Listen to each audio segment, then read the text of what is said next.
China and Indianapolis, Indiana, PitFit trains drivers all the way from grassroots level karting to IndyCar and NASCAR with top-of-the-line personalized coaching to improve physical and cognitive fitness. For more information on programs, check out PitFit on Instagram or Facebook today. Cat food marketing. $9.99 a month. Dude, Caleb, wake up. Dude, we're live in 5 minutes. Let's go, come on. What are you doing? Dude, I'm so sorry. Xander had me in a cat food marketing meeting till like 2 a.m. last night. Come on, man. Do you have anything I can drink? Dude, I got the perfect thing for you. Perico, it's a healthy energy drink alternative. Perico, non-GMO, gluten-free, kosher, magnesium, B12, B6, Yeah, it's good. B5, biotin, and 0 sugar? Pericazo! Try Perico, made with natural ingredients, organic caffeine, and supports your metabolism. Try the new official energy drink of Kart Chaser.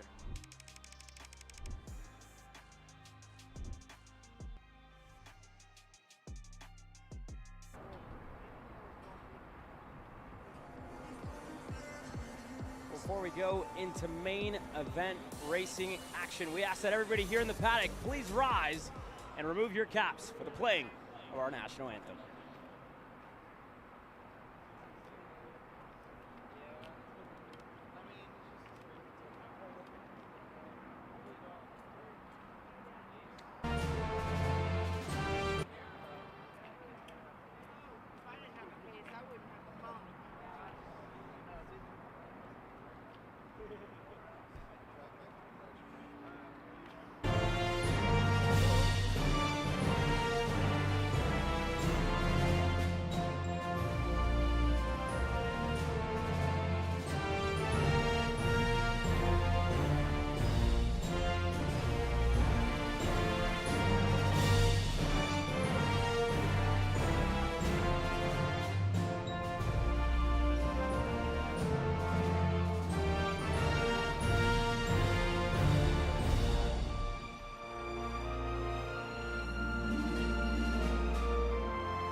Over 140 days since we drew the checkered flag at the Dallas Karting Complex last year to close off the 2025 championship. This year, we're back, and we're back for main event racing action, and it all starts here with the Micro Swift. Dusty Strayer getting ready to lead this field to green, but Bo Wyatt, the driver, who was better than everybody else at the end of the heat racing thunder.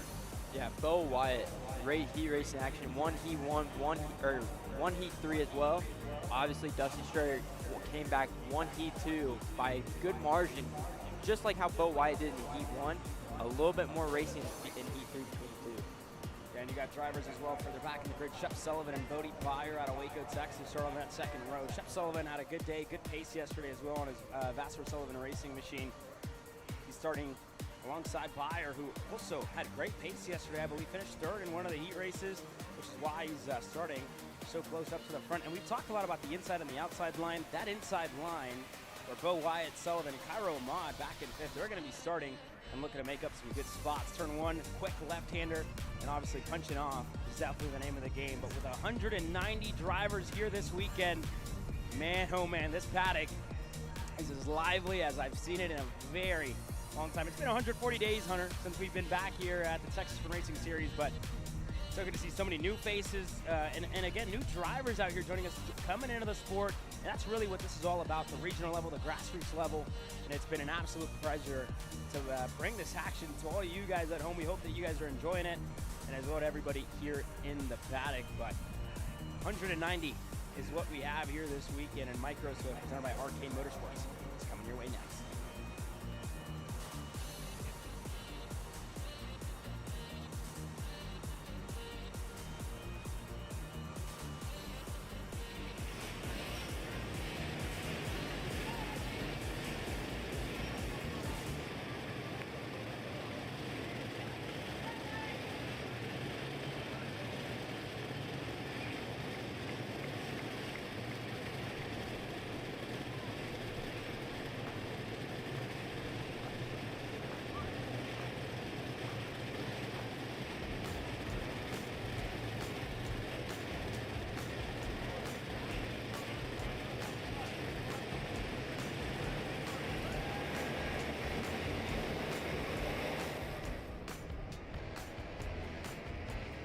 contact already for a couple, just excited to get out of the grid. That being said, let's run you down your starting lineup. First race of the weekend, first race of the year in main event racing action. Bo Wyatt, Dusty Strayer. Latest in the green with Shep Sullivan and Cody Byer on the Yeah, and starting at row number 3 is Cario Ahmad and Cohen Scott on row number 3. On row number 4, you have Wyatt White and JJ Bouchon. Redo Baker and Alan Zanuck on row number 5. Rodolfo Larsa and Hartford Ellis on number 6. Starting on row number 7 is Liam Lofton and Hayden Sampson. And starting on row number 8 is Enzo and Casey Sanders. Enzo Vizcaino on row number 8 in 270, making his debut. On row number 8, making his debut here at the Texas Sprint Racing Series. You got to imagine these young drivers. We're going to have a new winner in the division here this weekend. Wyatt and Strayer getting ready to lead this field to green. Strayer's been on a streak to start off the year. We've seen a lot of him. We haven't seen a lot of Bo Wyatt, but yesterday in the heat races, he was impressive. Heat 1 went his way, qualifying went his way, Heat 3 went his way as well, and Dusty Strayer only able to get the Heat 2 victory. But we're getting ready to go racing. Turn 14, all that's left, all that separates them from that green flag.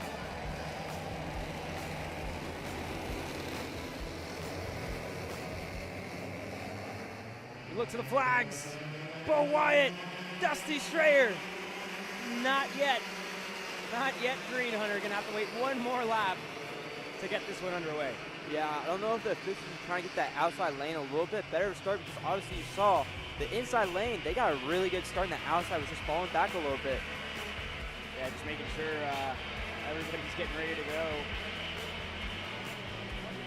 And we saw that a little bit yesterday as well, just making sure everybody is not going that little bit too fast.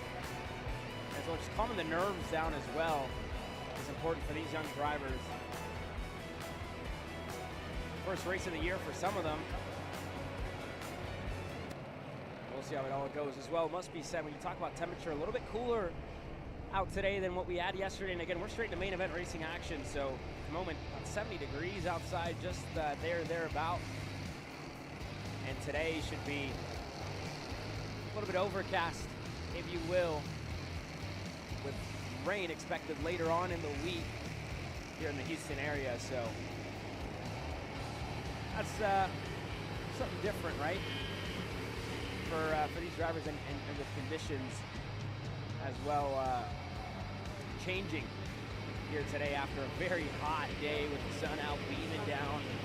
Cold mornings must be said, Hunter, but the rest of the day, typical Houston, if you will, hot, humid, characteristic here to this place. And we'll be back later on in September where I'm sure it'll be just about the same. Bo Wyatt, Dusty Strayer, second time of asking. We go into the tram lines. Micro Swift with Bo Wyatt and Dusty Strayer is underway. Yeah, and that outside line got a much better start that time. Dusty Strayer going to slot into P2 off the start, and Shep Sullivan into P3. So a good start out of Shep Sullivan to get himself up to third. Bodie Byer as well, able to go by. He's in fourth. Cohen Scott. He started a little bit further up in this field. It wasn't really to get the launch that he would have wanted. Here goes Byer already looking to make moves into turn number 6. They're going to go side by side, and Sullivan now having to defend for position with Cohen Scott. That's a move done by Bodie Byer. First one of the race. As Dusty Strayer closes in, and there goes Cohen Scott looking to get that move back in the double rights. Out of turn number 9. Scott is back up to 4. Yeah, great over-under out of Cohen Scott right there to get Shep Sullivan from that P4 spot. Now Shep Sullivan's going to fall under fire from Ahmad. Now that's Wyatt White there. Wyatt White on the Kart Republic is now closing in as Cairo Ahmad there.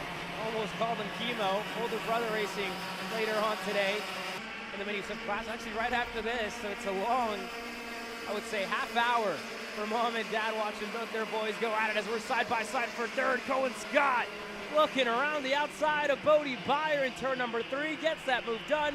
Cohen Scott is up to third. Yeah, great move out of Cohen Scott. Now he's going to defend from Bodie Byer down that back straight as we go up to our leaders who are starting to pull a gap from the rest of the field. They're working nicely together on this first couple opening laps.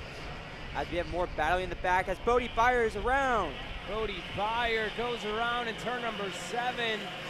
And that's an unfortunate way to start this one off for the kid from Waco, Texas, as they're fighting further back. Wyatt White making moves on Shep Sullivan. There goes Ahmad looking on the inside. He's through even before the buckle. And a couple of more movers further back. Hayden Sampson there. Look to go. Rodolfo Garza, the next one in line. And there for the back to JJ DeShong, who currently sits in 8th spot. Looks like he hasn't made all too much headway. Sampson has. But we'll see how they all shaped out after that lap.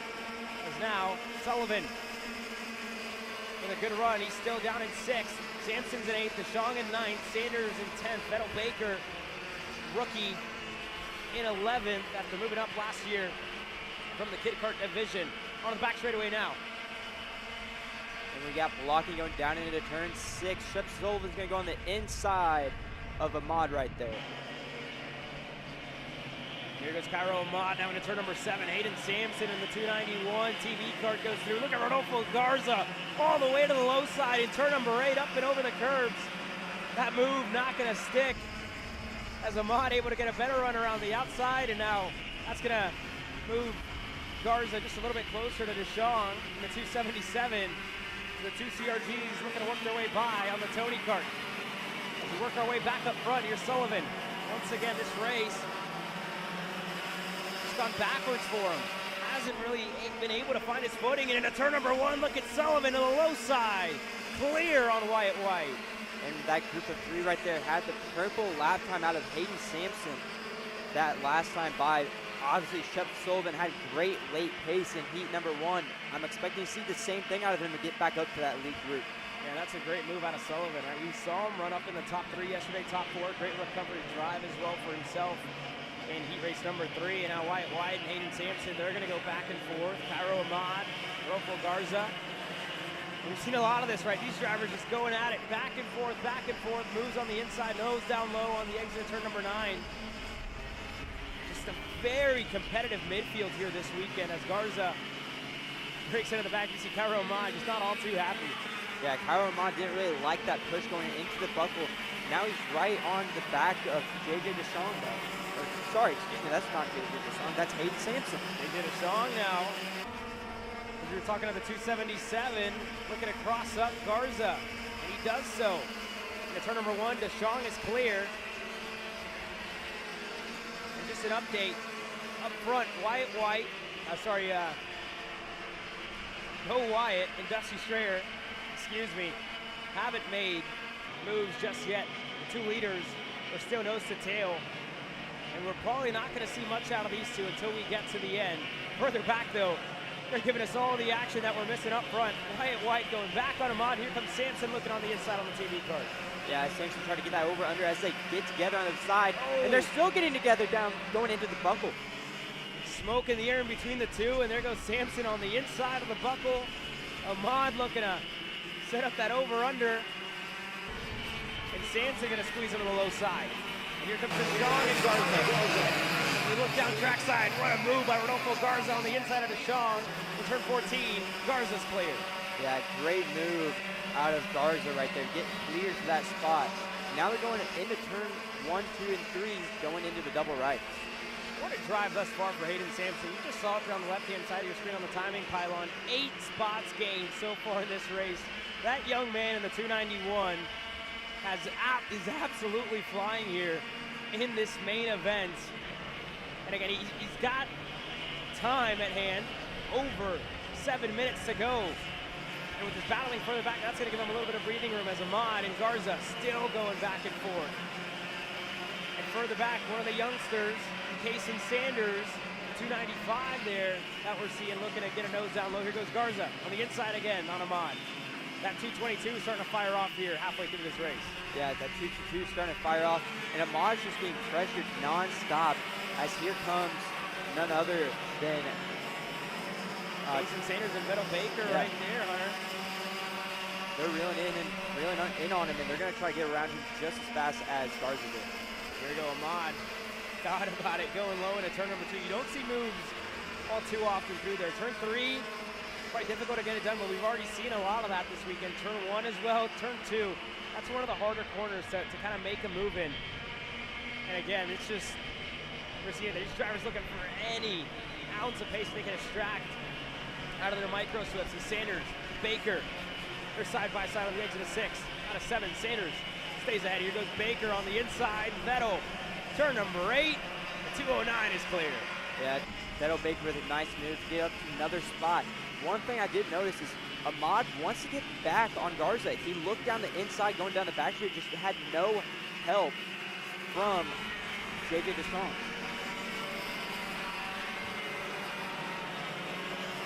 Work our way back up front. Here's White and Hayden Sampson. Sampson looking to get another spot to his name. Can he make it 9 as he's chasing down the 224? Again, that back straightaway. If we had, and if we kept down on how many moves we've seen back there, Hunter, I couldn't tell you where we'd be at. Upwards of probably about 100 maybe throughout the weekend. We'd be up there, I would say. And Sampson just doesn't have that run on the backstretch that he would have wanted to close in a little bit sooner to the 224. Wyatt White gonna have to wait to really set up this midsection as heartbreak for the 295. Kason Sanders in the grass, out of this race on the exit of turn number 6. Unfortunate there for the 295. Yeah, not what you want to have happen to you in the main event. But one thing to note about these two drivers on our screen, they are catching up to Shep Sullivan slowly but surely. Yeah, and both of them setting in personal best lap times. Last time around a 1 minute point 372 for Sampson. White was a little bit off that, but now with a push. And you see him asking for it as well there on the front stretch, and you can see it on your screen now, folks. These two are closing in as Shep Sullivan, Wyatt White. Good exit out of the double rights. And that Vassar Sullivan racing machine is going to get drafted up on by the Kart Republic and the TB Kart that sit right behind him on the exit of turn number 6. Wyatt White, is he going to 7? He does. Wyatt White gets through on Shep Sullivan there. Yeah, great move out of Wyatt White to get past Shep Sullivan. Now you have to think, does Shep Sullivan have the pace to stay with him, or are they going to pull away as soon as Hayden Sampson gets by Shep Sullivan? Yeah, you got to think, you look back to that one as well, right? You have 2 carts pushing up against 1. This is actually probably the best case scenario for these 3 to try and, get up to Cohen Scott in any way possible. Maybe come out with an opportunity to fight for the podium, and they're not too far back. Here goes Shep, looking to go back in a 1. See that little bit different line, but these 3, this is best case scenario for them. If you want to finish on the podium, you want to have damage limitation when you think of a 5-round championship. You have a driver that's a sitting duck right now, a little over a second and a half at bay. So you got to think, with these 3 working together, and you kind of see it there. Scott just out of frame, going through. This could be a potential podium for any of these 3 when they get up to the 292. Yeah. And these 3 last time by, they're 3/10 faster than Cohen Scott, and that was with Hayden, with Wyatt White making a pass on Shep Sullivan, and they were still closed in 3/10, and it's going to be even more this time by. Yeah, there's Cohen Scott, and you see him looking over the shoulder. He's got to know these 3 are making up some ground to him. As we exit turn number 14, Scott, we'll look at what the gap sits at right now. It's currently under a second, and it's going to get a little closer than that. Yeah, that gap definitely closing in here. About 1.9 from White to Scott. So there's the difference. If you up front, still no moves out of Bo White or Dusty Strayer. Those 2. Oh, well, we have one now. My apologies there. Dusty Strayer now taking control of this race. A car length, wanted to be out in front. And he just made it there in turn number 6, Hunter. Yeah, the turn number 6 is a great passing spot, especially when it's kind of 2-on-2 or 1-on-1 really going down that straightaway. You get that inside, you can brake just that tiny bit later, and you can control when that outside guy can turn in, and I guarantee you that's what Dustin Strayer did to get that lead. As we go back to more battling back in the back with Garza and Ahmad. This is a battle here further back for 7th. Cairo Ahmad looking to hold off 3 CRGs behind him. Rodolfo Garza looking, turn number 14. He's clear, crossover. Cairo Ahmad unfazed as Bodie Byer is now looking to regain positions lost from that spin at the start of this race. Byer now back up to 8th. As we get to the back straightaway, he's going to You know he's going to look to go for a move here on Ahmad. Yeah, he's going to, and he's going to go for it now. He is the fastest driver on the track right now, and he's putting it to work and showing everybody that he is the fastest driver. 5 rounds, and you know the pace is there, right? You've been to all these tracks, you've been to the majority of them last year. So this is, again, it's a long year for Bodie Byron. You got to think he's going to be hungry when we go out to New Orleans in a couple of months. That being said, these 3-year hunter certainly look like they're catching, but time going to expire here shortly as Hayden Sampson is looking on the inside of Wyatt White. Turn number 6, they're still side by side. And 291 had to work for it. He's still having to work for it as White had a nose down low in turn number 7. Hayden Sampson finally can exhale. He's going to hold on, and that charge up the field continues. He's up to 4th now. But that little battle is losing them time to Cohen Scott. Yeah, that battle is losing a lot of time. They were really reeling them in. The last 2 laps, they reeled in almost a half a second each lap, and now they just probably lost all the ground they made up with all that battling they did this lap.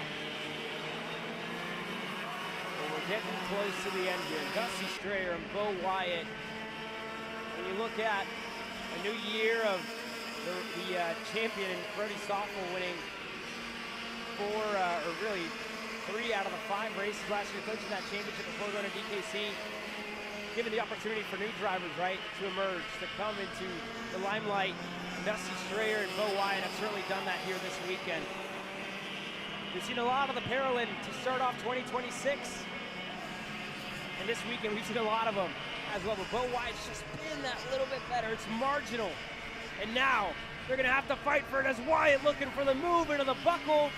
This time when they cross the line, 2 laps to go left in this main event, and Bo Wyatt gonna have control of it. Yeah, Bo Wyatt knows we're coming down to the end, and he wants to lead this race. He wants to be in control, controlling when he has to block. Because you know how hard it is to get by someone when they're white lining and you have no help from behind. And this is where the chess match begins. 2 laps to go as we work our way into the double rights, turn 4 and 5.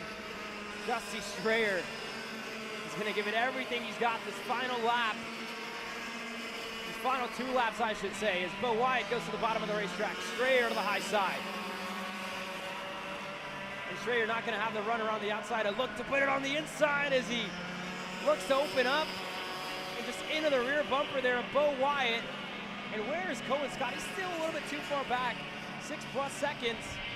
But as Bo Wyatt defends, this one should close down for him. I don't know if he's going to have much time, though. Looking at Bo Wyatt, look at that left side rear bumper. It's dragging on that ground. That could be slowing Bo Wyatt down right now. If you take a good look right here, you can see it dragging on the ground. And again, that is certainly an issue. It's not fully disconnected. Good thing for Bo Wyatt, but as the white flag flies, that's definitely something to keep an eye on here. As Strayer looking on the inside of turn 3, gonna have to wait for another moment.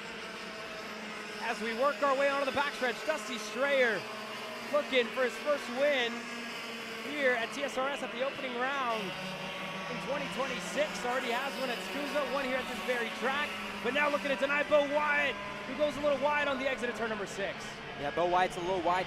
All that bumper's doing is binding up the go-kart going through the corners. It's not letting the go-kart rotate as good as it was earlier on in this race. And Bo Wyatt's really feeling the pressure now. Here we go into the buckle. You can send a deep one into turn 11. Dusty Strayer gonna do just that on the inside. He's in the lead.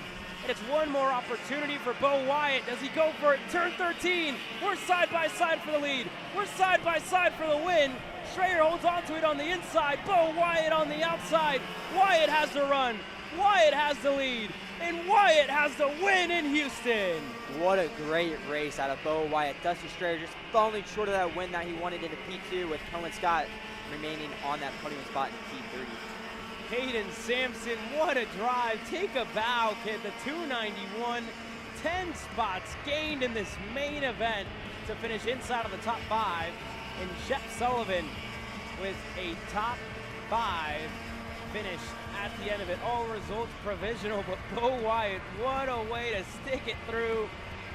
And again, that rear bumper not fully disconnected, but something that definitely made things a little bit more nerve-wracking for everybody on the fence line and for everybody at home. Bo Wyatt victorious in round number 1.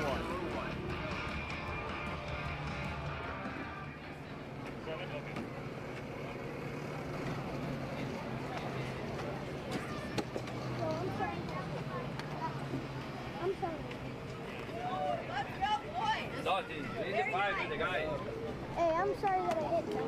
You're okay, honey. You guys played nicely. Hey, hey, hey. Don't worry, good acting. Don't worry. Nice job, Dusty. You did Dude, you great. did awesome. You were smart. Be proud of what you did, Dusty. Yep, tell Bo good job. You did it together. It's very close. Say, send the fight with the guy, Dusty. Dusty. You need good attitude, bro.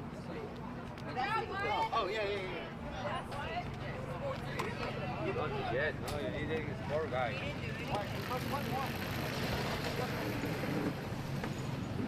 Good job, Bubba.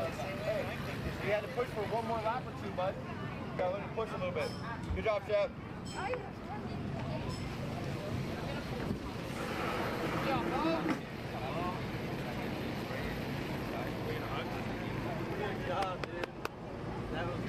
That was awesome, dude. When you go to check, will you take off his transponder for me? I'll go that way when you're done.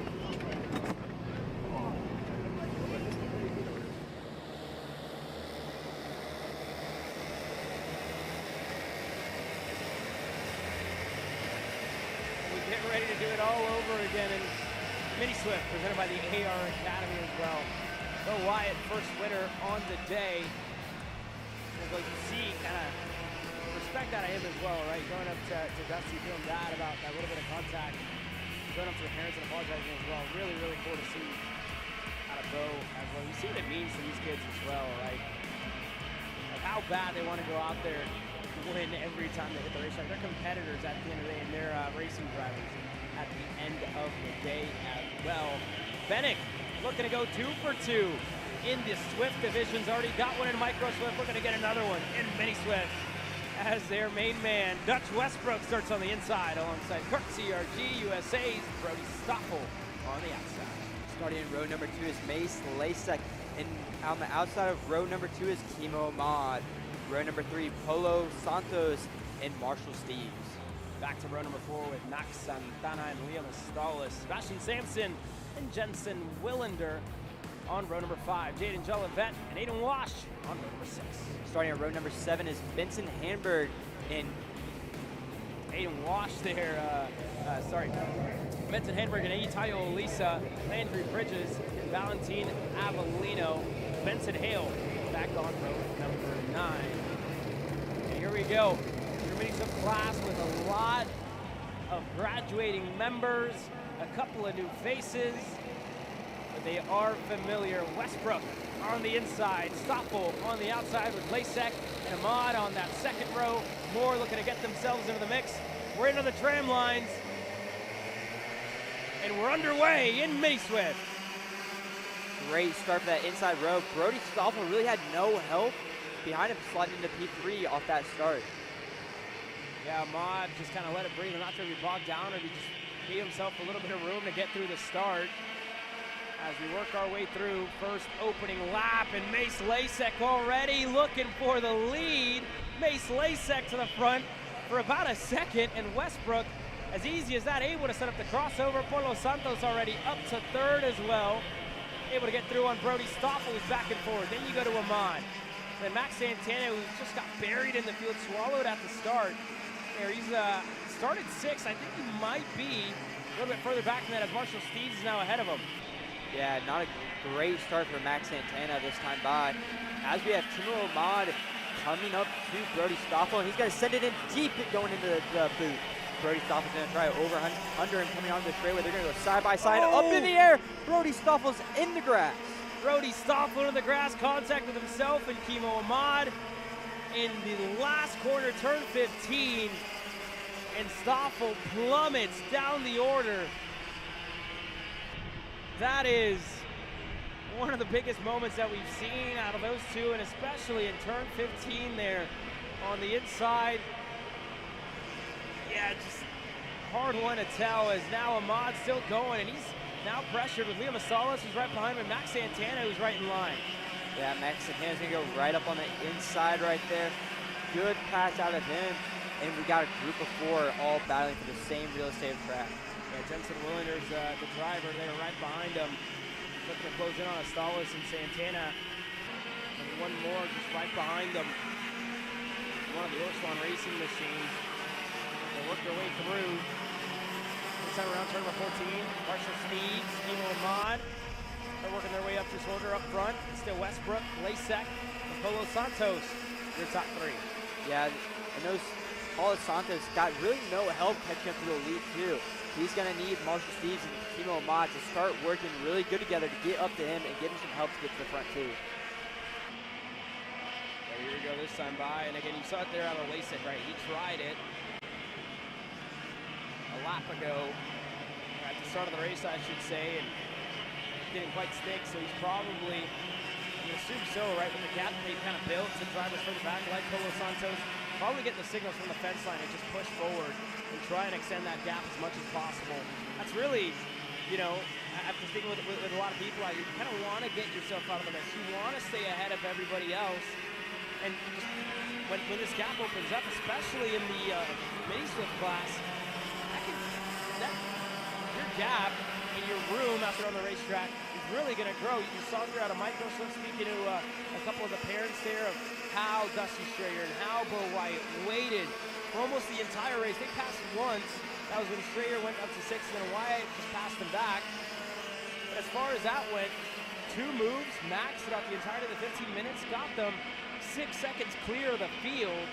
And you got to think, Westbrook and Lasek are going to want to replicate that here in the Mason event. Yeah, obviously they want to do that. It's a matter of fact that Paulo Santos can stay with him. He's right there on the edge of the driving range, only 6 tenths back from Mace. He's right on the edge, but Kimo Ahmad absolutely ruined in the beginning of this race.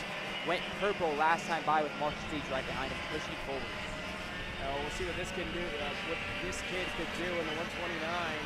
Stoffel gets ahead of Tayo Elisa, so Pat put him pretty much down to about 14, 15. Thereabout for Stoffel after the incident with Kimo Ahmad on lap number 1.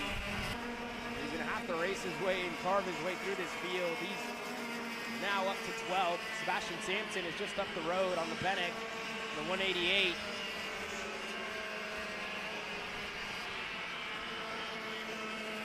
That second group of 3, Kimo Ahmad, Marshall Steves, and Max Santana are rolling pretty good together right now. They're actually almost 2 tenths faster than the front 3 right now. It's just a matter of fact, if they can stay together, not battle, and keep working together to get to the front 3 to make it a 6-way battle for the lead. And it's a tall ask as well here, Hunter, as we look at this group. Marshall Steves, Max Santana, there's Ahmad, and then Liam Astalis at the back of the pack, or this pack I should say. Ahmad currently sits in that 4th spot. Polo Santos, what's the difference between Ahmad and Santos? It's about a second. It's going to be less than that. Ahmad starting to close in on Santos. It was marginal, only a 10th was what Ahmad was able to do better that last lap in comparison to the 144. Yeah, it wasn't a whole lot of gain that lap, but he's kind of out on his own. He doesn't really have any pushing help right now. Max Santana's kind of a little bit further back, and then you have the other group of 2 of Liam Astalis and Marshall Steves. And Liam Astalis is really fast right now. I know he wants to move forward, but Marshall Steves had great pace throughout the day yesterday, not only in the mini swift class, but also in the 206 cadet class. Yeah, very good point. You'll see a lot of these drivers twice today, both micro and mini. And over we go green for 206 cadet later on in the day and later on in the run over. With that being said, Westbrook and Mason Lasek, while they are up front and while they are working together, they haven't really pulled away from this field. Ahmad is just as fast as them, if not faster, with a 59.229. So Ahmad, that last time around, he was the fastest on the racetrack. And they're starting to just reel in Polo Santos. That last time around, Ahmad took a huge chunk out of the gap. And he's at just over half a second, about 5 car lengths. All that separates himself and the 144. And And if you can find Santos, you gotta ask yourself, what could those two do together to try and get up to Westbrook and Mason Lasek with probably about 7 minutes to go. If, again, you consider that Ahmad will catch him in the next 2-3 laps, it'll leave them with about 5 minutes to try and carve away up the gap that Westbrook and Lasek had built. Yeah, and it's also a matter of fact, how early will the two leadership cars to battle? Are they going to wait till we get to the last lap, or are they going to start battling 4 to go? Because you know Mace wants to lead. As we keep getting into this race, one thing to think about with Timo Ahmad is reeling in everybody pretty much by himself. He has no help from behind. So obviously, if I'm in Timo's state right now, as soon as I get to Polo, I'm passing. I don't want to sit back and push. I'll lead the group, let him try to push me. As we get down into turn 6, right on the back of Polo is Timo Ahmad, and the whole group is there. Timo right up on the inside, getting together with Polo. Yeah, could have waited one more corner there for Ahmad. But you saw how much time he gained on that back straightaway as well. Going into turn number 6, he was right there on Polo Santos. Got to the rear bumper, just got a little impatient in turn number 7, wanted to go for the move. He waits one more corner. He gets to Santos, and that gap could very well close. The biggest struggle point at the moment for Westbrook and Lasek is the inconsistencies in between both of their laps, right? It's not really a bumper-to-bumper, nose-to-tail situation where they're pushing each other. There's one lap where Westbrook will set a 59.6, where Lasek will set a 59.2, and then they'll go back and forth, and that staggering is probably what's going to affect them a little bit. This is helping them out now. Yeah, as we got past for the lead, Mace Lasek is going to go down on the inside of Dutch Westbrook going into turn 6. Great move.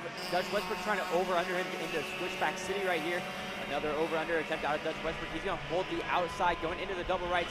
I take that back. He's going to slot right back into the line after looking for that over-under. It just wasn't quite there quite yet as we go down into the buckle, and he's going to send it down the inside of Mace Lasek.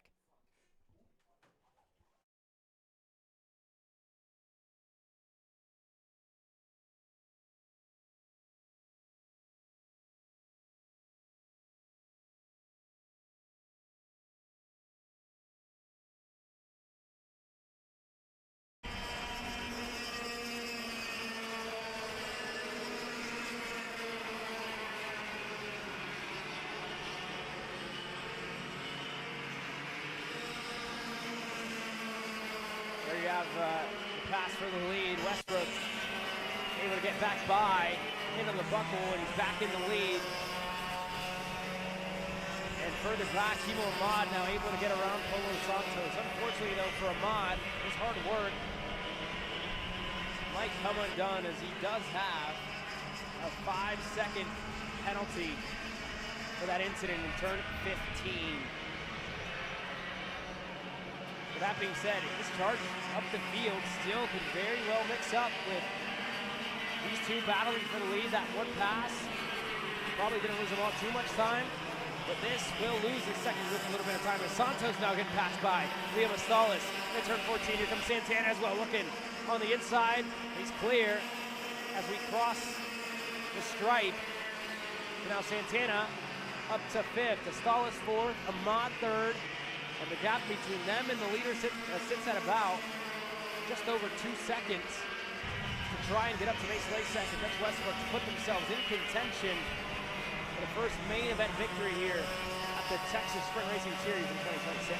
Yeah, it's going to be a tall ask to get there. I don't think, based on pace, they have enough time to get there. It's going to be a matter of fact of Dutch Westbrook and Mace Lasek keep on battling and not stopping until the very end. Westbrook's really coming into his own at 59.1. Lasek 59.3. In that second group with Ahmad, they need to find a 10th or 2 lap by lap to get up there to the 130 and the 101, and they're going to need a whole lot of battling from those top 2. 4 minutes to go as this one continues to draw to a close. Here's a look at the biggest mover so far. Liam Astalis is up 4. With a couple of others, Santana up 2. Rishi Stoffel now getting himself into the top 10. He's up to 8th. He's been still working away at it and carving his way through this field. As now Astalis looking to go on teammate and Timo Ahmad. 2 Kiddick drivers going back and forth. As Ahmad is going to go right back. And again, that hard work they're trying to do to get up to the leaders, that's not going to help them out too much, as now Santana is going to get clear. Yeah, obviously you have these two battling. One thing to know is the Kimo and Mod penalty. The penalty he has with the contact with Brody Stoffel. All this battling, if Max Santana and Liam Gonzalez get in trouble with trying to pass Kimo and Mod and potentially wreck out, they're losing a spot that they technically already have with the penalty with Kimo and Mod. Yeah, spot on the podium. That is their hunter. With that being said, that gap, when you look at it, still sits at about now 2.9. So they lost a good chunk of time, about 0.8 of a second that last time around. With just that one move, really all that could be the deciding factor. Is now Santana inside, turn number 6. He wants to get it on the racetrack. Clear for third. Amada going to go right back on him. Kimo back up to third. Santana looking to catch him by surprise into turn number 8. Into turn number 9. Not backing out of it. Amada on the outside. Still holding on. And again, Dutch Westbrook and Mace Lasek, this will be the battle up at the front with 2 minutes to go. Yeah, great battling going on right now for third, though. Kimo Mod doing everything he can to hold on. Just setting it in the right spots, defending when he has to, when he feels Max Santana right on the rear end of him.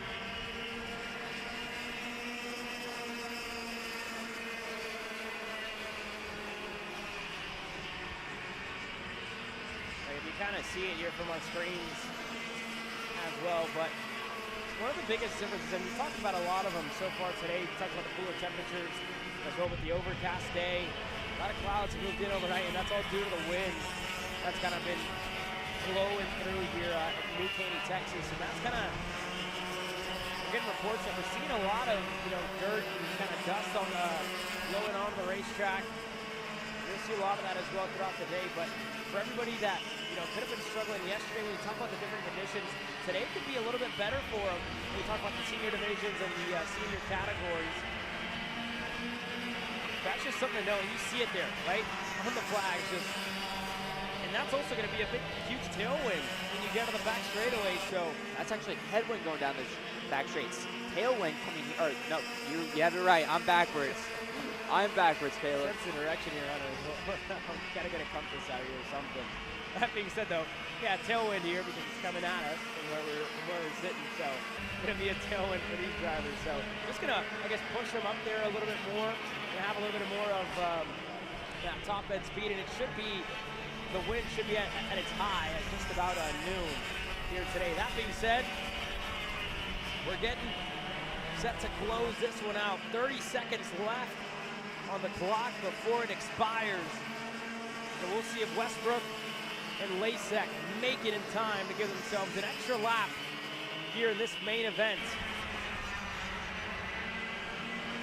It's coming down to the wire. We got 10 seconds left on the clock. I don't know if the leaders are going to get the leaders are going to get 3 more laps. They will. The time just now expiring. 3 laps to go left in this main event for Dutch Westbrook and Mace Lasek. Westbrook, we've seen him sit on the top step of the podium time and time again across our platform, but for Mace Lasek, he's never had the privilege to stand up there. The 101 is looking for that first main event victory in his young career, but he has to deny one of the best drivers in the nation in his Swift categories. Lasek doing everything he's got. This kid has been hard at work for a couple of years now, looking for that first this weekend, looking to get it. Yeah, he wants his first win of the year, but like you said, tall ask in front of him, trying to take over the lead from a national contending driver that we see all throughout the year in Dutch Westbrook. And it looks like Dutch Westbrook's kind of coming into his own towards the later end of this race, kind of pulling away from Mace right now. And a 10th, that's been the difference so far in this race. Still 2 laps to go for Mace Lasek, still with an opportunity to reel Dutch Westbrook back in. But he has to be perfect. He has to be consistent for a lap and a half to get himself within a shot at this victory, to get himself with a taste of victory for the first time in his young career. Mace Lasek still closing in on the exit of turn number 7 out of the double rights. 2 car lengths. All that separates himself and first, and that's going to close down even further to a car length as we work our way into the buckle. Yeah, working our way into the buckle. Mason just slows in just that little bit right now. He's pushing himself to the limit. He's going to send it in even deeper into the boot. He's going to try to get a good run. He's one, 2 car lengths back from Dutch Westbrook coming in this last lap. White flag in the air. 1 lap for the 101. That's all he needs. 1 lap for Dutch Westbrook to take the first one of the year. We work our way onto the backstretch. Lasek right there, and he's going to get the draft. Westbrook knows it, feels the pressure. He goes to the bottom of the racetrack. Lasek looking to rip the high side, and he's got to get a good exit here. Out of turn number 6, side by side for the lead. Westbrook has the inside in turn 7. Yeah, it's just not going to work for Mason right there. Mason's going to slot right back in the line behind Dutch Westbrook. He's going to try for a move either in the buckle or in the boot on this last lap to try to get that win. All that's left is 2 big passing opportunities as Westbrook defends perfectly. Lasek just getting bogged down on the exit. Interior bumper of Westbrook. We saw a drag race all the way to the line in micro. Can Westbrook hold on for 1 more lap? Gets a good exit out of turn 14. Dutch Westbrook won't be denied. Westbrook wins in Houston. Great win out of Dutch Westbrook with Mace Lasek having a great run, finishing in P2. Timo Mod crossing the line in P3. Obviously with the penalty, that's going to demote him down the order, and that's going to give it to Max Santana. And again, you see there that penalty applied, and that moves Timo Ahmad, I think, even a little bit further than that. 9 for Ahmad ended this one. And again, still pending, all results provisional here from our side. But the 130, Dutch Westbrook, we missed him last year. He wasn't with us. But he wins this weekend on his return to TSRS Racing action. Dutch Westbrook, a winner in Mini Swift.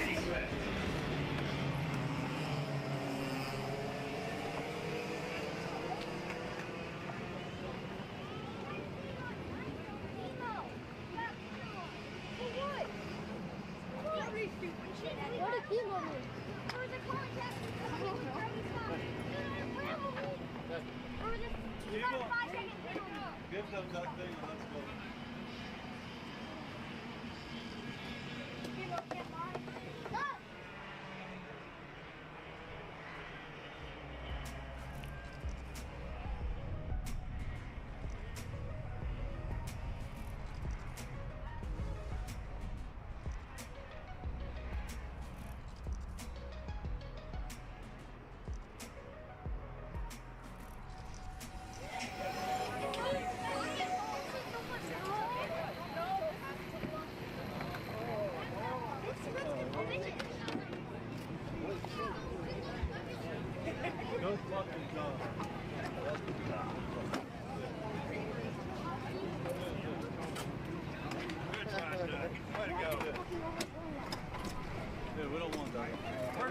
Where's my chocolate bar?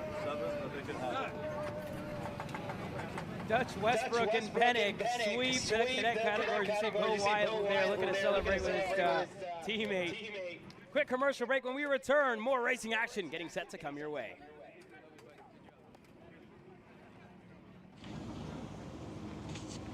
Kyle, what are you doing? It's got my new Greyhound seat. You don't even have a cart. Doesn't matter. I have a Greyhound. Who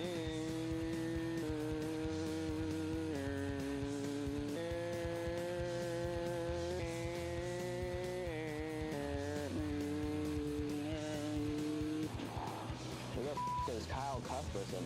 Doesn't even have a go-kart. Doesn't matter.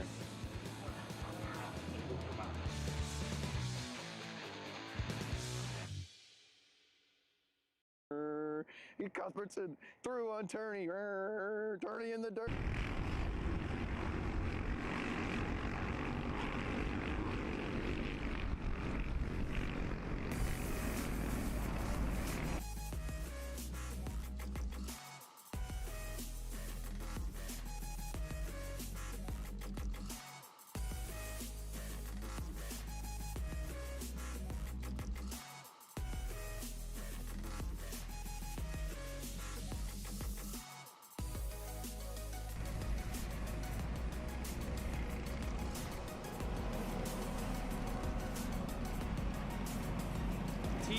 T4 senior presented by Tilton, getting ready to go green. Reagan Seville, John Paul McCrory on row number 1 with David Aya, Joe Bechtold, Davis Henry, Gassione, Foxworth, Norman, and Regattas take the green flag, and we're underway in T4 senior. Once again, great start for that inside row. John Paul McCrory sliding into P3, Joe Bechtold sliding into P4, Davis Henry in P5. Obviously, Reagan Seville out front by a good portion already. Yeah, and Seville just been perfect off the line, on the punch. And he's been able to take the lead up front every single time as we're battling for second. McCrory, Aya to Henry. And these four gotta be careful, gotta be patient here with each other. Gotta play nice more than anything to look to close down their gap to Reagan Seville, who's really just put a stomping on this field. The 500 been long gone almost throughout the entirety. They challenged a couple times, but Seville just gets out of the mess and gets out of it early. Yeah, Reagan's been having great starts all weekend long. And one guy I'm kind of looking forward to see what he can make of this final is Davis Henry. Obviously had great pace, was reeling in Reagan Seville in Heat 1 before he had the electrical issue, and then was just caught up in this battling for that P2 spot in Heat 2 and 3. Yeah, the kid out of Wichita, Kansas in his first year in the senior ranks is now sitting in the 4th spot.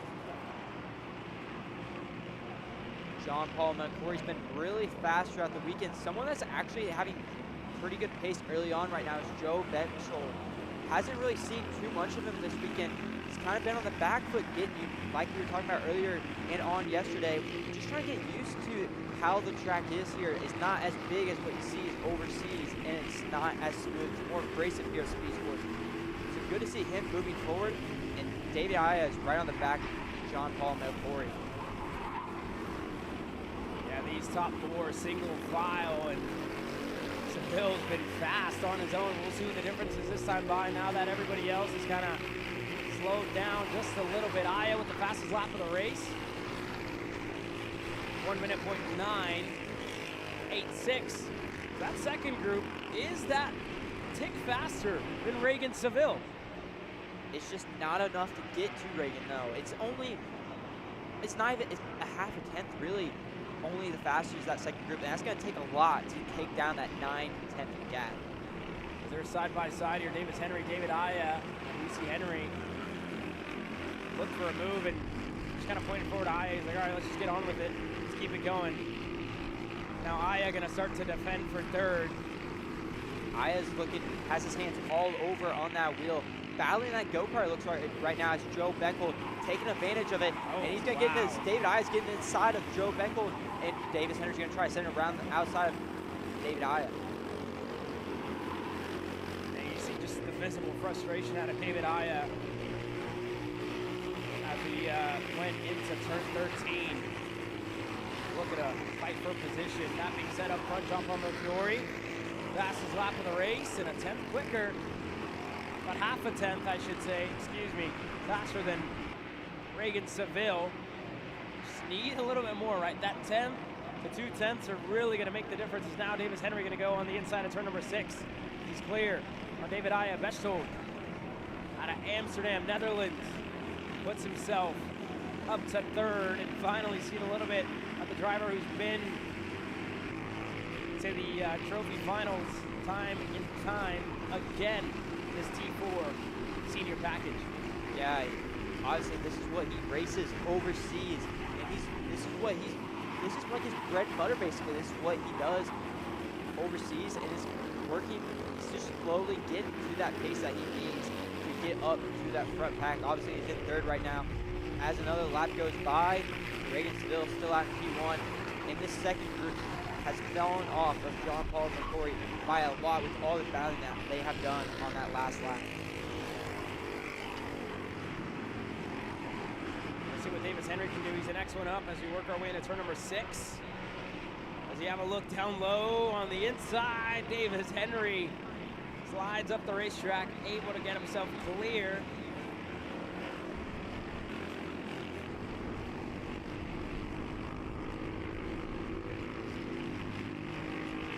Davis Henry got cleared for that P3 spot on track.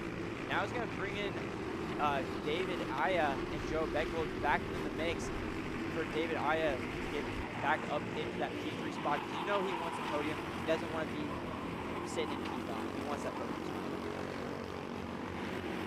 Now here's your quick update up front. Melchiori still sending in relevant lap times to Seville, but they're too identical at this stage of the race here, Hunter. Melchiori's not really been able to make a dent on that second gap that Seville got early, and that shows you, right, how important these starts are throughout a variety of classes. The S's have really promoted some great racing and some great starts, but it shows you, right, especially in this class where you don't have many people around you. And again, with the way it's gone for third on back, Melchiori just hasn't had that push. He has a benchmark ahead of him in Seville, and he sees that gap stay consistent, but how can he expect to close it, right, when they're running the exact same in a class that's spec? Again, we talked about the fixed gearing, and again, the motors are obviously all the same. There's no engine builders here in T4 Senior. But that being said, this is, again, all about setup, all about feel, like we mentioned yesterday, right? And these Maxxis tires as well is something new and a new variable for a lot of these drivers. A little bit stiffer than your regular Vinco tire. So these Maxxis, again, after speaking with Seville, he went on the point, right, of one of the differences that you see from that regular four-stroke as well, doing the second class, just that little bit faster. You see the lap time is a little bit different as well. In the T4 Senior class, you have lap times down to about a minute flat, where in comparison in 206 Senior, we're seeing that about 2-second difference. They're running in the 102s this weekend with how fast this racetrack has been. So you're seeing it, right? It's just a little bit block your engine if you want on the right-hand side of the car, and still interesting to see with laps that they've been putting in. And again, on the topic of the tires, they circling back to it. Seville was telling me on, you know, how different they are session after session, and how you're almost chasing the grip session after session with the wear that these Maxxis have, especially at a track that we, you know, the topic of conversation has been how abrasive it is, and speaking to a lot of drivers as well, which we'll touch upon later on today as well when 206 Seniors hit the racetrack. And how it's been a surprise to a lot of drivers, and it's been a surprise to none other than Joe Bechtel with the different surfaces, right, you see over in Europe to what we're seeing here as well this weekend from what we've heard, and, you know, listen into a lot of drivers that are racing for the first time, and especially, you know, I mentioned it yesterday, speaking of a guy like Gus Lawrence, on, you know, how abrasive this surface was. I heard it from Cale Zimmerman as well, that Newcastle was really the only thing that he's been at that's similar, but it's still not the same, right? It still doesn't race the same as this surface has been, and it's one of the things that's really caught him by surprise. And I'm sure it's caught Bechtel by surprise, as well as a couple of others. But for a guy like Seville, no problem at all, right? Living here, growing up here, running here, just living down in Huntsville, Texas, about an hour down the road.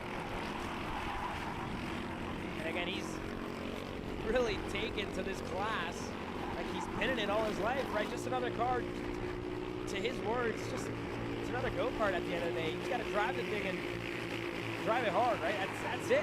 There's really no science to it.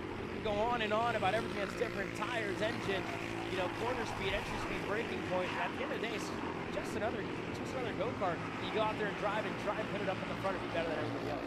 Yeah, 100% agree with that, Caleb. One thing to note, though, is Regensville's really consistent compared to John Paul McCory.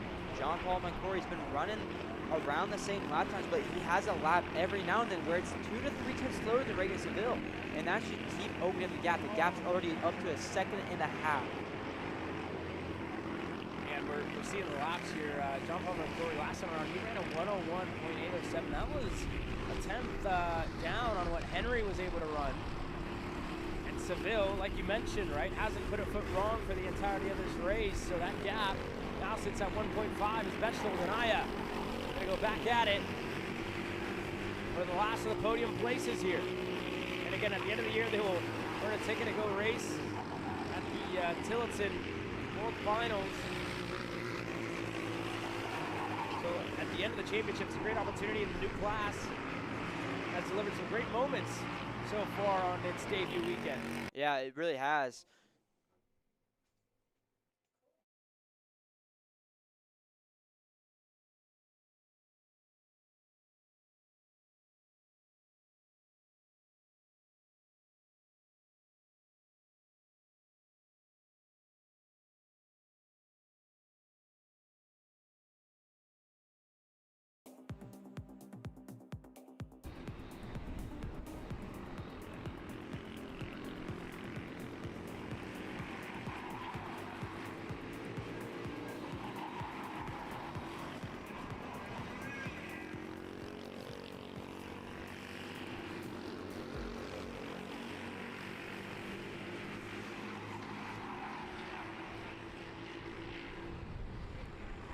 2 laps to go left in this main event. And while we were away, Reagan Seville with a mechanical failure.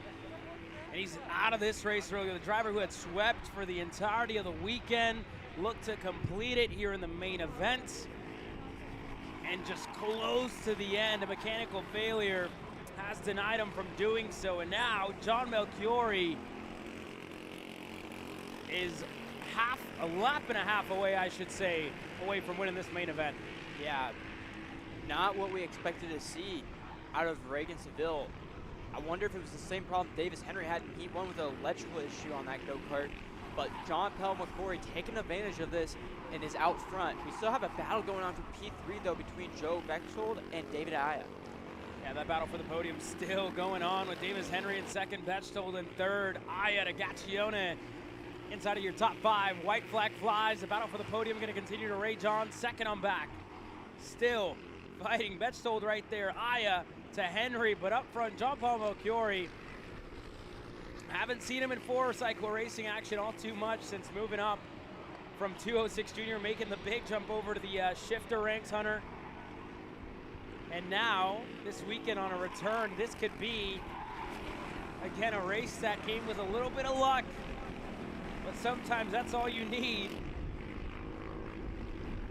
As they continue to fight further back for third, Henry gonna have a good enough gap. Bechtold is gonna have to hold on for this is final half a lap. Aya, not a good exit, but John Paul Melchiori, 2 corners away, and he will make history on Sunday. The first ever winner in Tillotson racing history at TSRS is John Paul Melchiori. Davis Henry going to be P2, and Joe Bechtold is going to be able to get that last podium spot into P3. Back to David Aya, Gaccione in 5th, Foxworth, Regattas, Norman, and unfortunately Seville, the only DNF on day. Quick commercial break, when we return, more racing action getting set to come your way. We're live from Houston. Paulie Massimino wins the Wisconsin Grand Prix! James Overbeck on start number 2 gets win number 1 in OKN Stars. On track or off, Brandon Jarsekrak Racing delivers elite performance. Led by 4-time Pro National Champion Brandon Jarsekrak, our team masters driver coaching, data-driven analysis, and mechanical precision at every national event. Contact us today at BrandonJarsekrakRacing.com. Karting isn't just speed.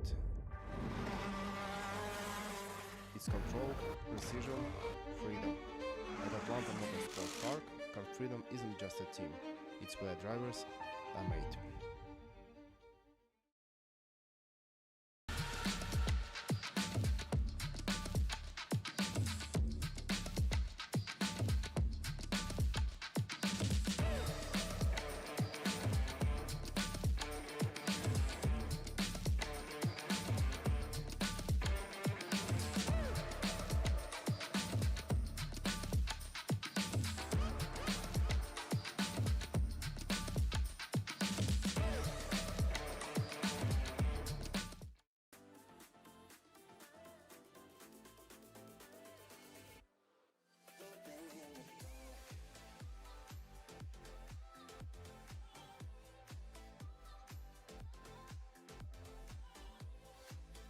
Are you looking to take the next step in your racing journey?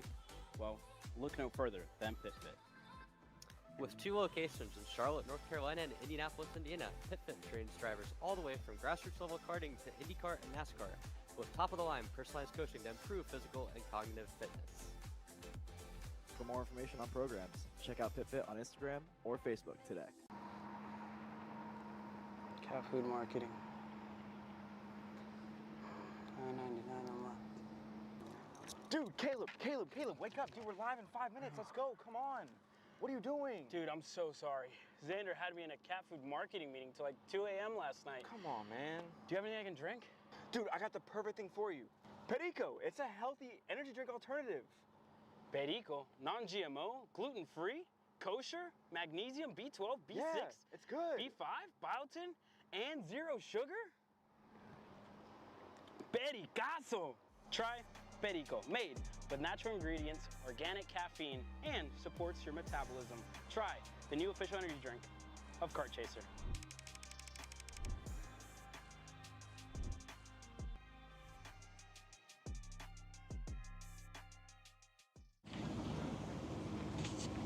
Kyle, what are you doing? It's got my new Greyhound seat. You don't even have a cart. Doesn't matter. I have a Greyhound. Who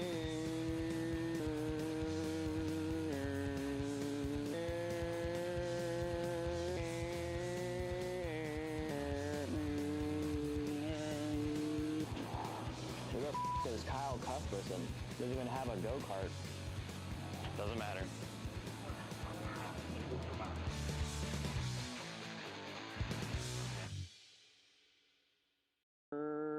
Cuthbertson through on Turney. Turney in the...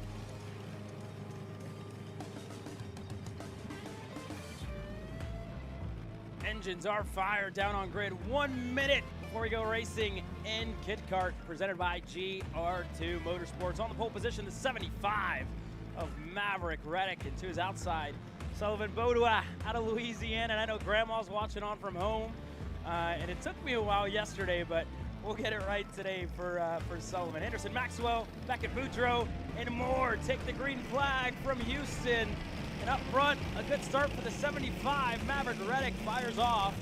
A lot better for the back. Grayson Hollis, Xander Lorang, Jax McCullum, Dallas Brazard, and Ian Chaparro. The 5 rows, the 9 drivers taking part with us here this weekend. And further back already, a couple of movers.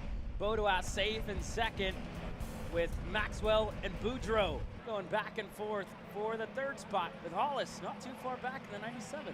Yeah, great start from Maverick Reddick. Bodua also pretty solid start right in P2. A little bit behind though from Maverick Reddick. He's gonna fall under fire from Anderson Maxwell though. There's a good getaway off the line for the 75 of Reddick. And here further back, everybody else now looking to play chase. As 3rd on back, nose to tail with Maxwell and Boudreaux. Boudreaux, the driver in the 95. They're going to close in to a fellow Louisiana native in Bodua. All of these 3 racing for Reed Motorsports with a huge showing for Cameron and Josh Reed with their Kit Kart program that continues to grow year after year. And you got to know, they practice that move maybe a time or two. Beckett Boudreaux and Anderson Maxwell. Maxwell with a good pass, good crossover move, set it up around the outside. In turn number 14, just able to get a sneaky move on the inside to get clear for 3rd. Yeah, great move out of Anderson Maxwell to take that 3rd spot away from Beckett Boudreaux. Now Anderson Maxwell is catching up to Sullivan. As we keep going through this race, there's more action in the back between Xander Lorang and Jax McCollum.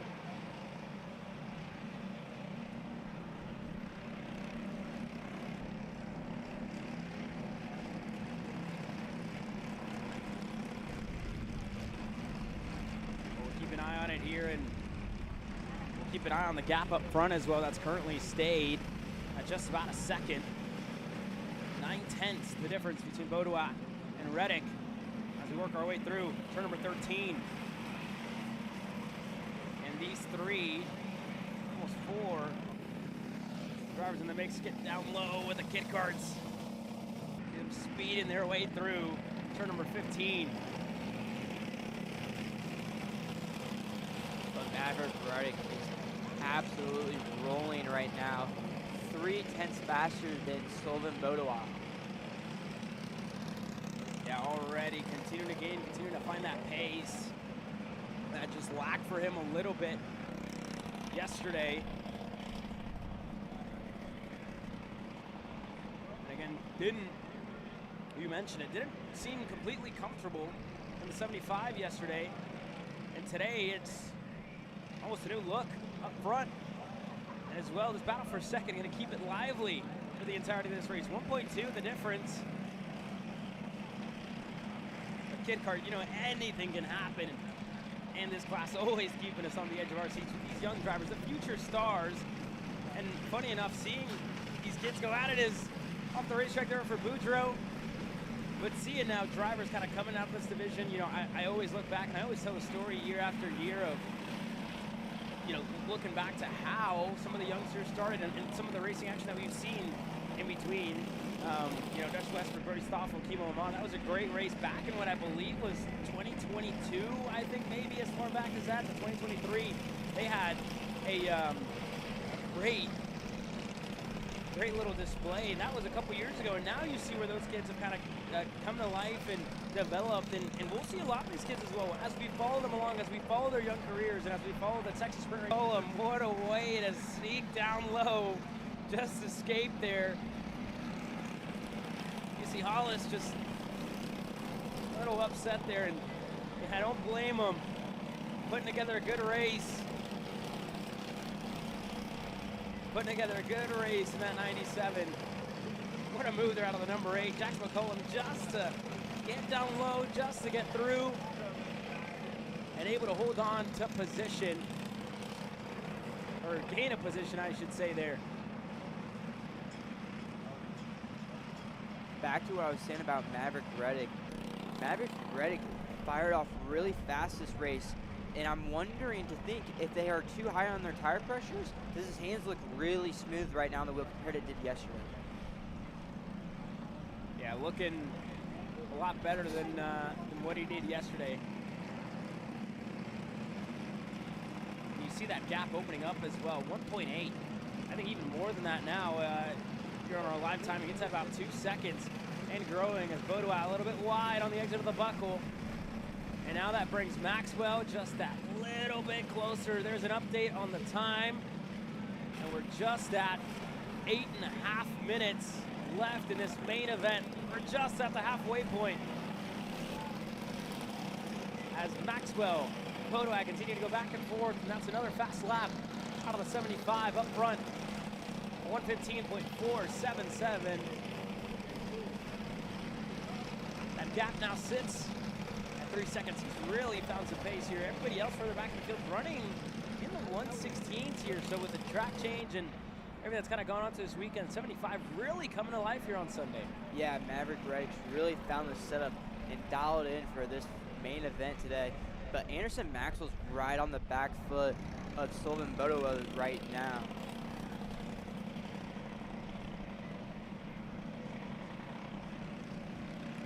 Hardest charger so far is the number 8 of Jax McCullum. He sits back in fifth. Xander Lorang is right behind him for the High Five Performance team out of Tulsa, Oklahoma, who sits down in 6th. Grayson Hollis down in 7th to Dallas Broussard and Ian Chaparro.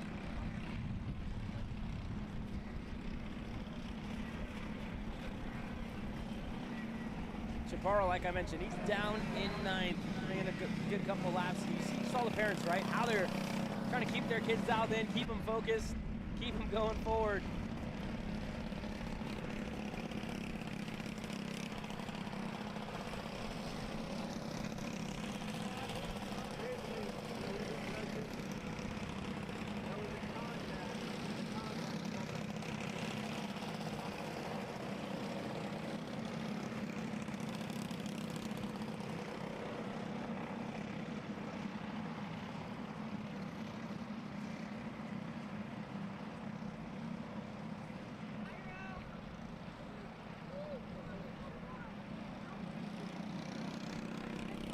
Here's a battle starting to kick off here with Xander Lorang and the 97 there of Grayson Hollis. These two, as they work their way into turn number 7.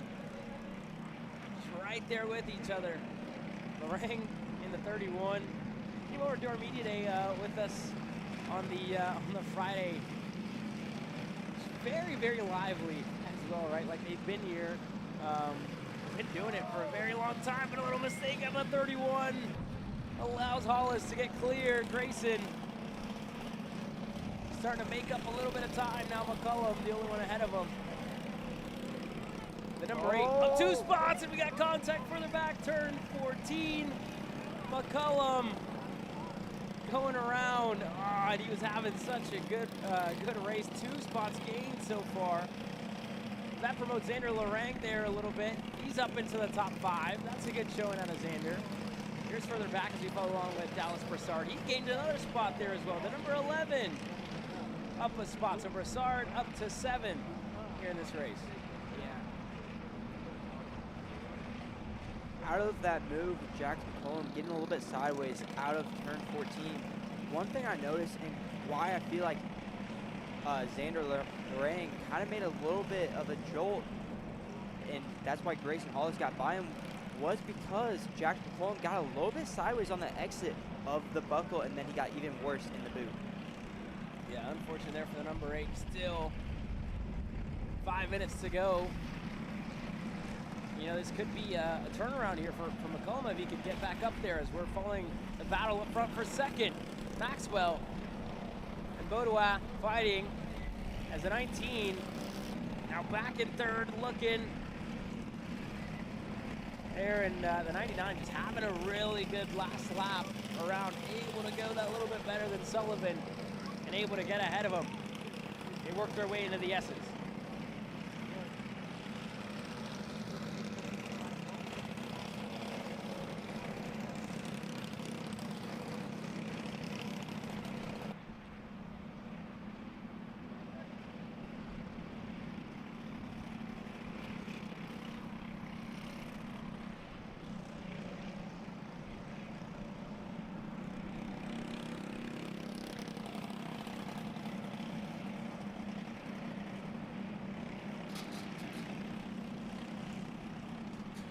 Follow along with Beckett Boudreaux in the 95.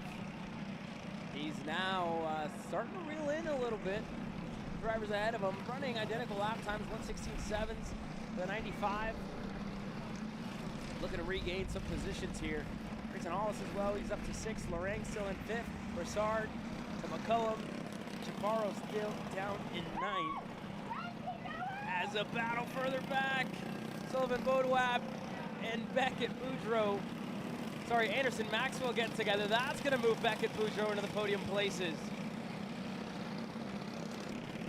So Anderson Maxwell, we just panned over to it there. Good catch as Baudouin and Maxwell had a little incident there on the exit of turn 14, but they're all able to keep going. And that's only going to open up the gap up front. Now at 6 seconds.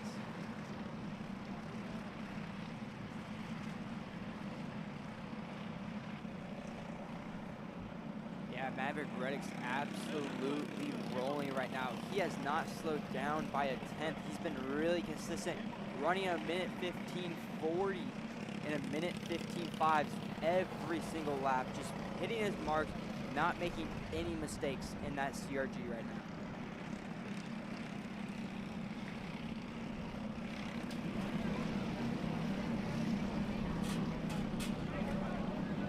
Coming up next, a couple of moments, KA100 Junior. Nathan Golseth will look to try and sweep the weekend on the racetrack at least. The post-race penalty yesterday set him a little bit further back. The SCUSA Winter Series champion looking to make his first championship charge, and that'll be at the conclusion of this Kid Kart main event, where it's been all about the 75 of Maverick Reddick up front. The battle for the podium again, starting to heat up. Beckett Boudreaux, Anderson Maxwell. There's only a little bit of track light that separates these two. And Anderson Maxwell, after that little bit of like a half spin in the boot in turn 14, has caught right back up to Beckett. And he's looking it over under him through that tighter technical more spot of the track. And he's slotted back in the line, going down into the buckle, looking on the inside, gonna think better of it. And now we head into the buckle. 99 of Maxwell and Boudreaux continue to go back and forth.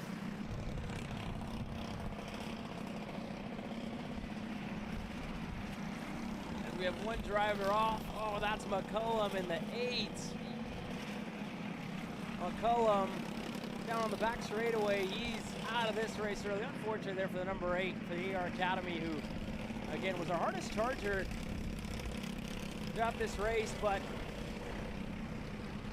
in bad luck striking for that young man. Yeah, not what you want to see after having a good start and being our hard charger. As we go down this back straight, it looks like Anderson Maxwell's going to go down the inside, thinking better of it now going into turn 6. Is Anderson Maxwell going to think about going over into turn number 7? Not going to get it there. Going into turn 8 and 9 now. Going to set up for the run to try to get him going into the boot, turn 11. So here we go. Work our way in on the buckle here. Last spot on the podium places. Battle continues. As Beckett, Boudreaux, Anderson, Maxwell go back and forth. Maxwell in the 99. White liveried Reed Motorsports CRG. Beckett, Boudreaux in the typical Kart CRG USA livery, still under Reed Motorsports, and these two gonna go back at it into the right-hander. As it looked like Reddick crossed the line just before the time expired to get one extra lap, so it should be just about 2.5 laps to go up front.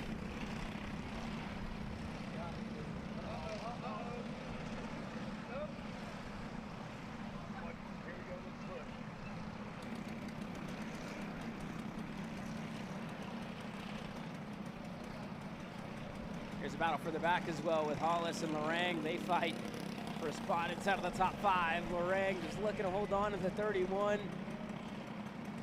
there for his team, and high 5 performance. They'll work their way into the double rights. Lorang could exit out of there, could exit out of that second sector on the racetrack, able to open up just a little bit. This time by, only 2 laps to go for Maverick Reddick and the rest of the field. Lorang again, that buckle been a struggle spot for this young man. Able to hold on to it as Hollis still looking for a way around.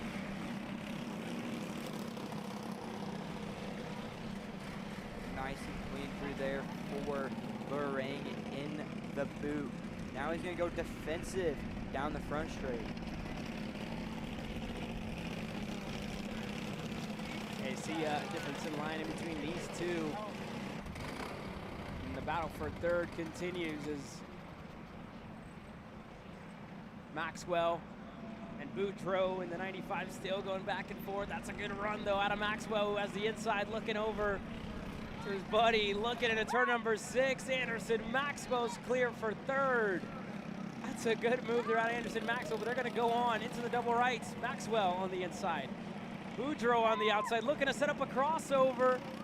Didn't quite get it in the turn number 9, and Maxwell stays ahead. Yeah, Maxwell was trying to get that spot for like the last 3 laps. Just wasn't able to get the move done until this time down that long straight going into turn 6. We're gonna see white flag this time by from Maverick Reddick. Reddick across the line, and here's Sullivan Bodua, who's put together a good weekend, good couple of results, heat race victories to his name. The 19 definitely impressive with the white flag in the air. But up front, Maverick Reddick in the 75 as he gets ready to round turn number 6. This kid's been very, very busy to start off 2026. Has pretty much been at a racetrack every single weekend working and trying to develop as much as he can. And you see it, right? When you look back to last year in 2025, he had seen something that he'd never seen before. Monsoon conditions here at Speedsportz Racing Park for this kid's debut in the Kid Kart class. And now this year, a year's different. See the progression, see the wins. And after finishing second in a championship that was 5 rounds long, and after incidents and bad luck this weekend, looking to turn that luck around, looking to start this championship off in the best way possible. The 75 around turn 14. Reddick looking to take the first win of the year. Maverick Reddick wins in Kid Kart. Yeah, what a drive out of him. As we still are going to have a battle for P3 coming to the line between Anderson and Maxwell, though. Sullivan Baudouin, your driver, finishing in second, and further back, finishing off your podium, the 99 of Anderson. Maxwell closes that off in the best way possible. Maxwell gets it done, and oh no, Xander Lorang, the 31, looking for a top 5 finish.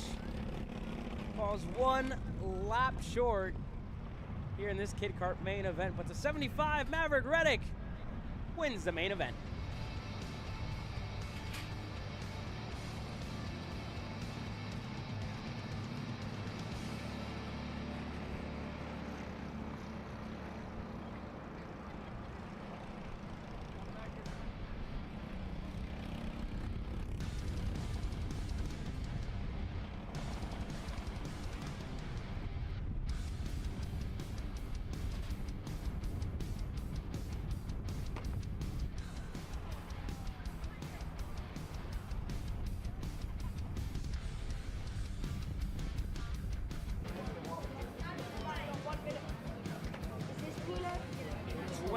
Of the best KA100 junior drivers getting ready to go to war. Easton Cox in the 815 for high 5 performance out of Tulsa, Oklahoma, gets ready to lead this field to green.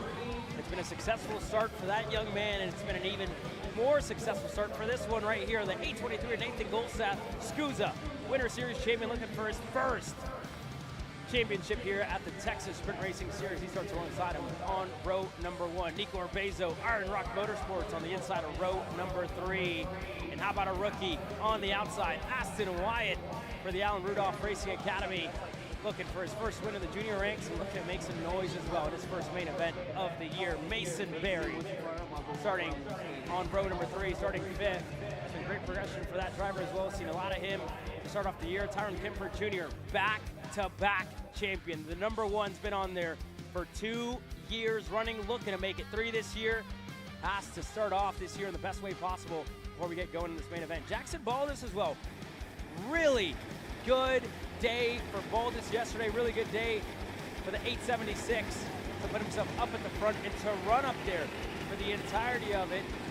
And a little update here from race control. One driver, unfortunately, reaching the max penalty points due to the new addition of the point system that was added and integrated last year. Race Select Styles has reached 15 penalty points, and he won't take part of in this main event here today. We'll start off the back in 206 Junior, but 29 drivers from all over the southern and central region here in the United States are taking part of the biggest regional in America, the Texas Sprint Racing Series, and K100 Junior gets ready to go underway, Hunter. Yeah, it's going to be exciting racing. Obviously, Nathan Golseth. We haven't really seen that outside line get a good start, and that's exactly where he's going to be starting this main event. So he's probably going to fall back a little bit. He's going to have to work through the field, and he needs to remain calm and stay clean so he doesn't get another penalty like he did in Heat 3. Let's run you down a little bit further down the order. Mason Berry gets ready to start alongside, Carson Berry starts alongside Jackson Baldus on that 4th row with Alex Chandler. Bad luck for him yesterday in heat race number 2. Looks to race his way up the field. That rookie has also been quite impressive so far this year. Tucker Treve starts alongside him on number 5. Owen Gazione on row number 6 with Clayton Styles, unfortunately, like we mentioned, reaching the max penalty points. He's on row number 6. Jorge Farfan and Connor Rivas on row number 7 with Luke Cruz, Tanner Barsh, Mia Johnson, Amelia Gus Wonderlay. The 2 young ladies starting on row number 9 to row 10 with Cruz Rodriguez, Brayden Westfall down on row number 10. to Eddles, Smart, Buck, Sadagova, Pack, Smart, Robertson, Gentile, and LaGrape. 28 total.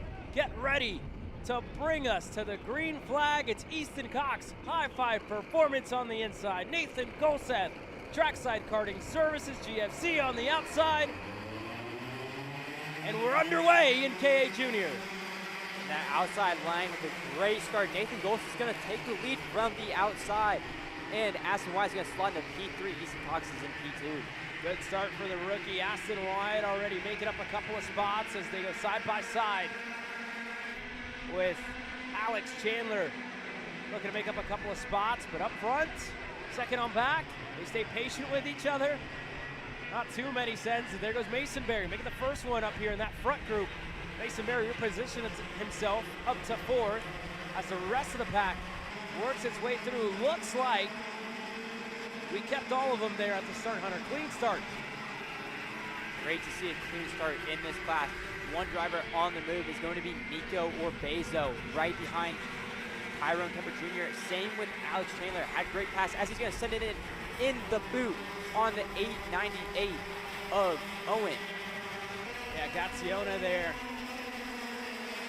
They were side by side as they worked their way onto the front stretch. One driver way off. That looks to be Braden Westfall in the 848, who's just now crossing the timing pylon. And I think indeed that was Braden Westfall. He's fallen down the order. As we look back up front, Easton Cox, Aston Wyatt, their nose to tail. Now looking to chase down Nathan Golseth. When you look back at yesterday, it looks like that penalty unfortunately wasn't overturned for him. But he's still able to put himself on arguably a very good starting spot. When he's starting on the outside, yeah, we've seen a lot of drivers not have the best of starts, but when you time it right, like Golseth did, he was able to get it done around the outside of turn number one, which then quickly turns into the inside of turn number two, which is why that front row starting spot has been important here. Just drivers and competitors this weekend haven't been able to time it that quite right this weekend, Hunter. Yeah, it just hasn't been there. It also helps that Aston Wyatt gave Nathan Golseth a good shove on that start. Aston Wyatt stayed right on the rear bumper of Nathan Golseth, so as soon as that green flag was thrown, they hammered down and got a good start as Nico Orbezo up the inside on Tyrone Kemper, holding the outside on Mason Berry right now. Yeah, Orbezo there. That would have been probably one of the best moves that we've seen if he was able to make that stick on Mason Berry. That didn't have the run on the outside, but they're going at it now into the buckle side by side with Orbezo and Mason Berry, and Orbezo loses out. Berry stays ahead. And now Orbezo goes through on Kemper. Here comes Carson Berry and the 810 for GWR. Not able to make that move. But Mason Berry in the 820 up to fourth as Wyatt and Easton Cox have been patient with each other and look to chase down Nathan Golseth. Difference in lap time, 56.6 for Golseth, and just about the same for Easton Cox. They're looking for a little bit more as they hit the back straightaway. Yeah, those top three are running almost identical lap times, all in the 56.6s. Just wasn't quite enough, but also you have to think they're going to get that draft on the back straight as these laps keep winding down. It looks like Aston Wyatt's falling off the back a little bit. Easton Cox just a tiny bit, not too much, and Mason Berry is starting to reel in Aston Wyatt, looks like. Yeah, Mason Berry is putting in a good lap here with 11 minutes to go. We look back in at a couple of drivers right behind Carson Berry. Jackson Valdez saw him run up at the front yesterday. The 876. Currently runs down in the 8th spot with Alex Chandler, the rookie. Hasn't really been able to make much of an impression on the top 10. Hasn't been able to break through so far this race. He's still in 9th. Gazione right behind him in the 898. Throwing up your top 10. There's been a couple of drivers who have made a good number of spots. Emmett Eddles. How about the beast already? He's up 6 spots to get himself up to 4th. The 816 making up a good spots. He's the hard charger so far. Yeah, and we were talking about Alex Chandler just not really having that big breakthrough weekend, but he's right on the back of Jackson Valdez now. He set fast time last time by, and he's right there on Jackson Valdez. There goes Alex Chandler. You saw him closing in. Baldus knows it on the inside. Turn 14. Not going to happen. Carson Berry crosses him up. Berry holds on a position, still in 7th. As up front, Nathan Golseth still pulling away. Easton Cox, Aston Wyatt improving lap by lap, but Golseth 3/10 better than Easton the last time around on his own. That trackside karting services is a missile right now, Hunter. And Wyatt knows it. They're losing time with Cox at the helm as they're 3 wide into turn number 7. Easton Cox holds on as Wyatt looked to pass. Mason Berry sneaks through for 3rd. Yeah, Aston Wyatt went for the move going down into turn 6. And now Mason Berry's going to send it in on Easton Cox into the buckle in turn 11. Good move there out of Mason Berry to get himself back up into the 2nd spot. As now they're side by side here with Easton Cox, with Mason Berry, Aston Wyatt, Nico Orbezo now joins the party here with the top 5. Kemper Jr. is the one right behind him, the reigning champ, only down in 6th. With Baldus down in 7th. And that gap, Hunter, up front, with all this battling for 2nd, Nathan Golseth running away from this field. Yeah, Easton Cox, he's battling these passes. He wants to lead his pack, but all they're doing is losing time by this, and they finally got by and shoved him to the wayside just a little bit, but he's going to give it right back to Tyrone Kemper Jr. This pack's going to grow. Here comes Carson Berry, Jackson Baldus, Orbezo, Alex Chandler right there as well. As Easton Cox asking for a push, but he's not getting one. As here goes Baldus, you have a teammate now right behind him. Jackson Baldus able to get clear in the buckle as they work their way through. The left-hander, turn 13, Kemper looking, not there, and this field stacks up. And able to get away is Mason Berry and Aston Wyatt, able to just escape barely from that pack that is fighting at the moment for 4th. And all that battling on that last lap just gave Nathan Golseth almost 3 seconds gap to P2.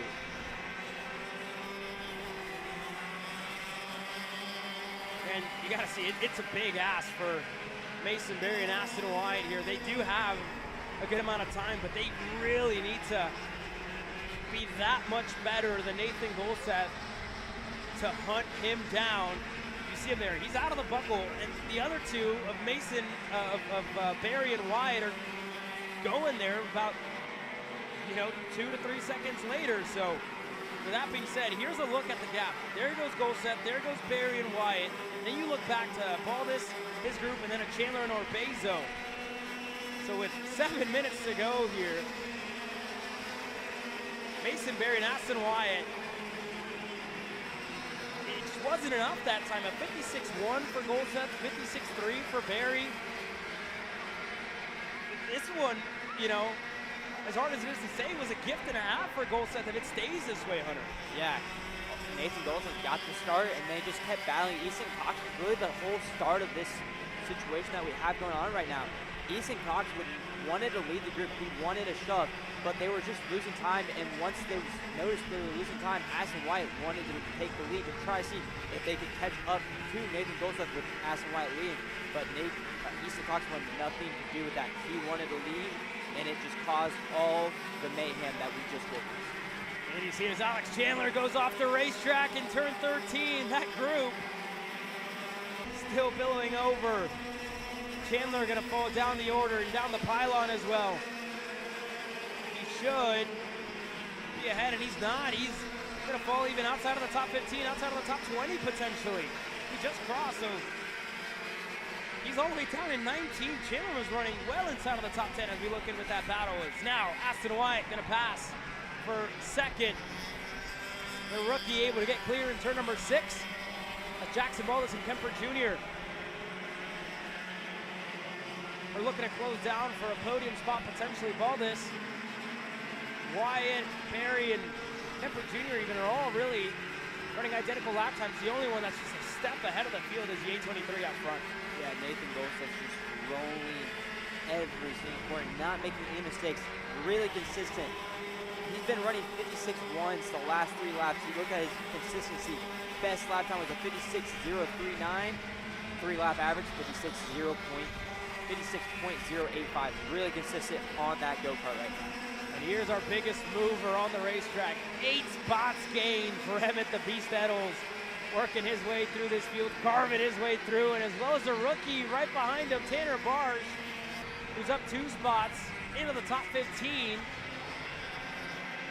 So these two drivers going back and forth. There goes Barsh looking on the inside. Turn number 6. Barsh has got it. The 851 gets clear. And further back, Luke Cruz locked in a battle there with what looks to be the 887 there of Rebus. Yeah, we were talking about Tanner Barsh a little bit yesterday. Rookie on this 1-year mini split category not mini split. Second in the championship in mini split. Aston Wyatt won the championship in mini split last year, but making the rookie not having that great of a weekend.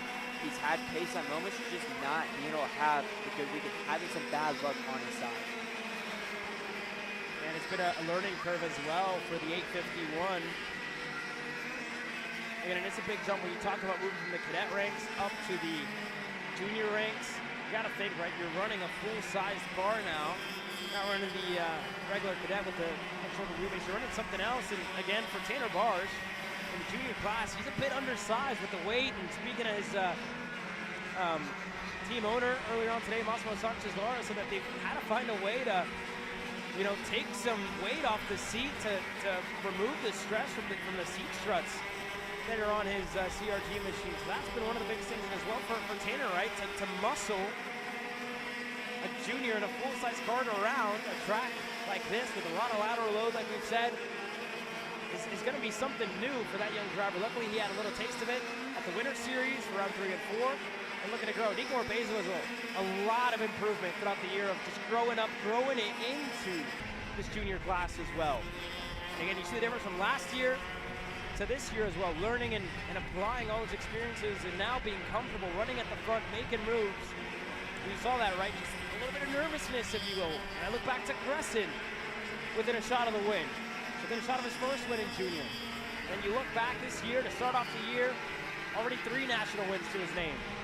But looking for a regional championship. And this start, he would have wanted a little bit more, but he's fighting for everything that he can. Through for 6th on Easton Cox, who drops the tire. Carson Berry goes through as well for 7th. Yeah, Nico Orbezo's had a really good year so far this year, just not having the best of weekend. He was qualified, I believe he qualified P3 if I'm not mistaken. Just not having that greatest of weekend. Now he's just trying to work for it and salvage what he can to have a run at the championship this year. Well, 2 minutes to go left in this main event as Golseth rounds turn number 9. And Aston Wyatt looking to pull away back from Mason Berry. Hasn't really done so. They're still nose to tail, but up front, the top 3 haven't really changed. This is the battle that's keeping us intrigued, that's keeping us on the edge of our seats. Baldus and as well, Kemper Jr. right there with each other, nose to tail, pushing each other along, and this is really where it starts with Orbezo, with Berry, and a couple of others. Cox just falling down the order. Talk about the pole sitter. This race, definitely not how you would have wanted it to go, falling down at 8. Yeah, but that outside poleman, Nathan Golseth, just hit the 55s. Only driver in this class to hit the 55 benchmark. He just did it by himself out front. Well, we're fighting for 2nd. Mason Berry gets clear on Aston Wyatt into turn number 6. So these 2 drivers battling for position, and it's a difference in points. But at the end of the day, we've seen championships come down to 1 point, 3 points. And everything matters. Every position matters. You're going to be hoping that you would have held something on. The driver there on the bottom right-hand side of the screen has his fair share of championships as well in the series. Winning one back in 2024. He's getting ready to come up and out on the racetrack next in the 206 senior class. And we still have 30 seconds to go. Should be 2 laps to go when Golseth crosses the stripe here, Hunter. Yeah, it's going to be 2 laps to go when Golseth gets that line. And it looks like we're having a good battle going for P3 between Mason Berry and Aston Wyatt. Aston Wyatt, obviously the rookie. Mason Berry having a good race, up 3 spots right. Yeah, it's definitely had a good charge up the field, and again, Mason as well. He's really progressed a lot in the last, I would say, since November, last couple months, last 5 months, I should say, where he's been able to put together a good string of results. Got a podium, his first national podium at the SKUSA Winter Series here. And again, speaking to his mom earlier today, saying that really starting to click for Mason, really coming together. And you're seeing that, right? These results and the decisions that he's made so far this weekend have been very mature decisions and very methodical and tactical in the way that he's going about these races. And you see him, right? Just looks calm up there in second. Kemper Jr., you can tell you definitely doesn't feel that way. He's defending for 4th all the way to the low side. On Jackson Baldus, they're going to fight, and they're going to go to war here. Yeah, they're going to go to war. One thing I did notice, Jackson Baldus was pointing forward, going down the front straight, and Tyrone Kemper Jr. doesn't want anything to do with that. He wants to defend and take as many points as he can, even though if they did start pushing together and Aston Wyatt and Mason Berry started battling, they are close enough to where they could have caught up to Mason Berry and Aston Wyatt. Here we go as we round turn number 14. White flag flies, and we haven't seen much of our leader. And that's because he has been in a different zip code for the entirety of this race. Nathan Golseth is through in turn number 6. And this is really some of the best that we've seen this young man drive so far this year, as Kemper Jr. still fighting against Baldus. They're going to go into the double right, still going at it. Still Carson Berry looking to go on Jackson Baldus. But Nathan Golseth, as he comes in at turn number 14, looking for championships this year, looking to become a winner, looking to become a household name in the junior ranks in 2026. Nathan Golseth is a winner in Houston. Yeah, great run out, Nathan Golseth. As we have the battle for P2 coming up, it's going to be Mason Berry in P2 and Aston Wyatt in P3. Nico Orbezo off the racetrack there. Baldus just sneaks in for 6th, or for 5th. Is Carson Berry falling down to 11th. Did cross the line.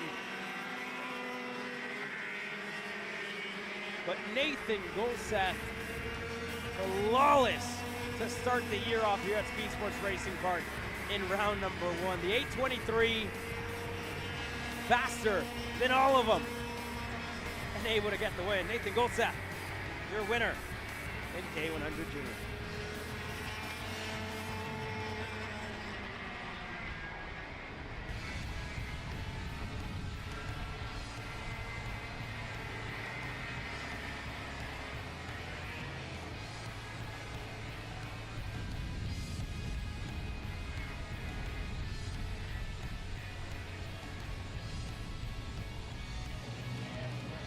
Coming up next, 206 senior, and they're led to the green flag by Reagan Seville, Trackside Karting Services on that inside line on his GFC, 7-time TSRS champion, looking for his first in the senior ranks. And on the outside, how about a hometown kid in his backyard for the AR Academy as they race at home, Carter Kilgo.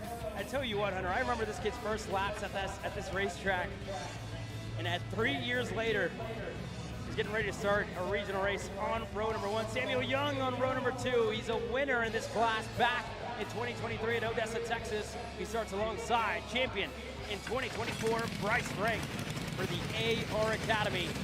And how about the most popular name in 4-cycle so far to start off this year, Cale Zimmerman, Spring Nationals champion, 2025 Cup Karts North America Grand Nationals champion. Starts on row number 3. He's talked a lot about the differences and what it's taken to get used to this racetrack. But Carter Kilgo looking for his first win in the senior ranks.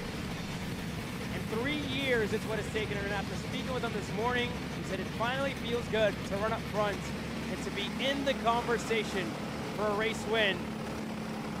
15 minutes and 2 laps is what separates him from that. 15 minutes and 2 laps is what Reagan Seville,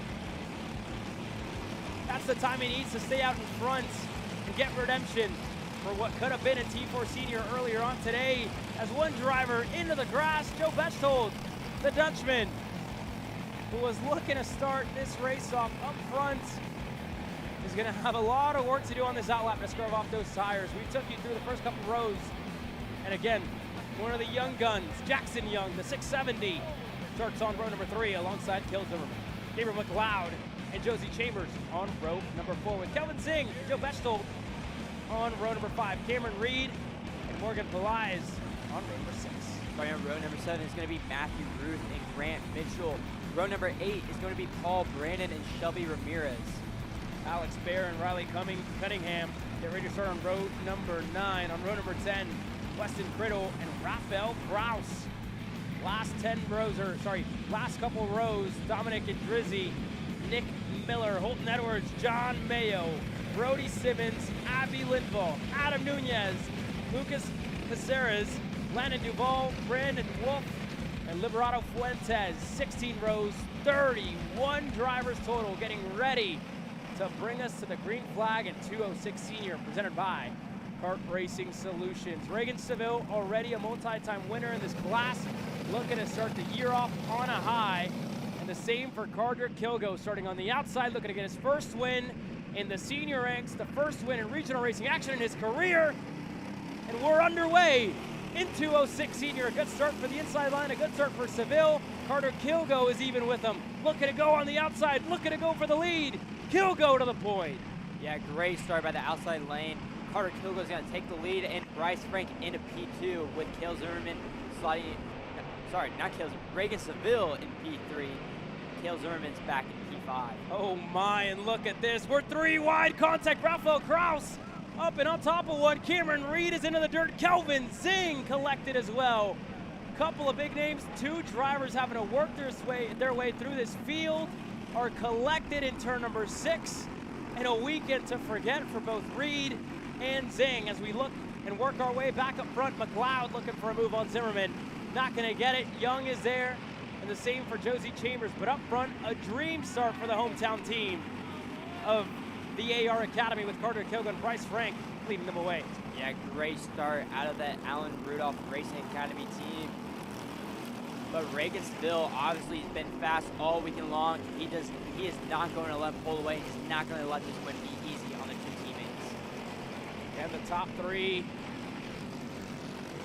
you got to assume they're going to be, they should be, I should say, pushing each other for the entirety of this race to look to work away from Josie Chambers, Samuel Young, and Cale Zimmerman. Jackson Young is down in 7th with Grant Mitchell in his first start here in 206 Senior on the regional side at CSRS. Is having a good race up to this point. He's up to 8th, and in his first start, working his way inside of the top 10. Pelias is right behind him in 10th with Ruth, Braden, Ramirez, and Drizzy and Bear, your top 15.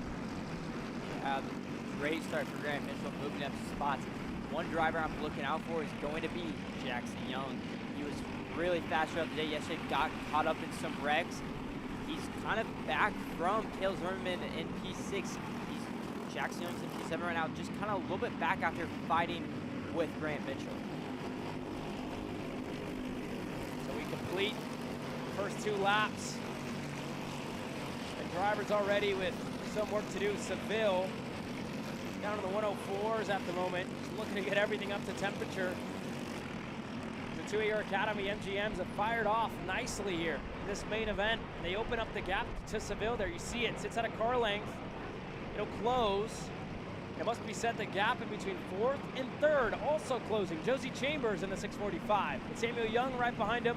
Zimmerman and Jackson Young in 7th are looking to work their way up to Seville. Frank and Kilgo here, Hunter. Yeah, that whole group's closing in.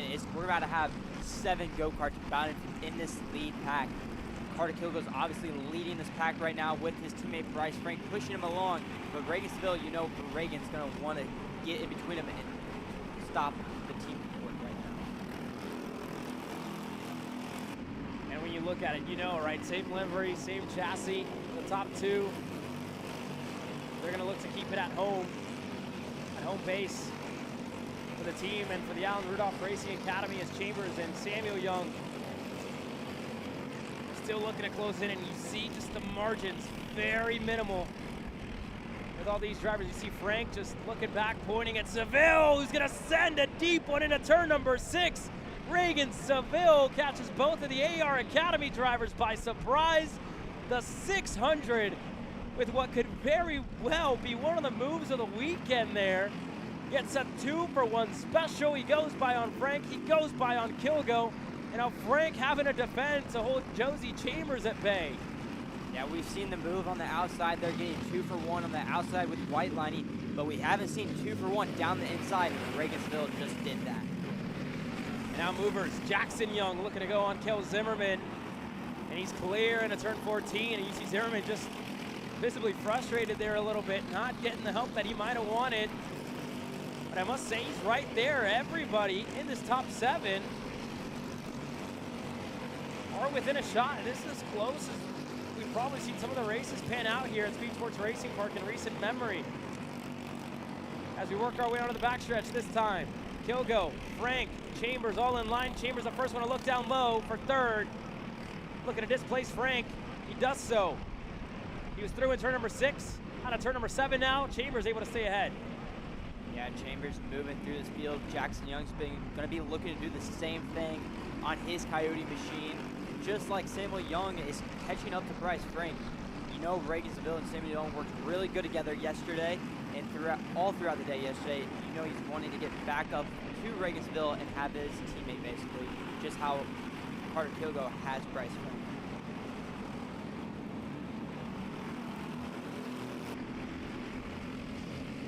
This time by out of turn 15, 9.5 minutes to go for Reagan Seville.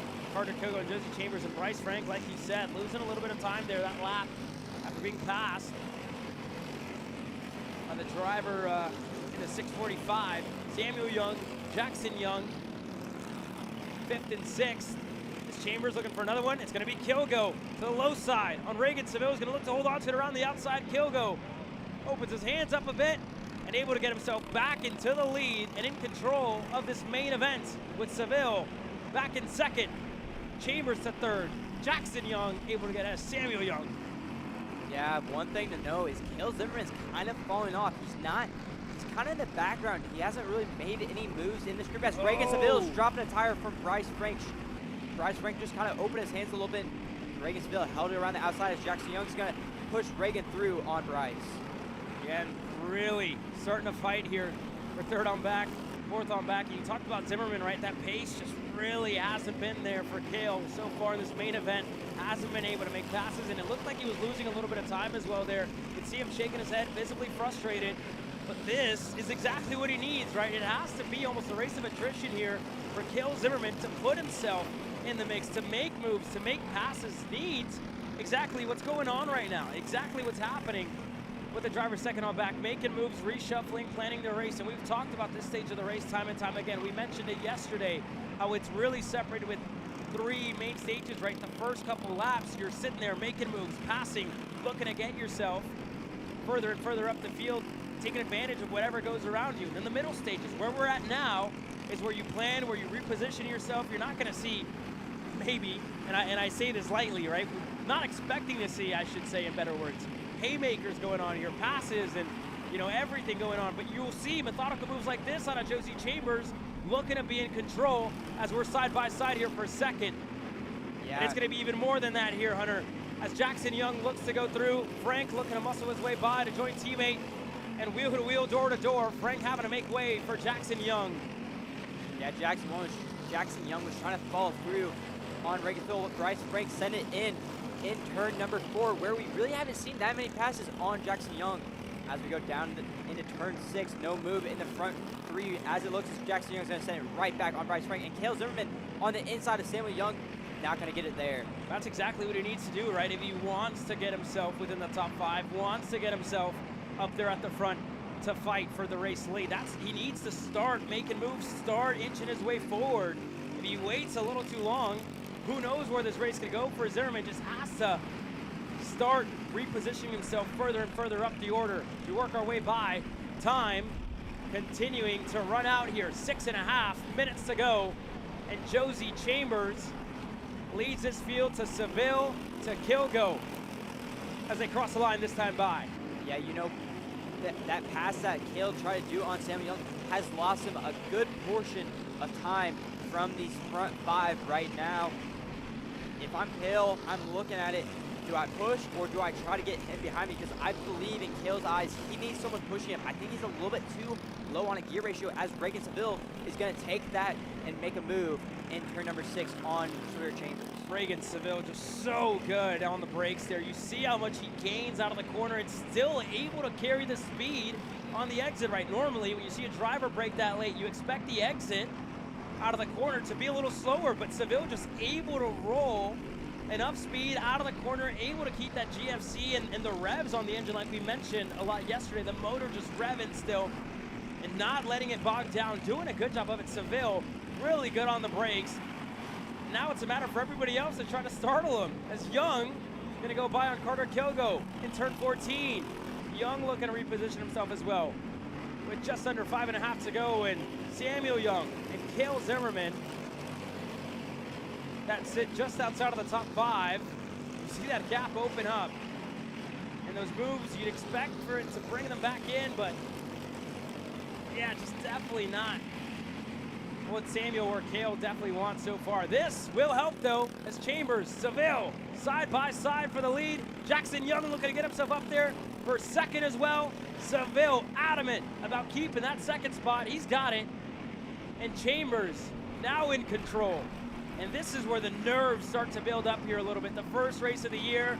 You haven't seen these guys in quite some time. And you're gonna see moves like this as Seville, Jackson Young with a push. They get themselves up to the lead. And we missed in the back screen in turn 6. Cale Zimmerman got by Samuel Young, and now he's got the push. One thing I do notice between Jackson Young and Sawyer Chambers is they've worked together all weekend long as Carter Gilgo up the inside in turn 14 and Bryce Frank able to fall through. But it looks like they're gonna go side by side down the front straight. Sawyer Chambers pushing Bryce Frank. And just gotta be careful here, fellas. Frank and Kilgo. Frank gonna let him back in line. And I'm sure you just had to tap the brakes there a little bit to let teammate Kilgo back in line. And those two just pitted right next to each other, right under us here in the garage in the AR Academy. And up front, they're battling here for 4. Chambers wanting to go on Frank, and he's through. Zimmerman now is clear, so Kilgo needing a push, wanting a push to get up to Jackson Young and Reagan Seville, and I'll let them run away and just making it a little bit harder on themselves. Still 3.5 minutes, so.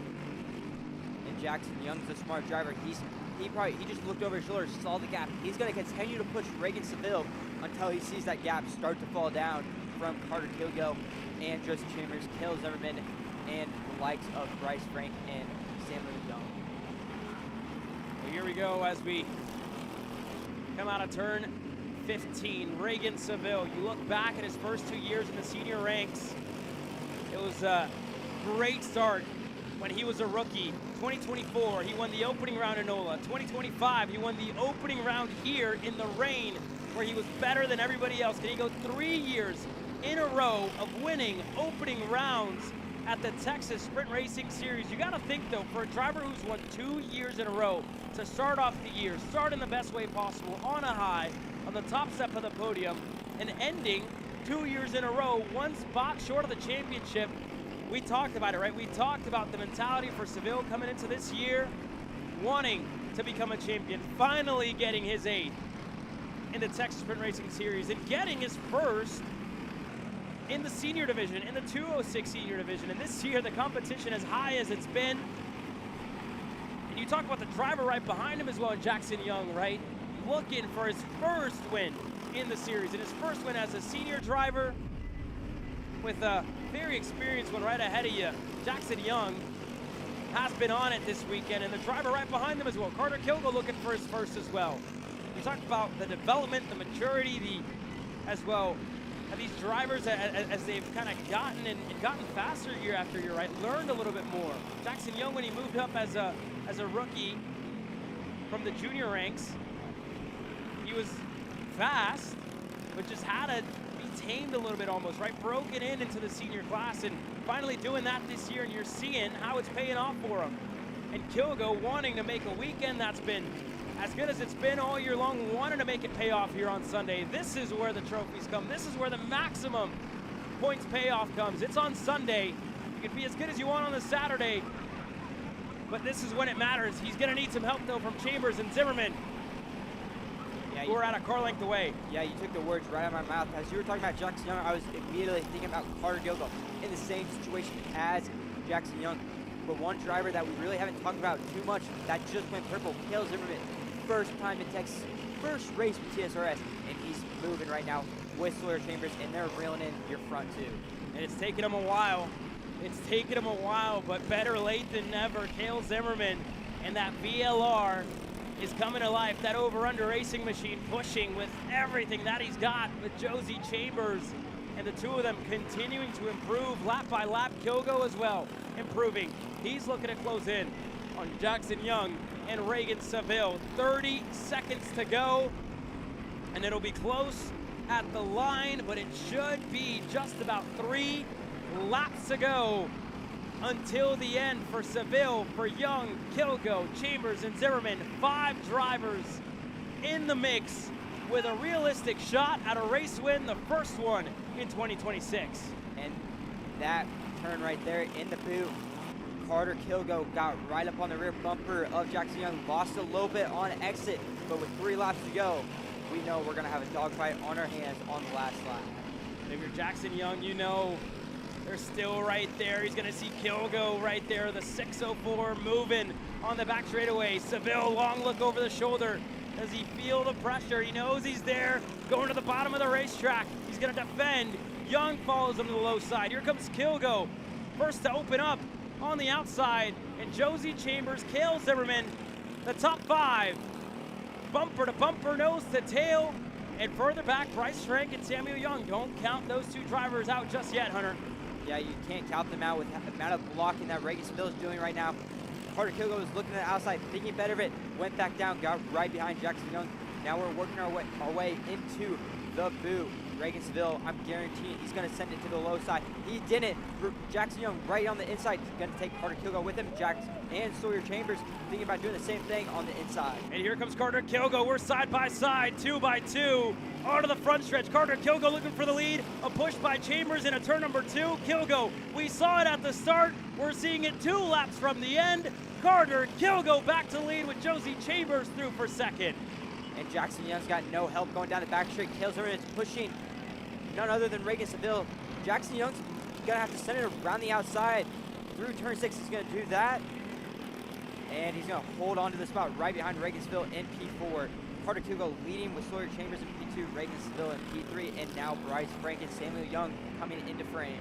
Here comes Bryce Frank, here comes Samuel Young, and you gotta think the pressure under the helmet for the 604, looking for his first win in the senior ranks. The same for Chambers. Seville now side by side with Jackson Young.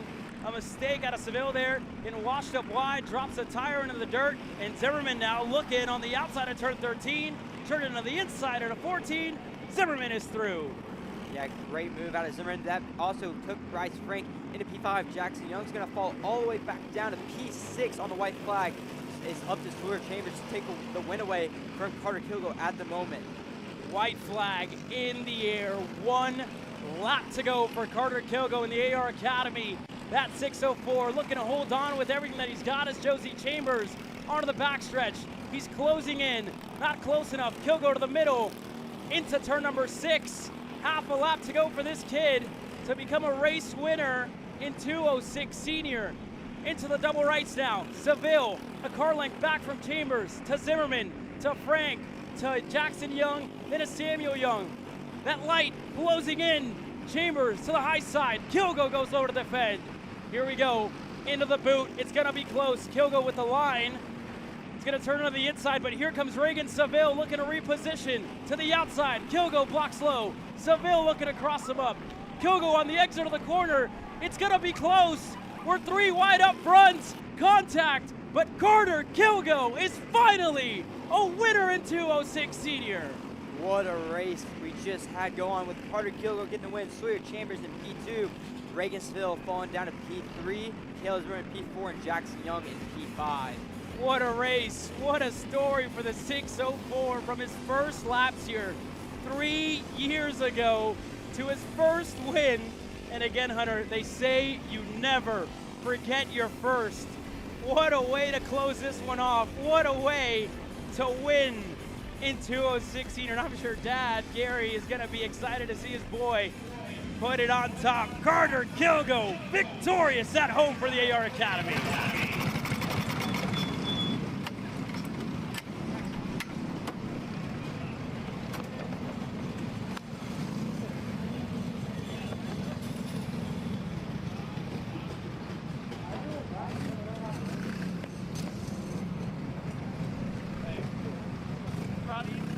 I know you jumped that start zone.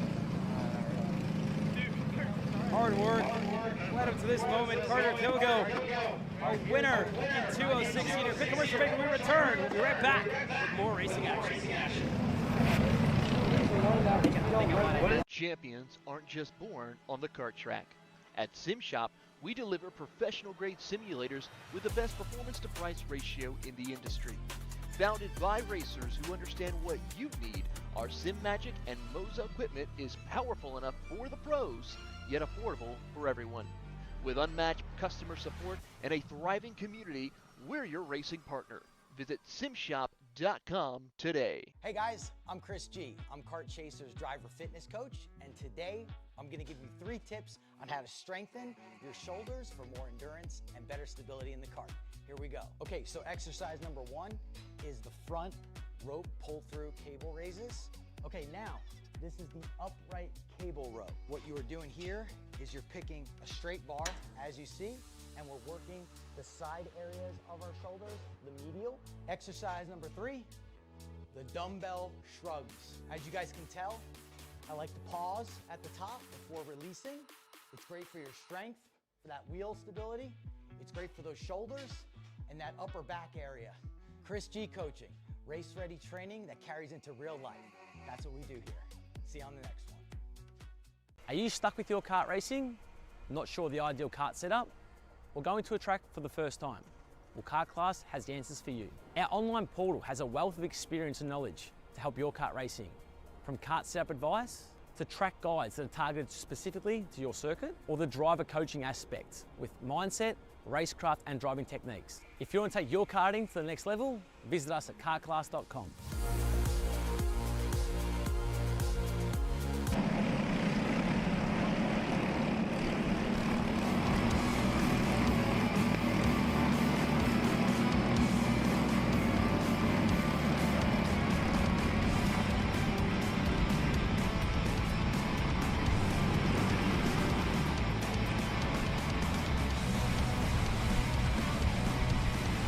Four more main events left on Sunday. Opening weekend of the Texas Sprint Racing Series is live on Kart Chaser. Marshall Steves and Brody Stoffel getting ready to lead the 206 Cadets to the green flag with MSO Racing's Liam Haswell and Drew Blem on row number 2, Mace Lasek and Dusty Strayer on row number 3. Mikey Todd and Sebastian Sampson, row number 4 with Randy John III and Dutch Westbrook on row number 5. Aiken, Baudois, and Nayeli Vargas on row number 6, Max Tucker, Wyatt Schroeder, Lorenzo Avellino, Hutton Buck, 16 total as we're green in 206 Cadet. And Marshall Steves with a great start. Brody Stoffel sliding into P3, Liam Haswell sliding into P2. Drew Blem getting that 4th spot. I take that back. Dusty Strayer up the inside into P3. Here's that battle just right behind Marshall Steves and Brody Stoffel, who have gotten off to a good start. Liam Haswell, my apologies, they're off with a good start. Strayer driven wide. Blem as well, losing a little bit of time. Mikey Todd looking to work his way through. As there as well was another one of the CRGs for Reed Motorsports in Westbrook, making some headway here early on in this race. Yeah, Mikey Todd's got a lot of work to do in front of him. He was super fast throughout the day yesterday, battling with Brody Stoffel, Drew Blem. All the front drivers yesterday just had that one mistake, got caught up in a wreck with Brody Stoffel, and is on the back foot now, has a lot of work to do in front of him. And here we go, look at Dutch Westbrook, who's been struggling yesterday, or who was struggling yesterday, to correct myself there, in this 206 Cadet class. But today, finding whatever was missing. Already up 6 spots in this main event. Dutch Westbrook with a good start. Mace Lasek's right behind him. Then you go back to Sebastian Sampson and Randy John III, who's gotten himself into the top 10. Randy John's up to 7. Yeah, good start out of Dutch Westbrook on that opening lap. As we go back to the lead with Marshall Steves leading it with Brody Stoffel in P2 and Liam Haswell in P3. No moves out of the front 3 so far throughout this race. It's going to be a pretty smart race between these 3 drivers, I believe. One driver to look out for will be Mikey Todd and Dutch Westbrook. Seeing if that group can pull forward as Mikey Todd's right on the back foot of Randy John III. And Mikey Todd has, again, been an up and down weekend up to this point. It's been top 3 pace, top 3 finishes, and as well, you know, incidents that have set him backwards in the order, but the pace has certainly been there for the Reed Motorsports driver, who now works his way up to 7th. You see him there, that red helmet, black suit, and white, black and red Reed Motorsports livery, as he's now closing in on Sebastian Sampson on the back straightaway. We'll keep an eye on the 217 and his progression through the field, but nobody has gained more spots than Dutch Westbrook, who's chasing down Liam Haswell, Brody Stoffel, and Marshall Steves. Yeah, it's going to be a tall ask for Dutch Westbrook and Mace Lasek to get up there as we go side by side with Drew Blim and Randy John III. Up the inside is Drew Blim. Good move out of Drew Blim to get that P8 spot away from Randy John III. Yeah, and Blim, our fast lap qualifier yesterday, is with a little bit of more work than what he had to do to get back up to the front. Mikey Todd, turn 13. No issues for him there, able to get clear. And you see the signals from the fence line telling Todd to just keep pushing, keep going, and keep carving away at it here. Todd is up to 6th. Lasek and Westbrook are probably going to be happy to see Todd coming to get a little bit more help, maybe get themselves up to Steve, Stoffel, and Haswell. One thing I must say there, I think Haswell's lost a little bit of time. Yeah, I was about to just say that right before you interrupted me there. Haswell has lost a little bit of time off the front too. Dutch Westbrook is closing in to that driver of Liam Haswell.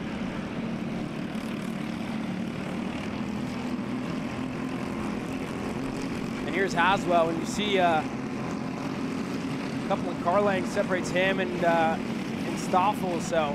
He was really busy on his hands there on the turn-in, really sawing at the wheel, just not as smooth as these front 2 are. Well, you look at the last lap as well.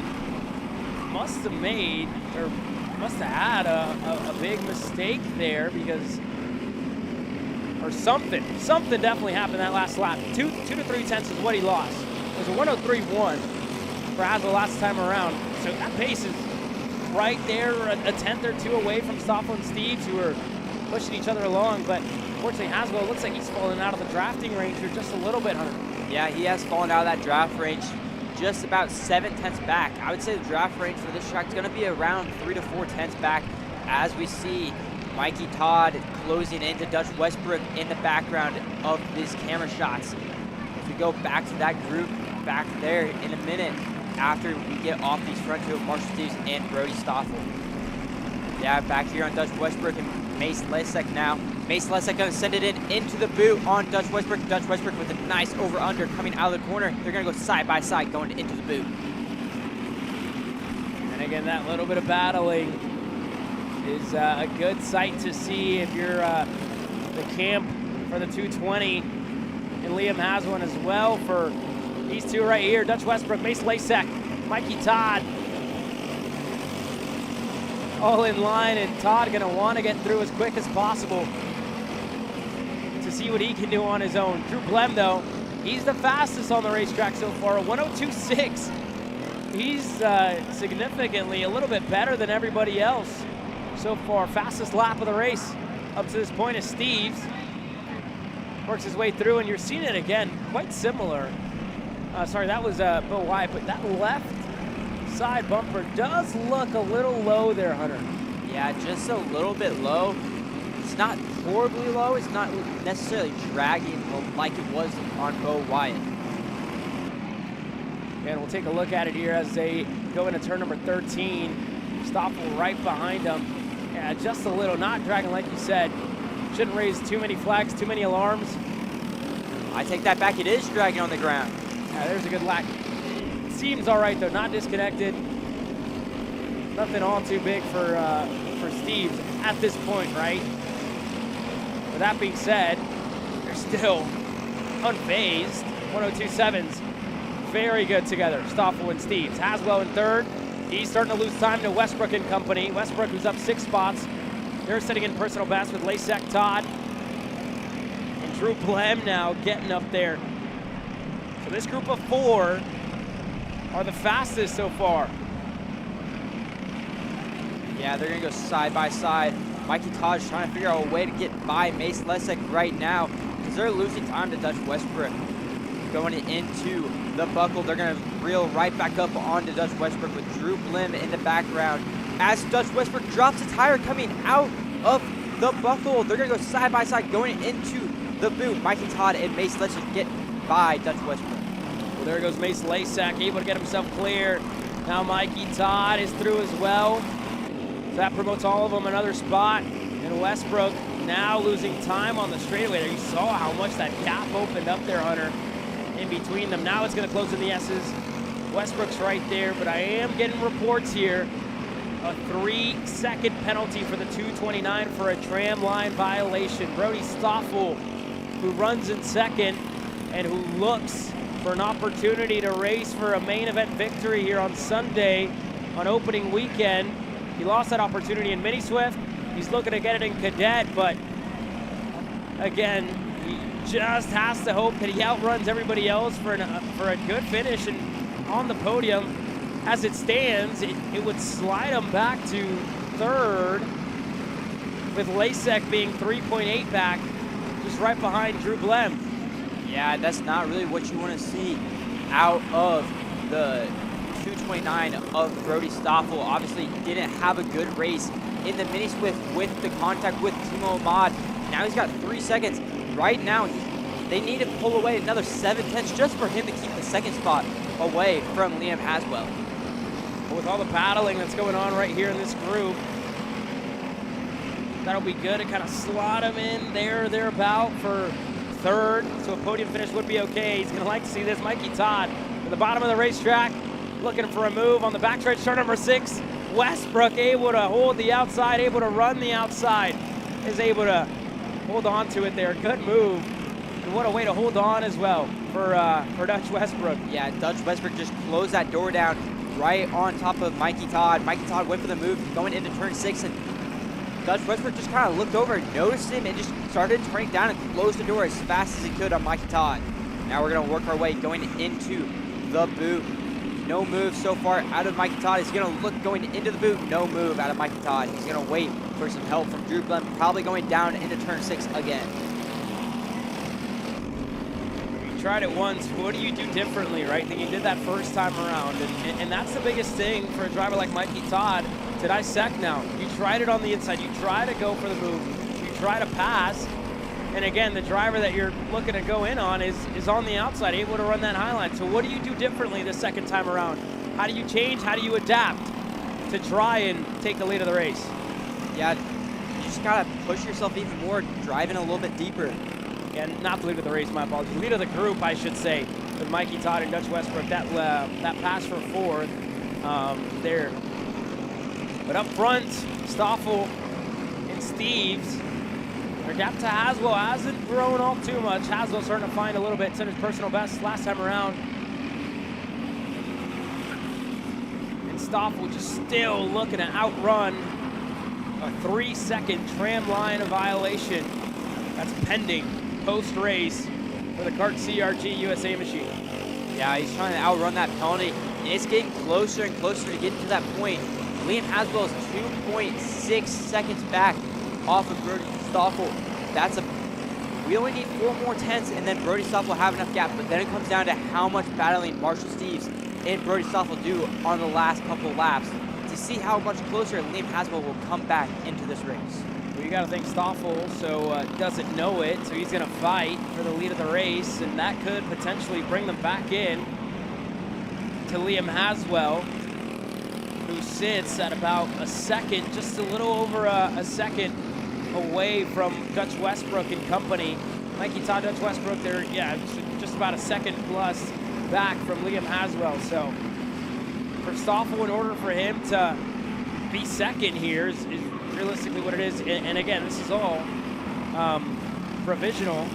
Gonna have to just keep himself out in front as it's like a little bit of lap traffic. And Avellino is coming the way here of a couple of them. But Westbrook lost a spot there. He's down in 6. Sorry, down in 6 for Dutch Westbrook. So Mikey Todd able to go through. And the same for Drew Blem. Yeah, I thought I noticed something going on going into the boot when we were following along with Marshall Steves and Brody Stoffel. We just missed it in the back of the screen, I believe, as we have battling for the lead. Oh, Haswell off. Mikey Todd was right there as well, but Liam Haswell's off in turn number 7, looking for a podium this weekend. Haswell off, and he rejoins. He's fallen down the order. And up front, that gap that's at 3+, is going to sit at more than that for Stoffel and company. And now Mikey Todd, all that work he did get up to Dutch Westbrook and Drew Blem, he has to do it all over again after the contact with Liam Haswell. Now we look at it here, just 2 minutes remain.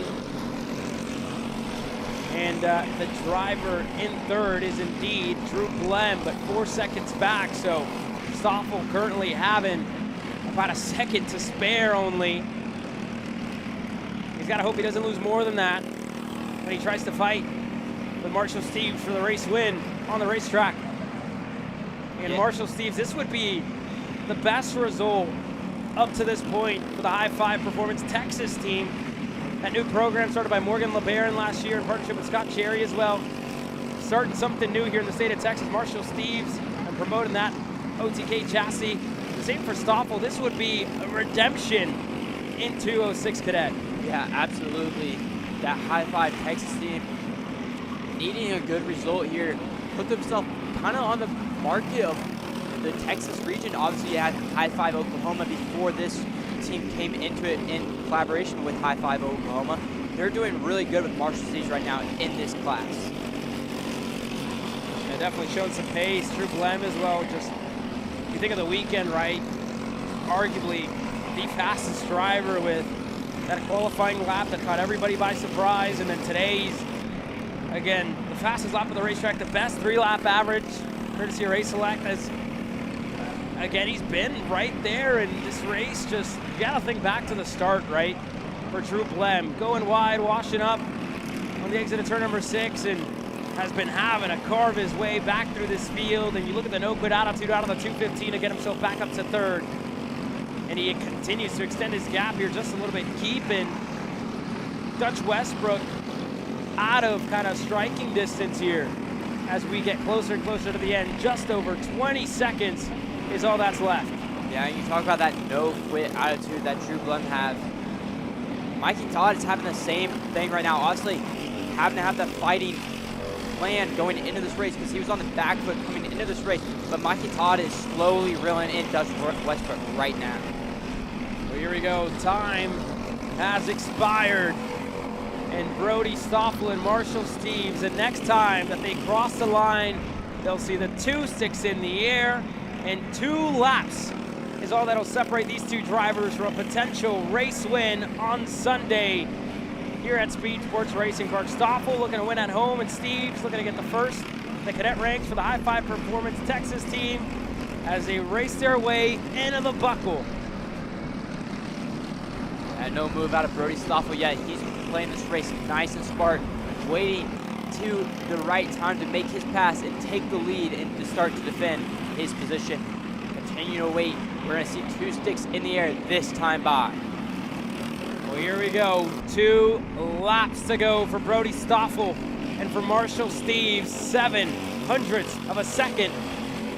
That's how close these 2 have been for the entirety of this race. They've pushed each other away, and they've built a 5-second buffer. That's exactly what Stoffel would have wanted to see as they work their way into turn number 6. Stoffel gonna be patient, probably for another lap. He's gonna decide to push Steves further and further away. Yeah, they're continuing to work together really well. The buffer to Drew Blem is now at 5 seconds. That's going to secure Brody Stoffel at least P2 if he can't get this penalty overturned. Well, into the buckle this time by Brody Stoffel, Marshall Steves. These two drivers have been impressive so far today. And in this main event, Steves in turn number 14, he's going to see the white flag. 1 lap to go. 1 lap. All that's left for these two. White flag in the air, the final time around for 206 Cadet. And Marshall Steves starting to take the middle line, not going completely defensive into 1 and 2 and 3, just kind of mid-tracked it a little bit. Now we're working ourselves onto the back straight. Marshall Steves going to go looking over the shoulder. Now he's going to go defensive, going down to the bottom of the racetrack, blocking Brody Stoffel. Brody Stoffel going to try around the outside, going into turn 6, thinking better of it. Back down to the inside. Brody Stoffel, P1. Brody Stoffel sold the dummy into turn number 6. These two are going to put on a show as Steves now looking, opens up for turn number 8. Doesn't have the exit he would have quite wanted, but into the buckle now. Brody Stoffel looks over the shoulder, looking. Steves around the outside, looking to open up. Stoffel to the middle of the racetrack, gets the exit he wants. Couple corners to go, 3 to be exact. The Steves looking to get alongside Stoffel. We're side by side, turn 13. Marshall Steves looking to inch ahead. He's not going to be able to. Stoffel on the inside, Steves on the outside. Steves looking to cross him up. He has a run down low. Marshall Steves looks to steal it, and he does. Marshall Steves wins in Houston. What a great race. Last lap battle between Brody Stoffel and Marshall Steves. Dutch Westbrook able to take that P3 spot away from Drew Blim and Mikey Todd P5. We look back to Dusty Strayer finishing and crossing the line in 6th. Dusty Strayer and Sebastian Sampson, Liam Haswell, Mace Lasek, Aiken Bodois to finish inside of the top 10. Quick commercial break. When we return, more racing action getting set to come your way from Speedsportz Racing.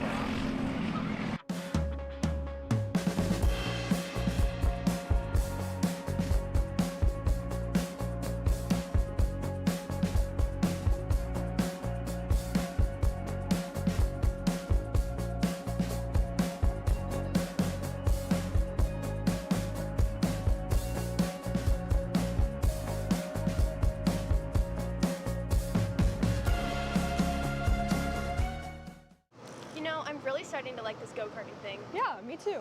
Oh my gosh, can I show you this cute dress I just got? Yes, of course. Oh my goodness, it's so cute. I just love shopping. I love shopping too. Oh my god. Wait, do you guys say you like shopping? Of course. Well, dude, I have the perfect place to do that at. ShopPayCarrot.com.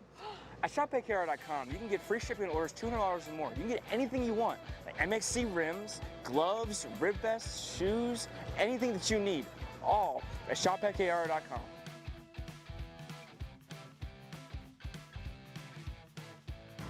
Who is he talking to? No idea. But we're gonna have to check it out. Sounds like a great...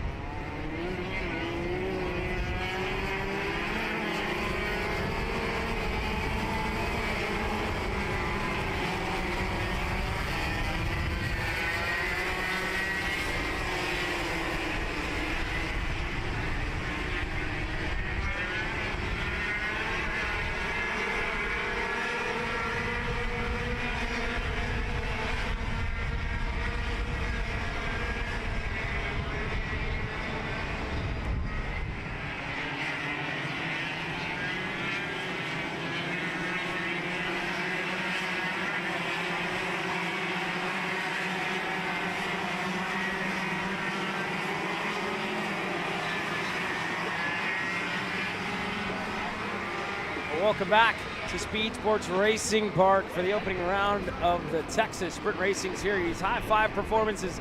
KA 100 Masters gets ready to go green with Miguel Mir on a weekend that's been a return to form for the Orsolon Racing Texas driver.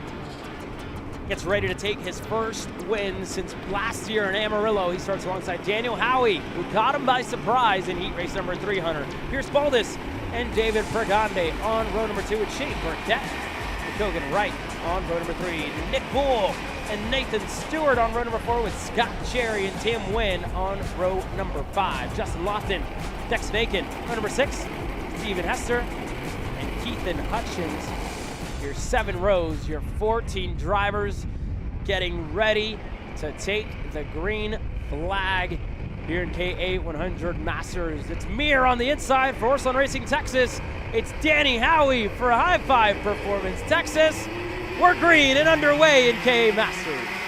Daniel Howie with a decent start, going to go side by side with teammate Pierce Baldus. Pierce Baldus able to slide into P2. Daniel Howie into P3. Shane Burkett into P4. David Conde P5.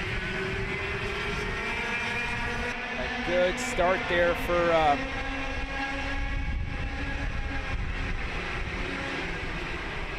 Shane Burkett. David Pregande is able to get himself up to 5th. That being said, Miguel Mir, nobody had a better start than he did, putting himself at the front of this field and at the front of the run order to start this off on a weekend in a year where he looks to finally get the 8th. Did he start in the best way possible? But we're only 1 lap in. Long way to go. 14 minutes, and it'll feel like an eternity, I'm sure, for the 477. As Pierce Baldus still right there. And yesterday, Baldus really improved throughout the latter half of the day, showing the pace on his high 5 machine and getting himself right there and keeping himself right there. It was a slow progression, right? You talk about the first 2 heat races, the qualifying might have missed it a bit.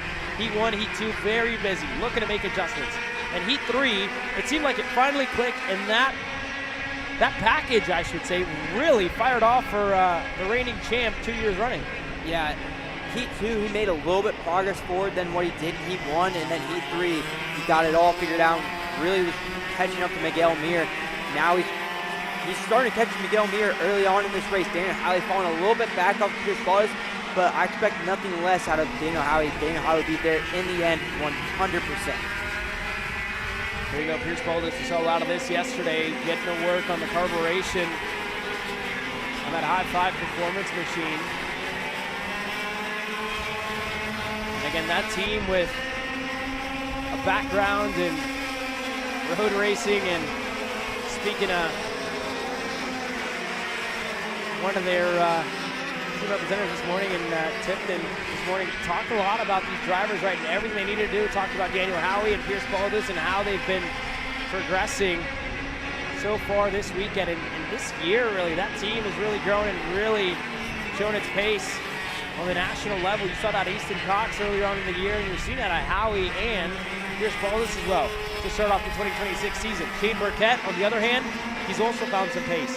Still very early, but again, to have a 1 second gap in between the top 4, this is as close as I think we've seen it all weekend long, and this is as close as we've seen Pierce Baldus to the front in this main event. With 12 minutes to go, Baldus now is closing down that gap to the 477 of Mir, going to get to his rear bumper here shortly.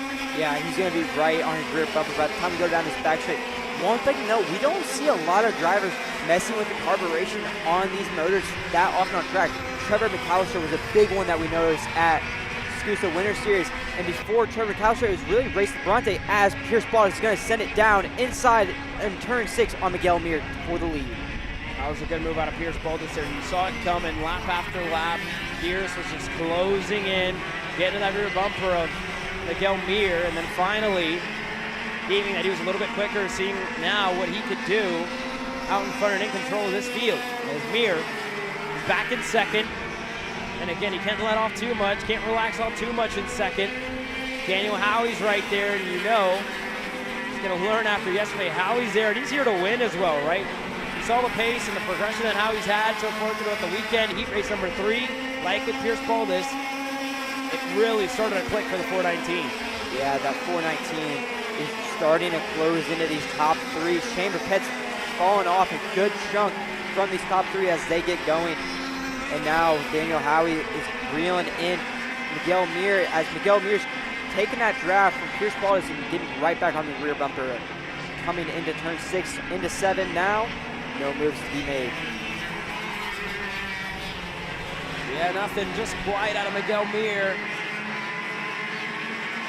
who still stays in that second. And again, this is also, when you think of races. Also, probably good for Miguel Mir. He spent almost the entirety of this weekend out in front. Hasn't really been able to see how Speedsportz is doing, what he's doing, how he's going about this racetrack. The same can be said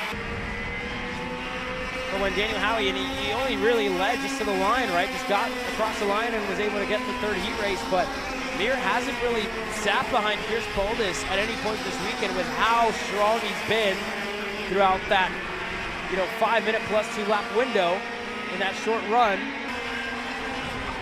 of racing action throughout the heat races. And now this is good for him to see the differences in between the driver that, for lack of better words, has beat you for the last 2 years in the championship, seeing how you could be up there. And for Mir, he's going to lose a little bit of time here, 3 car lengths, just about is what separates himself now. Yeah, Miguel Mir really hasn't seen what Daniel Howie and Speedsportz are doing on the track. He's been leading this whole entire time. That's where Speedsportz has a small advantage over Miguel Mir. Speedsportz has seen what Miguel Mir is doing on track, where he's better than Miguel Mir. Miguel Mir hasn't had that chance till now. And Mir very good out of turn 15 as they work their way onto the front stretch and out of the S's. That's where he really gets a good exit here on the stretch. We'll see who really has that advantage. And again, with the draft, Mir's going to close right in, and he's going for the lead. Turn 6. Call it good for now for Miguel Mir. Looking to make it stick into turn 7. Here comes Daniel Howie side by side with Speedsportz. And this is where it kicks off. Turn 8, crossover. Speedsportz looking. Turn 9 now. Still door to door. Still wheel to wheel. And Miguel Mir holds on the inside out of the buckle. There goes Howie, and not too far back, Shane Burkett looking to get right back up with the top 3. Yeah, Shane Burkett's going to start closing in as they keep battling. Speedsportz looking for a move as Daniel Howie's going to over-under Speedsportz out of the boot. Going down the front straight now, Daniel Howie into the P2 spot, chasing down Miguel Mir. Daniel Howie set that up. So the exit of turn 14, able to cross him up, able to get himself back up to second. And Mir, realistically, the first opportunity he got to pass back, he did. And that can be for a variety of reasons, right? Of why he opted to go back in on Speedsportz, whether one, feeling like he doesn't have the pace to stay with him, seeing that Speedsportz was a little bit better through this section right here, where he pulled away, or two, just wants to be in control, and as simple as that. He wants to just be out in front where he feels comfortable being. And now Daniel Howie, we saw him pass for second. You gotta assume he's gonna want to go for the lead here when that opportunity presents itself. Yeah, he's going to want that lead. One thing I'm really noticing is that Miguel Mir is turning in much earlier than what Daniel Howie is doing. Miguel Mir is getting a little bit wider on exit, and it's causing him to lose a little bit of XP compared to Daniel Howie turning in a little bit later, getting a better exit throughout these tighter corners. You saw it in the buckle, and you saw it again in the boot, going down to turn 6 now. Yeah, turn 14 was really where you kind of noticed that difference in line there, and it could have just been also potentially Mir just going that little bit of an airline, and now so Daniel Howie opening up a little bit to look to get a run. He's got it now though, turn number 7. Daniel Howie's clear, and a 2-for-1 special for the high fives. The Texas program and the Tulsa program respectively to go by on Miguel Mir, who drops back to 3rd. So now Daniel Howie gonna lead a race. And you can't do that out in front. Speedsportz luckily looks like he's gonna give him a little bit of grace. But you see the difference, right? Can't afford mistakes like that when you're running up front. Yeah, you can't afford to drop a tire, make it past the lead, and then 2 corners later you drop a tire. That's not what the drivers behind you want to see. If you're going to pass the lead, you got to keep it on track, not make any mistakes. Now you're showing your weak spot to these drivers. On to the backstretch now, a car length in between Baldus and Howie. And those two pushing on the backstretch. Just under 6 minutes left in the KA100 Master main event. After this, we'll go Greenwood 206 Junior, and then the KA100 Seniors, and then a post-race ceremonies. And that'll be all on the day. On opening weekend here from Speedsportz Racing Park. It's been a huge turnaround from last year when we were plagued with rain for the entirety of it. Now, Howie sits out in front with Baldus in second, Mir in third. And again, this is where we really find out if Mir was really just that little bit down a couple laps ago, which prompted him to make the move on Baldus for the lead. He still sits in third. You see that closing rate as well in the S's, Hunter. He's able to charge into those corners a little bit harder than everybody else. In the turn number 6, you see him just still right there. So the pace still there for the 477, it must be said. Yeah, he's tearing a good speed through 1, 2, and 3. But one thing I did notice in turn 4 is he's getting a little bit wide coming out of 4 and turning into 5, and he lost a little bit of gap. And then that obviously the draft going down in turn 6 brought him back in the mix. That's one thing taking a note as this race goes on is how much speed he's carrying into 1, 2, and 3, but he's losing a tiny little bit in 4 and 5. Really good battle for the back. Shane Burkett, Nick Bull. This one's looking to kick off for 4th. As Burkett was up there early on in this race, he was just a little bit away, a lot closer to the top 3 than he is now. But that being said, Nick Bull finding some pace later in this race. He's just getting himself close, and Nick Bull has the fastest lap of the race as well, 57.007 on lap number 12.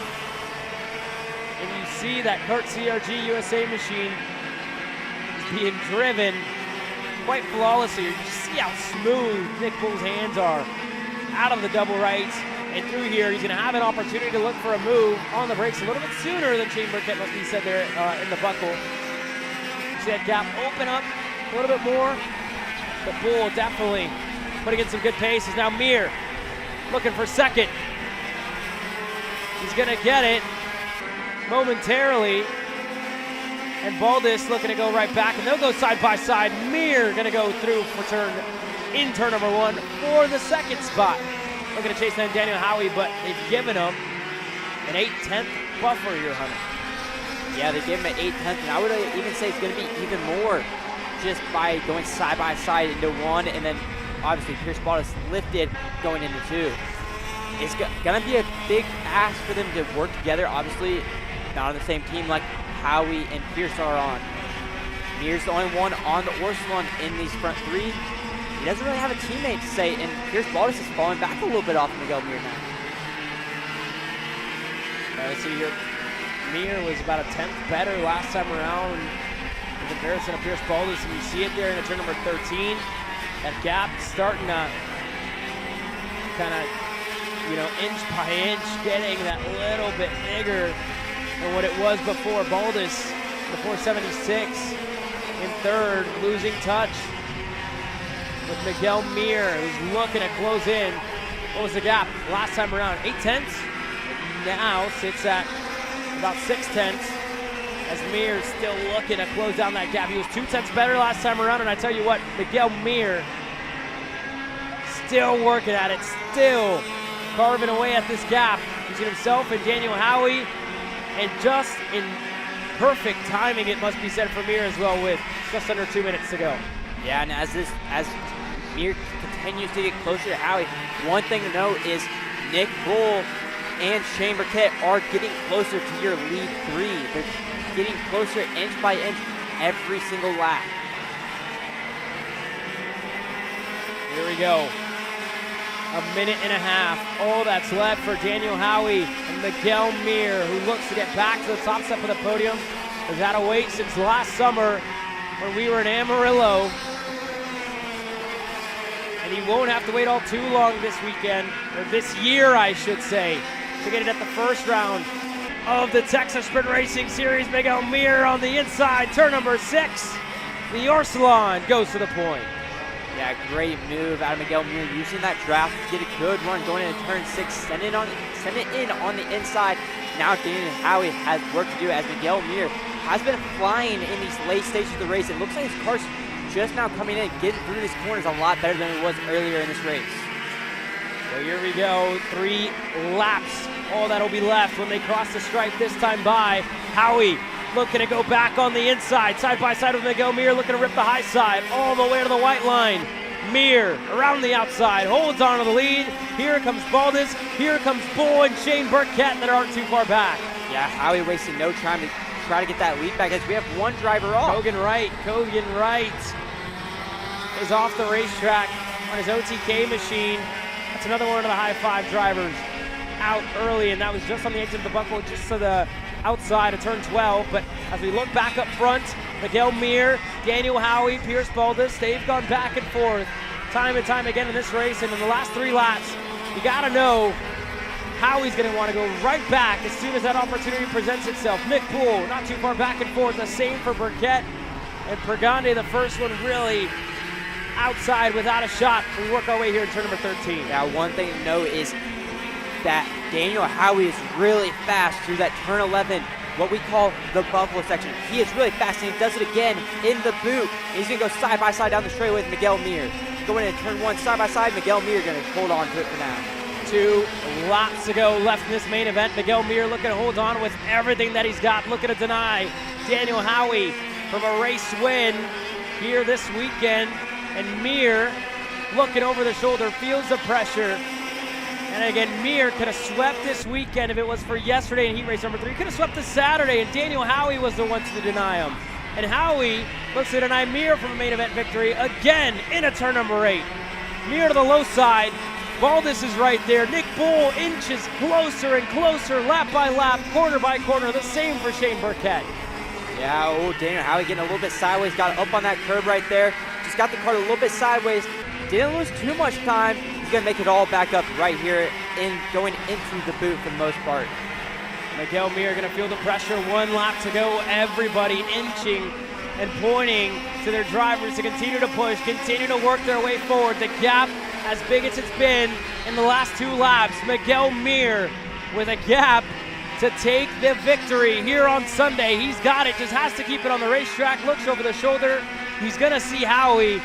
And you gotta think Howie probably gonna be a bit disappointed with himself after making the mistake a lap ago. Still looking to close in. Has to be perfect. This Bull looking to get himself on the podium. Side by side with Pierce Baldus. The Kart CRG USA machine, and Nick Bull looking to get himself clear for a 3rd place finish in his first time in the class, in the division. But out in front, Miguel Mir has been tried time and time again. He's had to wait year after year for the last 2 years to get that victory. In Amarillo, it was in round number 3. But this weekend, this year, it's round number 1. Miguel Mir wins in Houston. Yeah, that small mistake that Daniel Howie made in turn 11 just cost him that race. If it wasn't that mistake, he probably could have had 1 more chance to get him on this last lap, but it didn't come his way. Daniel Howie ending in P2 and Nick Poole in P3. What a drive, what an end for the 433 of Nicholas Poole to finish inside of the top 3 on his first time in the Masters division here in KA. With Pierce Baldus and Shane Burkett, your top 5. Pregande, Hester, Wynn, Lofton, and Dex Nakin, your top 10. Hutchins, Cherry, Wright, and Nathan Stewart not able to finish this one. You're watching Kart Chasers live coverage of the opening weekend of the Texas Racing Series. We'll be right back with more. Cat food marketing. $9.99 a month. Dude, Caleb, wake up. Dude, we're live in 5 minutes. Let's go. Come on. What are you doing? Dude, I'm so sorry. Xander had me in a cat food marketing meeting till like 2 a.m. last night. Come on, man. Do you have anything I can drink? Dude, I got the perfect thing for you. Perico. It's a healthy energy drink alternative. Perico? Non-GMO? Gluten-free? Kosher? Magnesium? B12? B6? Yeah, it's good. B5? Biotin? And 0 sugar? Pericazo! Try Perico, made with natural ingredients, organic caffeine, and supports your metabolism. Try the new official energy drink of Kart Chaser.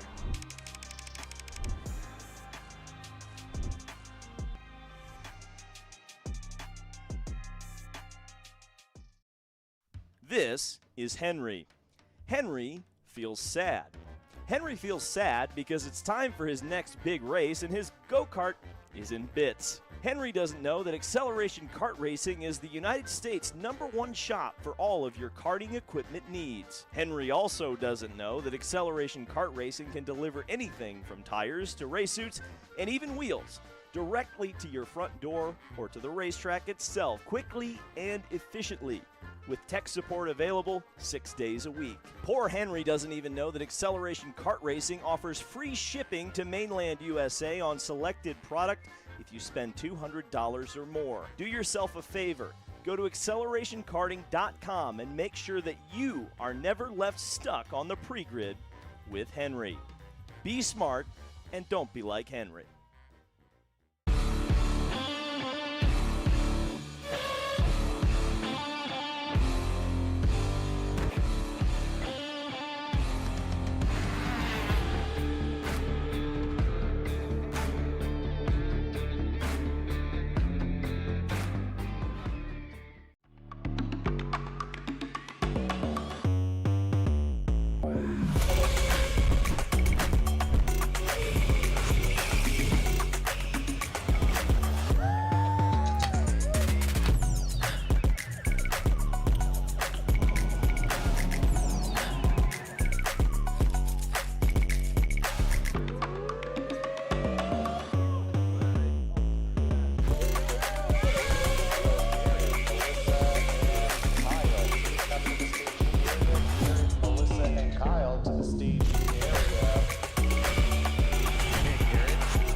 Let's go race. Come on, man.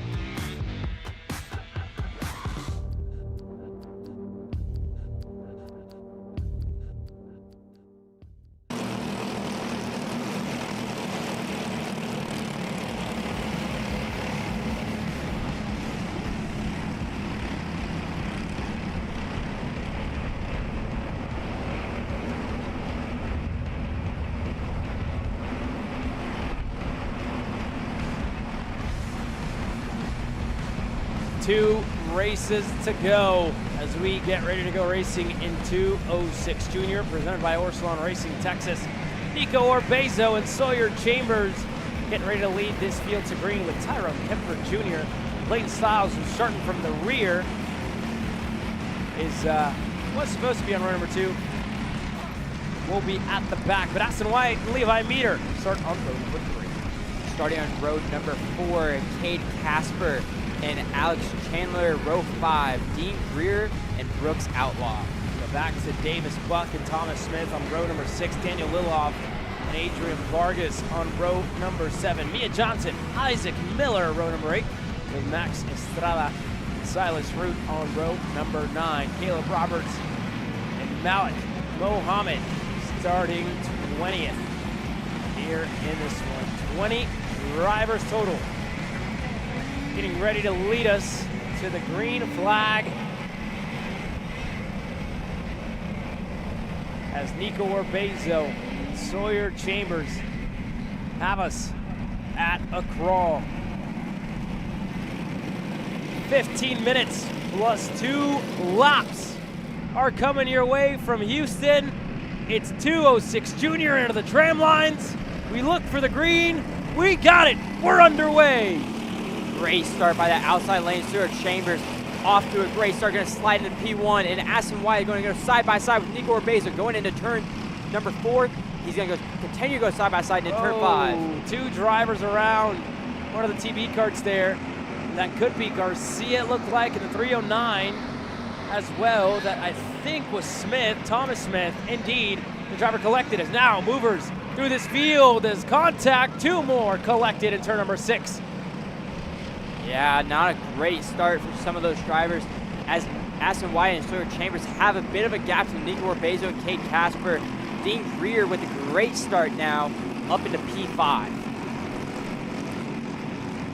Yeah, so already a much better start today for Aston White than yesterday in the main event in this, in the heat race in this class, where he was shuffled further back as now Orbezo gets in line in 3rd. Cade Casper right behind him. Sawyer Chambers at the point. Gearier back to Meter, Chandler, and Buck. If they still sit that way, we did see 2 collect. It didn't quite get to IG though. So now it's Clayton Styles up into the top 10. It's only taken him about 2 laps. Clayton Styles, 10 spots gained since the green flag flew at the start of this one. Yeah, that's a great start for Clayton Styles, avoiding all the chaos that we had on the opening lap. One thing to mention though is Dean Greer. We haven't really seen him up front that much this weekend, and he was mainly our front runner last year. Yeah, last year, time and time again, Hunter, as you remember, he was up there at the front. The same for Levi Meter, who was running up there and battling for race wins.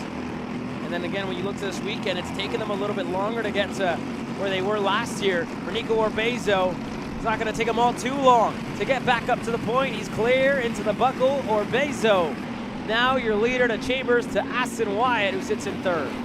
Yeah, great move out of Nico Orbezo to take the lead away from Sawyer Chambers, and Alex Chandler right on that back foot of Levi Meador, closing in to this front group.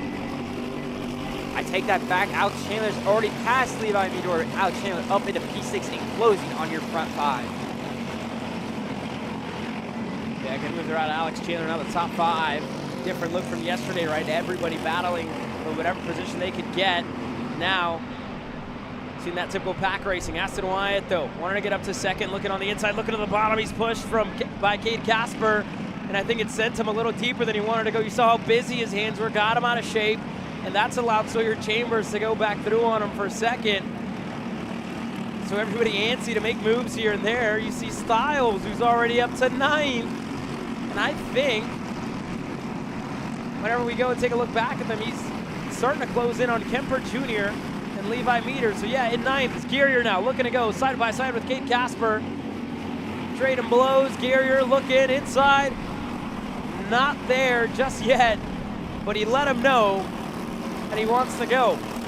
Yeah, we're gonna have a big group of go-karts in this lead pack.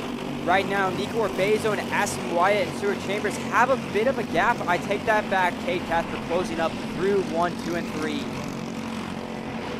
Now going on to backstreet, going to turn 6. Is Dean Greer going to try to make the move here? Obviously, he tried going into the boot. Didn't see it, but Cade Casper going to send it down the inside on Sawyer Chambers. Alex Chandler doing the same thing to Dean Greer. They're going side by side through turn number 7. No one able to make a mess. And that's lost him a little bit of time to 2 drivers up front.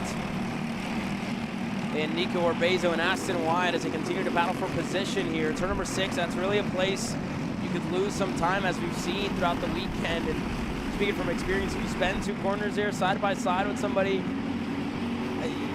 you'll lose a good amount of time there, Hunter, as we look back in. Top 2, Orbezo, Wyatt in line, and Chambers looking to recollect the group and looking to remind them, right, of where they need to be, where they need to get to.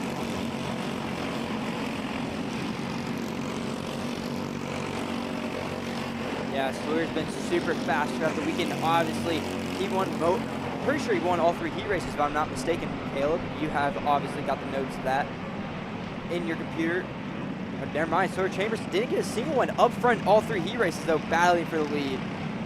Yeah, so to take a look back here yesterday, Hunter, and as you reminded me, Sawyer Chambers qualified on the pole, and you look back to that qualifying session where he was able to work flawlessly together with Aston Wyatt, and both of them put themselves on the front row. Orbezo was able to win Heat 2 and Heat 3, which is what gave him the pole position. You look at this main event, got the best seat in the house. Tyrone Kemper Jr. also had a good result in heat race number 1. He won that race, but so far in this main event, he's really been struggling to find the pace that was there yesterday. It's coming into him now as he's in 7th, and he's brought Levi Meter along with him to get this group in line. But these 3 right here on our screen are still looking to fully close in on Aston Wyatt and Nico Orbezo, who have been very patient with each other. And and Aston Wyatt, after speaking with his camp a little bit yesterday, spoke with Marian Kremer, said he just needed a little bit more help. Just needed to push somebody, just needed to work with somebody. And I think Wyatt's going to know that the rest of the pack is well on its way, and he wants to get away as far as possible. And in turn number 6, Wyatt's going to make the move, and he's going to get clear on Nico Orbezo. So now a group of two. Wyatt making that smart and timely move there to kind of get away from Chambers, Casper, and Chandler. Yeah, that was a smart move out of Aston Wyatt. Looking back, seeing Sawyer Chambers closing in, knowing how this pack racing works. If you're the first one on the chopping block, you're going to get passed right away. And he looked over, saw that, went for the lead. So now it's Nico Bezo first on the chopping block for Sawyer Chambers as we come onto the front straight. Well, here we go on to the front stretch. Aston Wyatt to Bezo in this race. It almost seems like the tensions continue to rise, the nerves continue to build up. But we still have 8.5 minutes to go, just a little less than that, Hunter. And that's a big thing to remember if you're in the seat, right? If you're a driver, you're obviously going to feel the tension start to rise, and you're going to feel it, right? You're going to feel the pressure with so many drivers within the same little bit of real estate. You'll see moves like this, right? Out of Chambers, looking for the move there in turn number 7. Not quite able to get through on Nico Bezo, but you're starting to feel it in the air. And to me, that's almost a little bit of a dangerous point to get to with so much time left on the clock. Yeah, this race has really been action-packed from the get-go. It seems like we've almost went through a whole race already with how much battling we've had. Obviously, you had Aston Wyatt and Nico Bezo pull away from the chaos, and now Nico Bezo and Sawyer Chambers going to the inside on Aston Wyatt, going into the boot. Cade Casper looking on the inside of Aston Wyatt as well. Cade Casper now on the inside, Wyatt on the outside. He's going to have the push from Chandler. And they're going to be able to get through on Cade Casper. Now up front, back to Nico Bezo, back in control. Chambers to second, Wyatt to third, to Chandler to Casper. And Kemper Jr. and Meter just really haven't been able to put it together thus far. They're in the 104s, not able to close in to the drivers up front. And they're not off, they just need a little bit more here. As now Chandler looks, turn number 7, he's not going to get it. Gonna have to let Wyatt hold on a third for a little bit longer. Yeah, it's just wasn't quite there. Obviously, he's gonna look to the inside, going into the buckle. Clean move out of Alex Chandler, and it's also gonna bring Cade Casper. They're gonna go side by side between Cade Casper and Aston Wyatt. Take that back, Aston Wyatt already fell back into that P5 spot. Cade Casper through clean. Cade Casper to 4th. Took him a while, had to work a little harder than he might have wanted, but he's through. Chandler as well for 3rd, and Wyatt is placed back to 5th, losing time. And up front, Nico Bezo, Sawyer Chambers pushing on this back straightaway. Chambers sees the gap, starting to open up, seeing that they're wanting to fight. And he tells himself, all right, let's see what I can do behind Nico, let's push. With 6 minutes to go. Yeah, he looked back, saw there was a gap, started pushing Nico Bezo, not trying to fight for the lead, but Alex Chandler is absolutely rolling right now, reeling back in. Sawyer Chambers coming into the buckle and into the boot with the help of Cade Casper. They're only about not even 2 car lengths, it's almost only a car length back from Sawyer Chambers. Well, here's a quick update on Clayton Stiles. We were talking about the 337, making some moves, making some headway after starting at the rear of the field. Clayton Stiles up 9 spots. Mia Johnson as well, right behind Stiles. Johnson's up to 10th, made up 4 spots. Isaac Miller as well, up to 11th, he's up 4. And the rest of the pack works their way through. Adrian Vargas, looks like he's down at 17th. He's lost a little bit of time. Malik Muhammad up to 19th. But outside of that, these front runners, this front pack has kept us interested. Here's that group further back with Stiles and Johnson starting to work through. They're going by on Dean Gear. Dean Gear is all the way back here, Hunter. He fired off nicely, and that pace just nowhere to be found in the latter half of this race. Mia Johnson, Clayton Stiles working flawlessly together to carve their way through this field. Yeah, Dean Greer just not having the pace that he had earlier on in this race. Being able to battle in the top 5. The Kart just not there for this late stage of the race as Clayton Stiles and Mia Johnson went by. Yeah, so that'll promote Johnson up to 9th and Stiles up to 8th to move his tally up to 12 drivers passed so far in this race. And undoubtedly going to be the biggest mover. When we look back up front with Nico Bezo, in Chambers, Casper, who sits in 4th, and Alex Chandler, who sits in the 3rd spot. Aston Wyatt still down in 5th. he's right with Kemper Jr. as they look to push up to the front pack.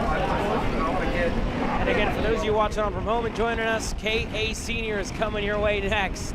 And that'll be the final one of the day as we look down with Jake French and Jose Carlos Hernandez in their pre-race debrief. With that being said, the action up front has been as exciting as ever with a fresh look in this 206 junior class. So many drivers opted to do double duty, and a testament to the rookies as well, wanted to take part in this class that's grown and almost doubled in size since last year, Hunter.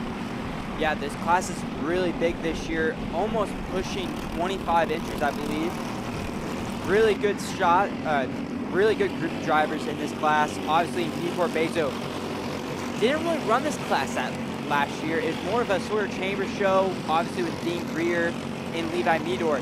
Now this year, you have the likes of Tyrone Kemper Jr. running double duty, Aston Wyatt moving up. Same thing with Alex Chandler moving up from the division below, and same with Clayton Stiles. And Clayton Stiles was fast throughout the day yesterday, just didn't have the luck on his side. And you're seeing it there once again, 12 spots gained, 5 spots gained for Johnson. Those two have made up more moves than everybody else. But with 2.5 minutes to go, Nico Urbezo, Chambers, and Alex Chandler are the three that we have our eye on. Everybody else a bit far back. Casper to Aston Wyatt to Kemper Jr. They're about to find themselves on the racetrack here as we work our way into turn number 14. Aston Wyatt's now on Casper's rear bumper. But that being said, the top three nose to tail, bumper to bumper. With 2 minutes to go left in this 206 junior main event presented by Orsalon Racing. And Alex Chandler, it's getting there at moments, but he's also losing him throughout the track.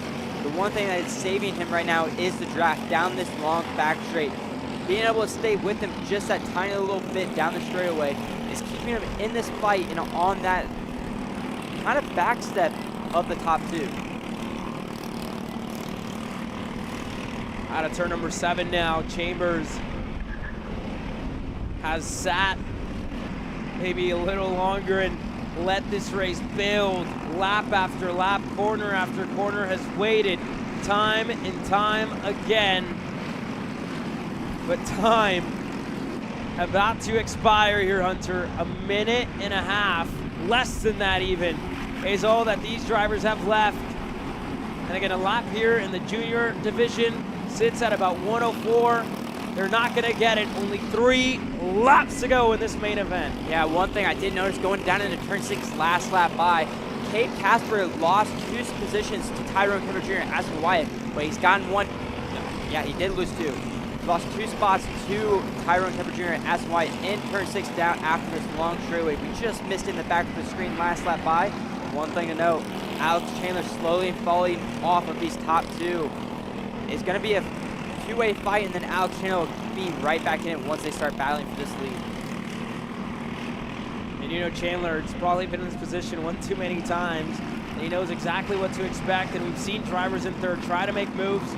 It's been hard in the 206 class to win from that 3rd spot. We saw how close that 206 senior finish was, and Jackson Young looked to catch both Seville and Kilgo by surprise. That being said, though, Nico Urbezo, Sawyer Chambers with 10 seconds.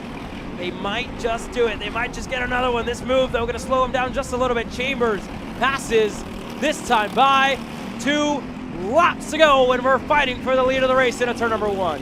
And now Nico Urbezo has his teammate right behind him of Alex Chandler. It's going to be 2 Iron Rock Motorsports against the lone intrepid of Sawyer Chambers in this final 2 laps. Yeah, Sawyer Chambers on that privateer operation as himself and his brother Josie have been for so many years. As now Chandler looked at the bottom there, wanted to nose down low on Nico Urbezo, ran out of room. And Chambers, who sits in 3rd, is just searching for anything now that he sits. And this is probably as far back as Chambers has been in quite some time in this main event, and Urbezo with the lead. He's looking to keep it this time around. White flag flies for Urbezo, Chandler, and for Chambers here, as Aston Wyatt and Tyrone Kemper Jr. are nose to tail pushing each other up to this field and up to these top 3. They're looking to get themselves in the mix, in the conversation with a white flag. 1 lap to go in 206 Junior. Yeah, the two teammates are working flawlessly together right now, but it is the last lap. You know Alex Chandler is going to want this win. What are they going to do coming onto the back straight? Now, Nico Bezo taking a look over the shoulder. He's going to go defensive from his teammate Alex Chandler, still staying down on the low side. Sawyer Chambers is the only one on the high side. Orbezo's all the way to the bottom. Chandler is following him down low. Here comes Chambers looking. Orbezo blocks low again. Chandler follows him on the low side. Chambers is right there, and look who's on his way. Aston Wyatt, Tyrone Kemper Jr. looking to get themselves there at the perfect time. It'll be close whether they make it or not. But Orbezo, he's gonna run it on the high side. Chandler blocking low. Kemper gonna pass for 4th. And here we go, 1 corner, 2 corners is all that's left. As Orbezo to the low side, turn 13. Chandler looking for a way around. Chambers to the high side. Can he set it up? Can he get the pass done? Orbezo with a run on the outside. Chambers, it's gonna be close to the line. Sawyer Chambers steals the main event victory in 206 Junior. What an over-under by Sawyer Chambers in the boot. Able to get 2 for 1 coming out. Alex Chandler giving him that last little bit of shove that he needed to get past Nico Orbezo. Nico Orbezo finishing in P2. Alex Chandler in P3. Tyrone Kemper Jr. We saw the pass in the background in the buckle. Able to get past Aston Wyatt for the P4 spot. Aston Wyatt finishing in P5. There you look back at the rest of your order, but only 1 race remains. And the number 1 spot on the grid belongs to the number 1 of Jose Carlos Hernandez, the reigning champion, getting ready to lead this field to green. The driver, Force One Racing Texas, starts on the inside of row number 1 alongside the 917 for Trackside Karting Services GFC of Landon Skinner, looking to return to victory lane here this weekend. And how about a vintage look? A return to a team that brought him so much success. Jake French starts on the inside on the 936 of the Eagles Canyon. Jake French Racing, Sodi Kart, and Dallas Dunlap caught the field by surprise in heat number 1. The TB Kart machine looking ready to put it on the top step for the first time in his career. And how about Juanjo Paramo in qualifying, better than everybody else, put himself on the pole position, starting on the inside for all 3 of the heat races. The pace wasn't relative throughout them, but Diego Guillo spent 2 years in USF Juniors and comes back to the Texas Sprint Racing Series for his first start for a championship run, potentially. Taylor Roddy starts further back, and a good showing as well for the camp under the TB Kart tent. He starts alongside the 979 of Afton Willender for Skeptic Motorsports. That CRG machine getting ready to roll off from row number 4. And Peyton Phillips and John Burt Racing get ready to take their first win as an operation. And to his outside, Sawyer Roussel on the 906. A new look for Sawyer with Trackside Karting Services.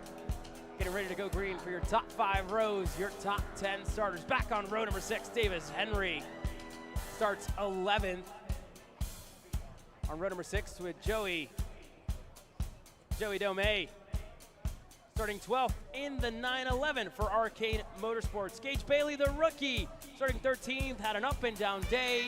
Gets ready to have a little better going this time out.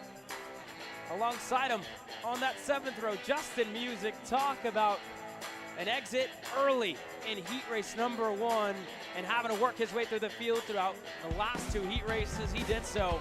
He's getting ready to fire off from row number 7. And there's a quick look at your top 7 rows on what's going to be a long 5 rounds and a long main event getting set to come your way. Landon Skinner looking to start this year off on a high. And again, just looking to put the SCUSA Winter Series in the back of his mind. 1 minute to go, looking to get redemption from a month ago here this weekend. But Jose Carlos Hernandez, he was victorious here at round number 1 last year. And the reigning champion looks to get another win to his name. And the first one of the year for Orslon Racing. Actually, a second one with Miguel Mir already getting one. This This young man's been busy this year, starting his new academy, PHR Academy, with Sodi Racing over in Mexico with Donovan Bonilla and Leona Richards. And still off to the race here, still taking part in the Texas Racing Series in 2026. This is all brought to you by Kart CRT USA. One more main event left on the Sunday on what's been an exciting day of main events. We've seen stories, we've seen emotions, we've seen it all. And we're about to see 30-plus drivers from the South, and I should say from all over the world, from North America, if you will, getting ready to go green. Back on row number 8, Rodrigo Poloya and Michael Haymans. Start on that 8th row with Ethan Gonzalez and Ian Howell on row number 9. Santiago Duran and Jasper Palermo on row number 10. Your top 20 starters. Back Karts, Cohen Summers on row number 11 with Teddy Blum. Quinn Moore on row number 12. Hunter McCown, Grayson Ball, Michael Pergini, Ian Mims, and Parker Fitz. 15 rows only, starting 29 here for this main event, Hunter. Yeah, it's going to be a great race. I'm excited to see the action pack that we saw all day yesterday between Carlos Jose Hernandez and Landon Skinner. Obviously, you have Dallas Dunlop in the mix, Jake French. It's going to be action packed, a fight till the end. The fences are lined. All eyes in the paddock lie on these 29 drivers. KA100 Senior getting ready to go green. Jose Carlos Hernandez, the reigning champ, on the inside. Landon Skinner, Trackside Karting Services GFC on the outside. 15 minutes plus 2 laps are getting ready to go underway. KA100 Senior is underway. They had a great start from that inside line. Jake French able to slide to P2. Landon Skinner to P3, and Dallas Dunlop only able to get P5. Paramo in that P4 spot as we have Justin Music going around. Santiago Duran collected as well in turn number 4. And up front, Jose Carlos Hernandez, still your leader. Dunlap looking for 4th. He's got it as we're side by side for 2nd with Jake French and Landon Skinner. Yeah, great start for that inside row.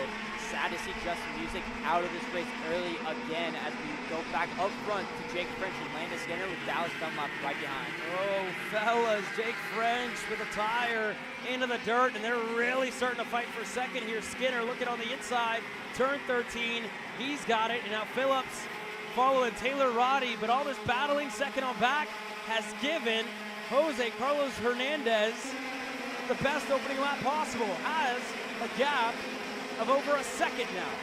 Yeah, we saw this earlier in KA Junior with Nathan Golsa, and then they continue to battle for the P2 position. Obviously, they all need to start working together. That way it doesn't happen again, but Jake French going down the inside with the help of Dallas Dunlop on Landon Skinner. They got to be careful. This is a little early to battle, to be battling as much as they are.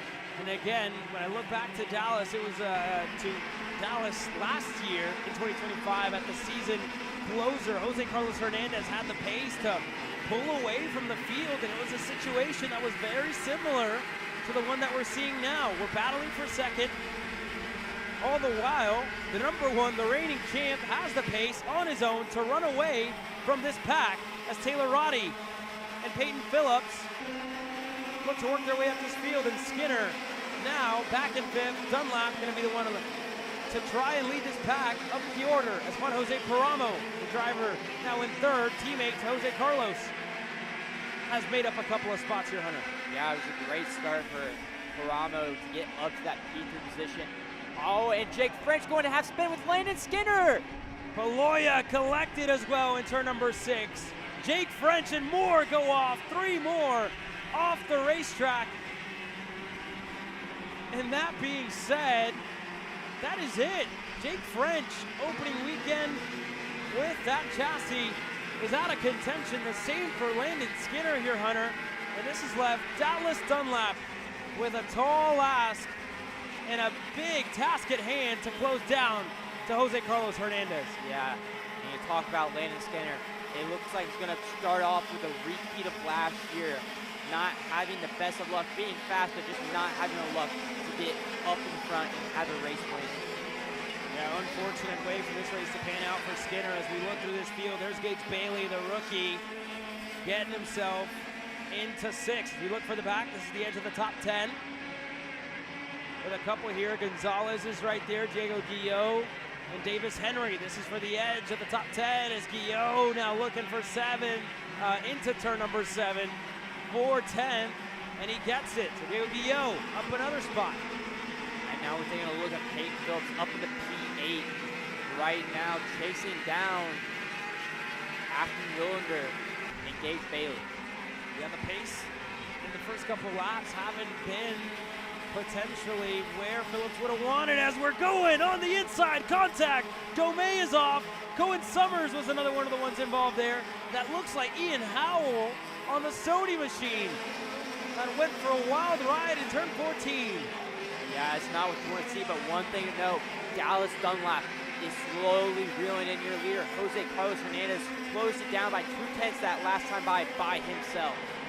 Dallas Dunlap, fastest lap of the race of 55.772, where Jose Carlos Hernandez only able to run at 55.9, so about a 1/10.5. Like you said there, Hunter, right on the money. Dallas Dunlap has been that little bit better in the 9:41. Looks to close it on Jose Carlos. Dallas Dunlap has had a great weekend this year. As you said earlier this weekend, you talked to him. He was kind of in the mid-pack last year, didn't have an outstanding weekend, and he is putting himself on the place right now as he just went 3/10 faster than your race leader. Dallas Dunlap driving potentially the race of his life, looking to get himself up to Jose Carlos Hernandez. And again, spoke to him this morning, right? He said the biggest difference this weekend that he's seen of racing up in front is how he's really and finally in control of his own destiny, finally in control of his results, being up at the front and not stuck in the mid-pack where your race is more often than not decided by other drivers that are in that mix. So now, for Dunlap, he's giving it everything against Jose Carlos to close down, and he's seeing it. You can see it out of the window here, visibly closer as we look further back. Afton Willander starting to make moves here, and this is one of the best races out of that 979 machine. As on the inside, Phillips looking to go back, and he's through. Peyton Phillips back up to 7th, but Afton Willander, a breakout weekend for this young man to get himself into the top 10. Yeah, great weekend for Ashton Willander, and Davis Henry starting to close in on that group of 2 in front of them. And it's going to be a battle to the end for this group right here. Obviously, Ashton Willander having that great weekend, like you just said, Caleb, better than what he's had before. And now we're taking a look at Taylor Roddy and Sawyer Russell up in the front 4 and 5.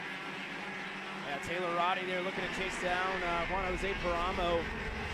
Their gap is at just about a second. Notice it's 8/10 in between Roddy and Paramo as Roddy looks to get another one of the TV Kart South machines on to the podium here this weekend. And as well, how about Taylor Roddy? Talk about the progression, and he's been in the senior class for quite some time now and getting himself with a potential, if he can close down the gap to Paramo, for a podium here this weekend.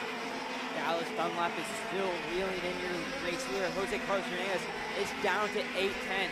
He's getting on that edge of the drafting range at this circuit. But like you said, Taylor Roddy having a great weekend. Sawyer Russell also having a pretty good weekend, sitting in that 5th spot right now. Yeah, he's right there, and again, content to push Roddy as long as they're closing. And Russell now going to go for 4th. He's got it on the inside of turn number 8, able to get clear. I should correct myself. Taylor Roddy with Slipstream Racing, under really the entire TV Kart operation that's based in the South. Here, named TV Kart South, which was a team a couple of years ago. Now, Slipstream Racing with John Burke Racing and a couple of other members being there and around the operation. That being said, Roddy still in the top 5, still having a good result here as they continue to close in on Juan Jose Paramo, but that pass did lose him a little bit of time. And here's an update, if you were looking for one, on Dallas Dunlap and Jose Carlos Hernandez. Dallas Dunlap continues to improve and continuing to go 1/10 a lap better than Jose Carlos. Yeah, Dallas Dunlap has really got his TB kart rolling this weekend. Outstanding weekend for this driver on our screen right now, slowly reeling it in, and he's just barely getting to that edge of drafting range, and he's going to be there in the next 2 laps, and a big, deep send on the brakes to close up even more going into the bumper. Dallas Dunlap looking to catch the state of Texas by surprise, looking to pull off a stunner on Jose Carlos Hernandez, and you see the focus, you see the determination out of this young man, pushing with everything that he's got. Fastest lap of the race once again, Dallas Dunlap. Last time around, 0.3 of a second. That TB kart is on rails here, Hunter, and Jose Carlos Hernandez knows it. Look over the shoulder, sees that TB kart coming. Yeah, Jose Carlos Hernandez is about to have a race on his hand for the lead of this race, and he's going to be thinking about where is his teammate Paramo, still back in third, just not running that great of a lap time, being able to stay in that P3 spot. He's not quite there as we go back to Peyton Phillips, caught up to Taylor Roddy and Gage Bailey. And those two are going back and forth, and for TB kart, you got to look back at last year, Amarillo, when John Burke crossed the line in first, and after post-race penalties, it was unfortunately taken away from John to look for their last win. It came by a familiar name in the state of Texas, Alex Stanfield, when he won the IKF Grand National Championship a couple of years ago, and that was back in 2024 at the Amarillo Karting Complex. And since then, there's been a drought under that tent and under the operation.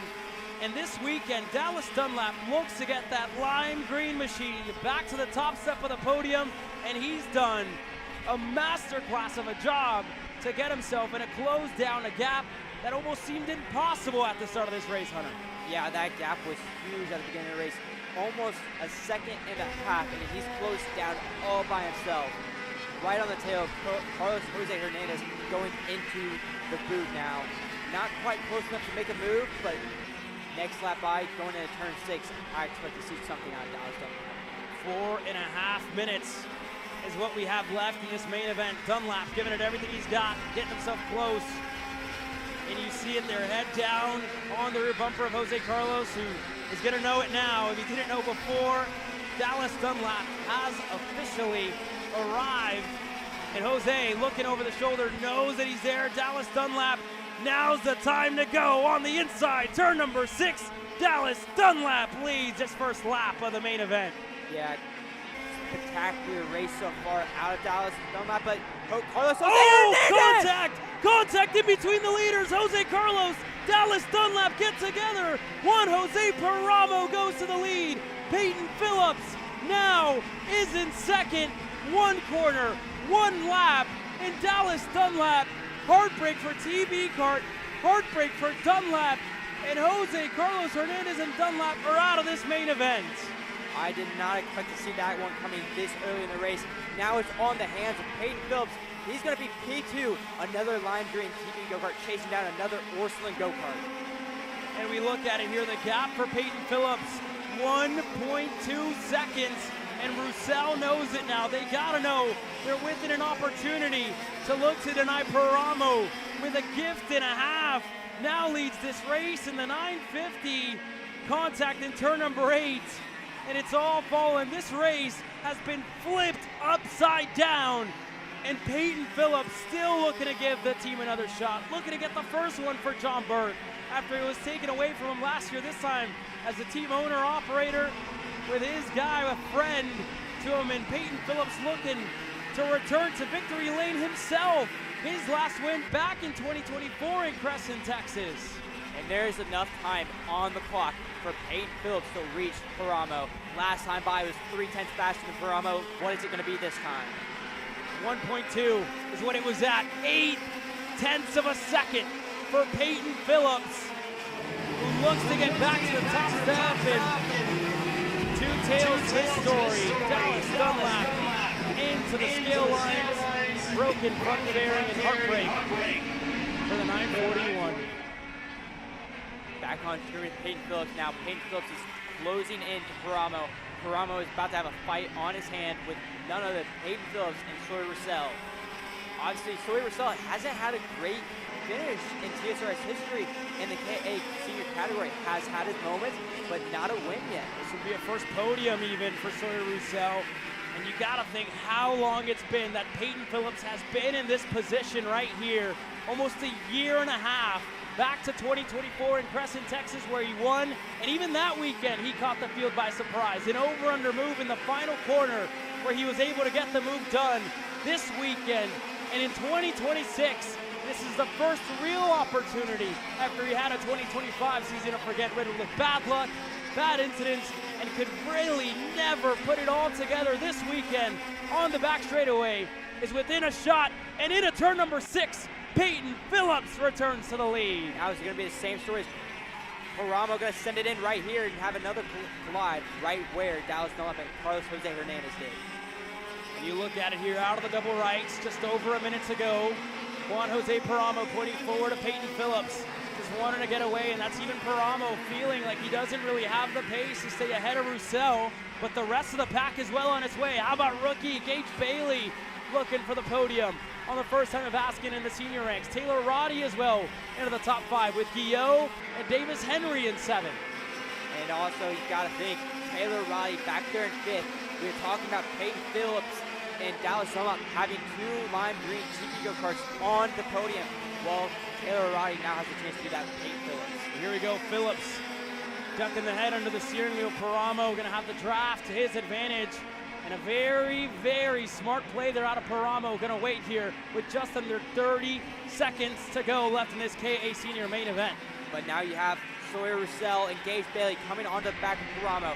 Paramo is not by himself anymore, losing the lead to Peyton Phillips and losing the draft off Peyton Phillips. And now Sawyer Russell up the inside into the buckle on Paramo. And that's best case scenario for Peyton Phillips out in front. Russell able to go through. Peyton Phillips, time about to expire. 2 laps to go for Peyton Phillips. And this team, these scale lines cannot believe what they're seeing as Paramo now in 3rd, looking to defend from Gage Bailey, looking for his first podium as a senior racing driver. But up front, Peyton Phillips, after so much wait, is looking to return to the top step of the podium here this weekend. Russell, Paramo, they're looking to close in.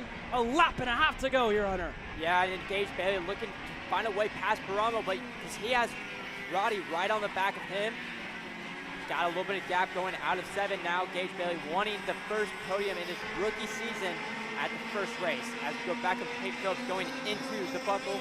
Sawyer Russell, no problem, as Paramo's blocking from Gage Bailey.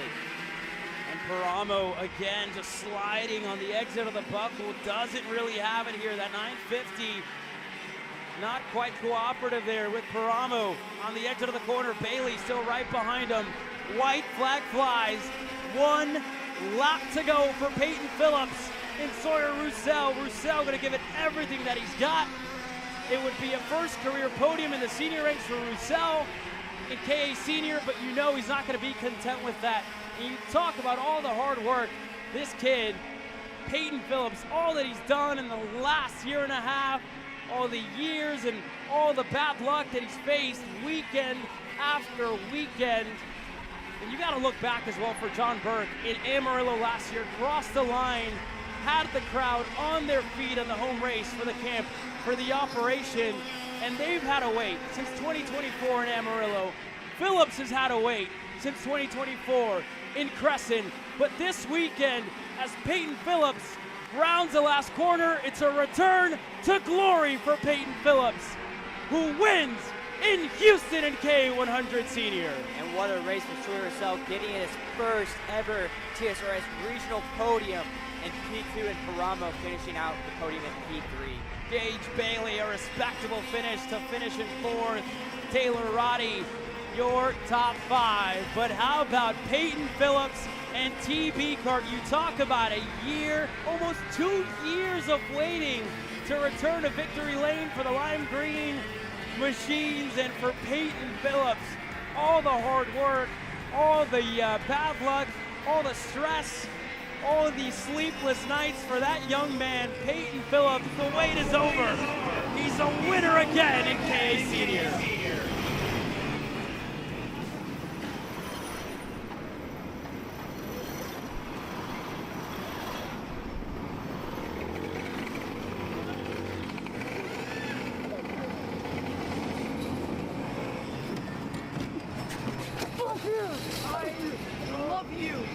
shit. Fuck you! Awesome job. Awesome job. Oh, oh my God. Oh, fuck you. Oh. Good stuff, man. Good job, Peyton.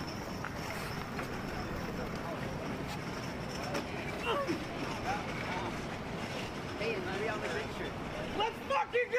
Fuck yeah, boy! Fuck yeah! I'm crying, man. Yes. I was crying. Did you see me on the fence hanging over? Holy fuck. I was lost. Good job, Peyton. Happy. We're supposed to Yes. I thought I was washed at one point. I guess not. No. Been a long time coming, had to wait maybe a little bit longer than he would have wanted. And again, podium ceremony is all that we have left, and you see the emotion out of Phillips. You see the emotion as well from everybody on the fence lines. And they've seen it right for Peyton. Taking him a while, maybe a little bit longer than he would have wanted, but he's back. Peyton Phillips, was he ever gone even, Hunter, do you think?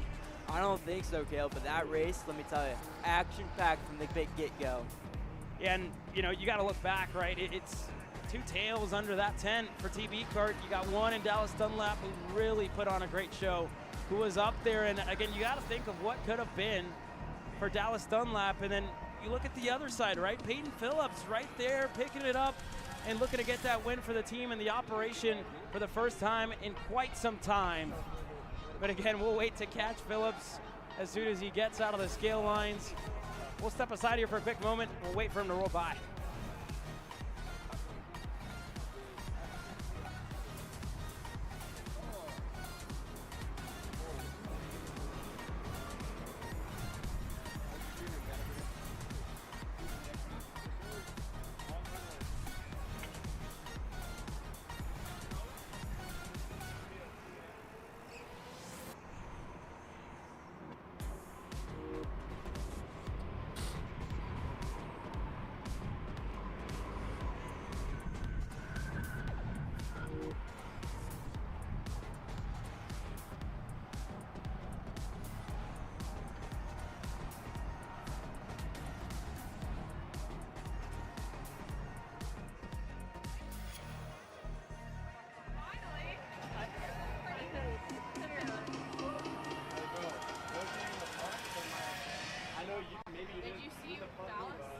As soon as I saw them off, I'm like, oh, Jack, what is this? I know.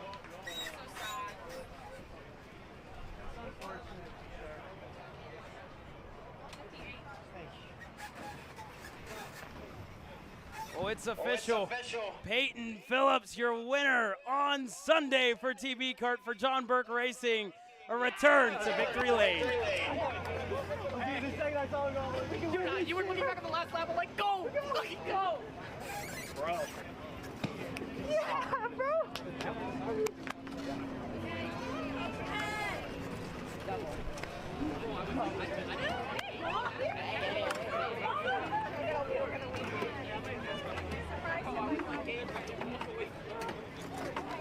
Fucking boy. Don't hug his mom ever. Yes. I guess not shit. Good job. Hey. I'm lucky team. Hey. Good job, dude. Good job, Peyton. Good job, Peyton. Podiums is all that's left. We'll bring them your way later on today. But you see the emotion, you see the celebration for Peyton Phillips. You'll see them all on the podium. For myself, Caleb Vieska, from Hunter Bolton, thank you for joining us here for the opening round, the opening weekend of the Texas Racing Series. Thank you. We hope you have a good night.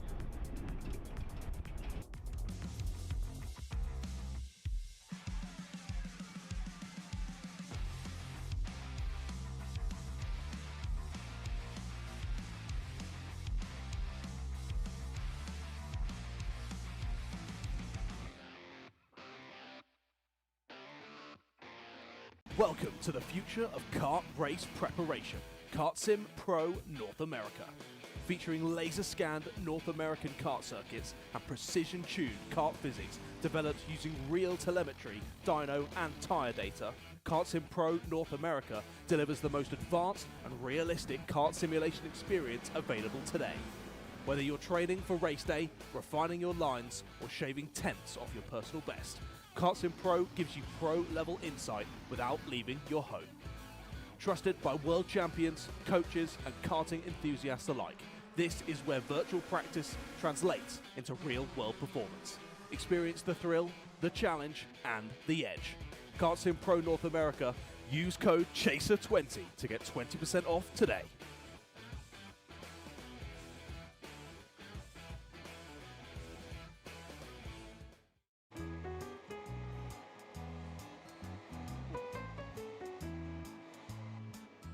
Gee, looks like we're missing the engine. What the hell am I supposed to tag? What do you mean? It's my Greyhound. It's all I need. Where's the rest of it? It doesn't matter. It's a Greyhound. You're gonna make weight. Okay, you're good. I'm sitting by here with Kyle, our race winner. Tell me how you did it. You were blazing fast out there, and I mean, you don't even have a go-kart, man. Tell me about it. Yeah, you know, Norberg, Schmorberg, the Greyhound-powered Greyhound was great today. You know, it makes the difference. And the team's been working really hard back at the shop, and, you know, just shout out Greyhound. Thank you, Kyle.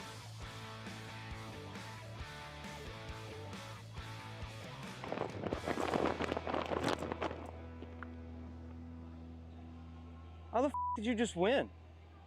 Doesn't matter.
For those of you at home joining us, welcome to the first podium ceremony here at the Texas Sprint Racing Series for the winter warm-up.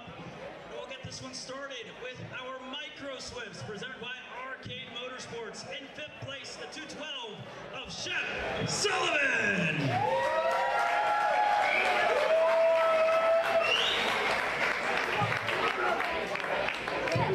Move on a 4th here. The 291 of Hayden Sampson.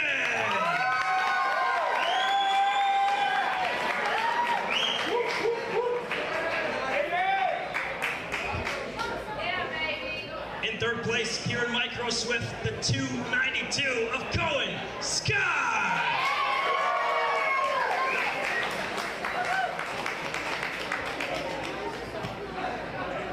In 2nd place in Micro Swift, the 251 of Bo Wyatt.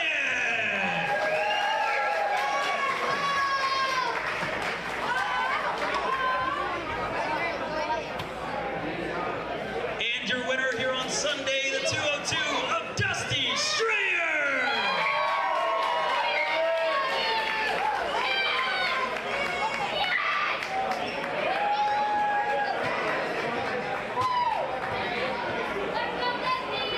Ladies and gentlemen, put your hands together. Another big round of applause for your podium in Micro Swift.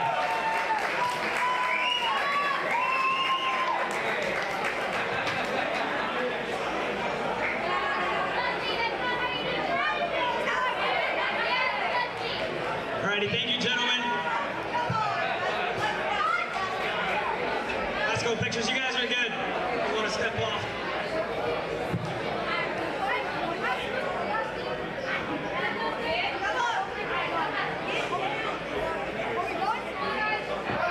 You guys are good to come off, fellas. Another big round of applause for your podium in Micro Swift. Next up, Mini Swift, presented by the Allen Rudolph Racing Academy. In 5th place, the 144 of Polo Santos.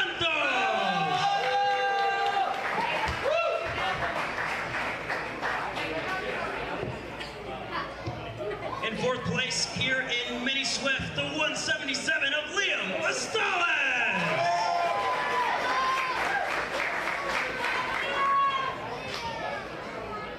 In 3rd place, the 111 of Max Santana.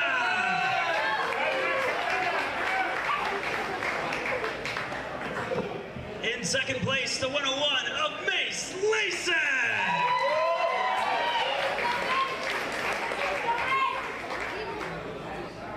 And your winner in Mini Swift for Bennick, the 130 of Dutch Westbrook.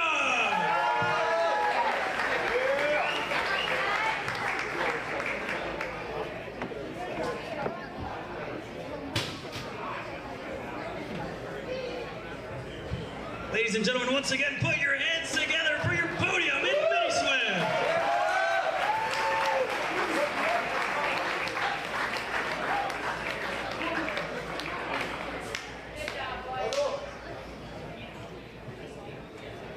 Thank you, gentlemen.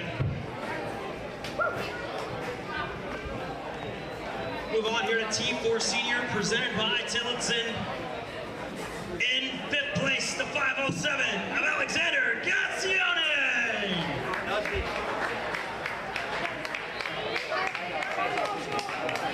Move on to 4th place here, the 593 of David Aya.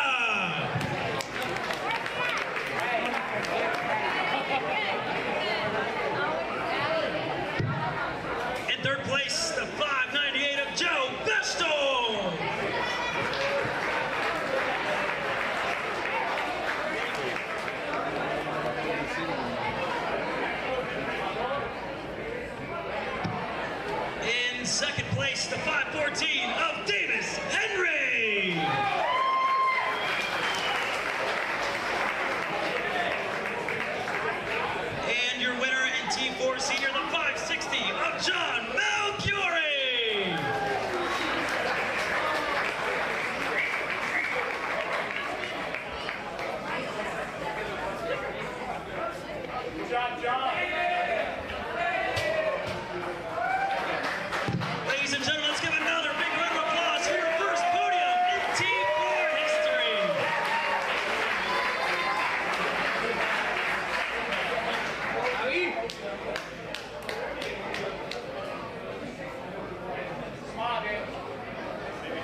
Alrighty, thank you, gentlemen.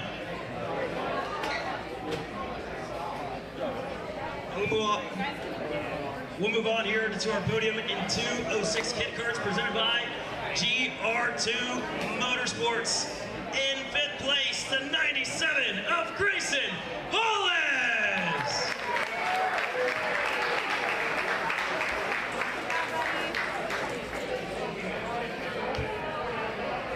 In 4th place, the 95 of Beckett Boudreaux.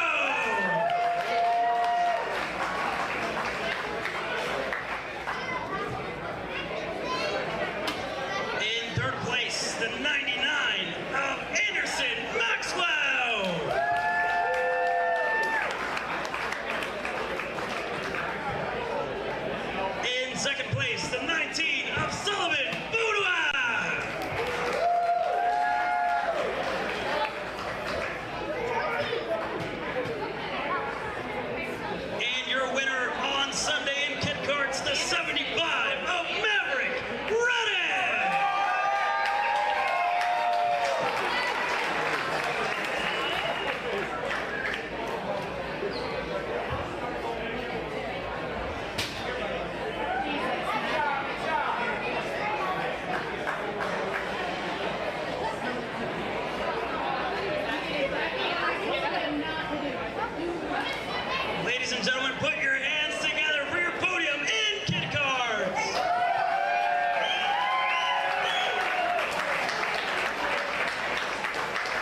the 608 of Cale Zimmerman.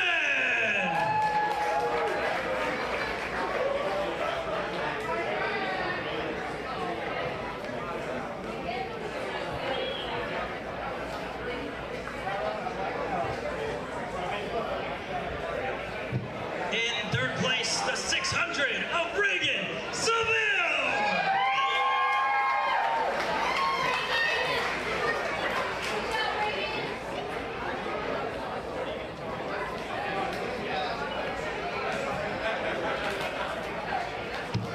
In second place, the 645 of Josie Chambers.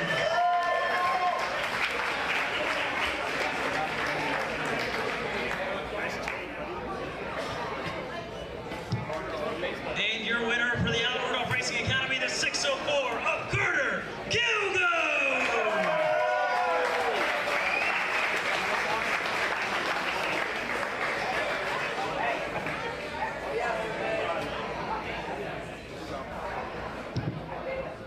Ladies and gentlemen, one more time, put your hands together for your podium in 206 senior.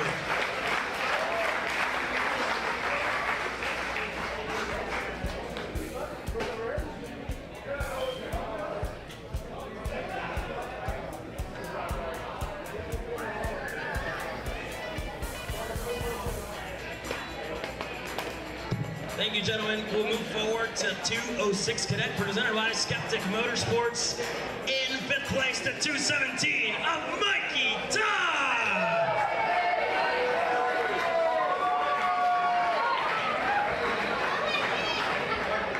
In fourth place, the 215 of Drew Glenn.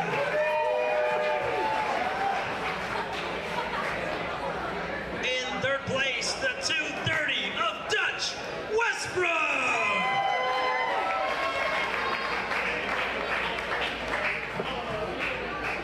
In second place, the 229 of Brody Stoffel.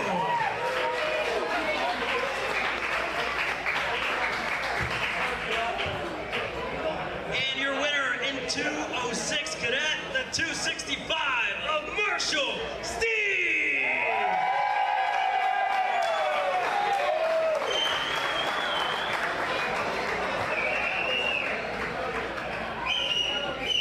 Well, let's hear it one more time for your podium in 206 Cadet.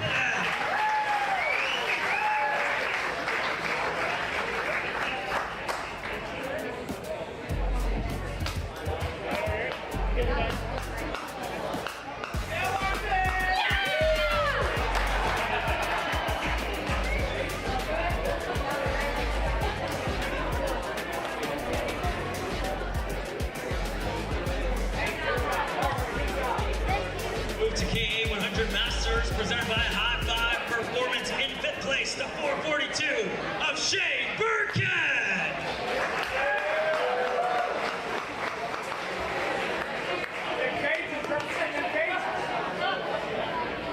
In fourth place, the 476 of Pierce Bolden.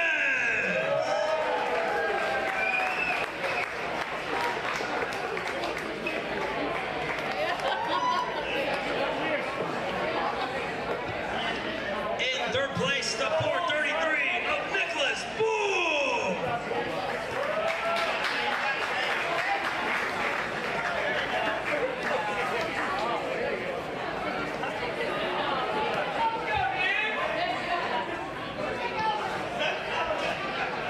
Move on. In second place, the 419 of Daniel Howie.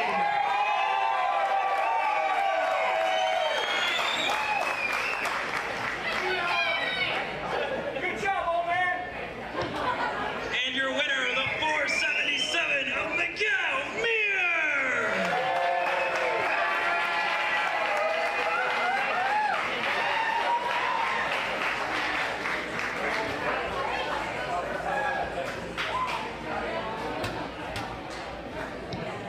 Ladies and gentlemen, another big round of applause for your podium in Masters.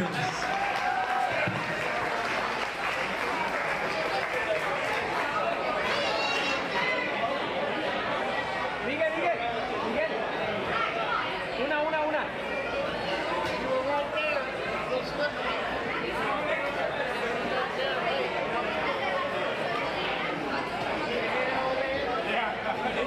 I'm tired now. You know how it is after 49. Move forward here, 206 Junior, presented by Orslawn Racing, Texas. In fifth place, the 321 of Aston Wyatt.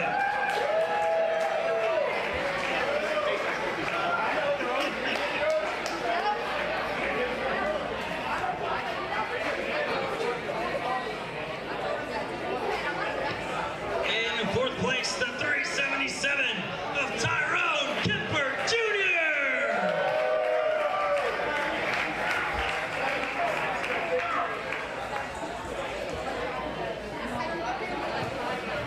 In third place, the 360 of Alex Chandler.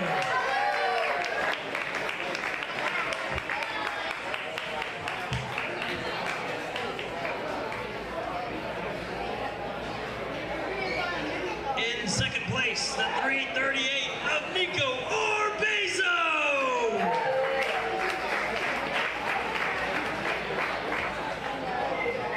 And your winner on Sunday in 206 Junior, the 325 of Sawyer Chamber.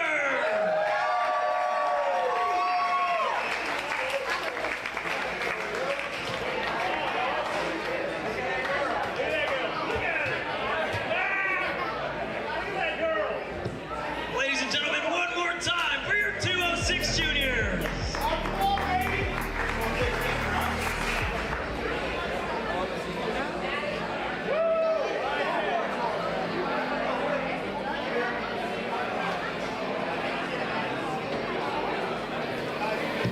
Thank you, gentlemen. Move on to our last podium of the day as well. Your KA 100 seniors presented by Kart CRG USA. In fifth place, the 988 of Taylor Ronnie.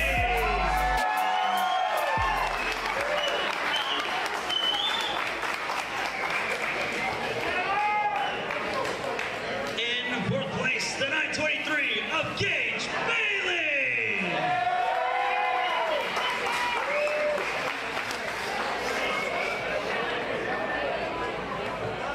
In third place, the 950 of Juanco Páramo.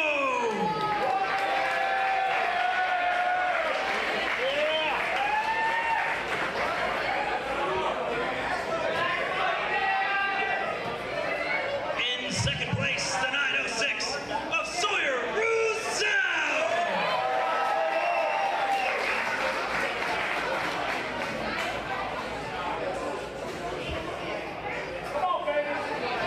And your winner here this weekend for the opening round, the 910 of Peyton Villa.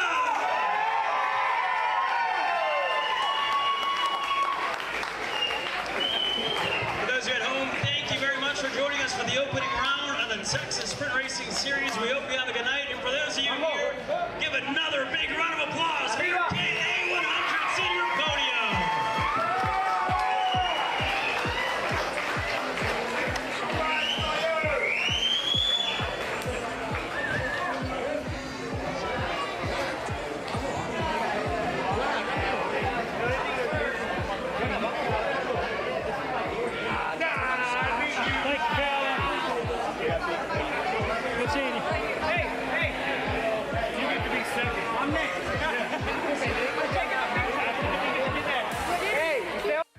This broadcast is the sole property of Kart Chaser Group, LLC. Any rebroadcast, reproduction, or other use of the images, audio, or accounts of this event, in whole or in part, without the expressed written consent of Kart Chaser Group, LLC is strictly prohibited. Thanks for watching.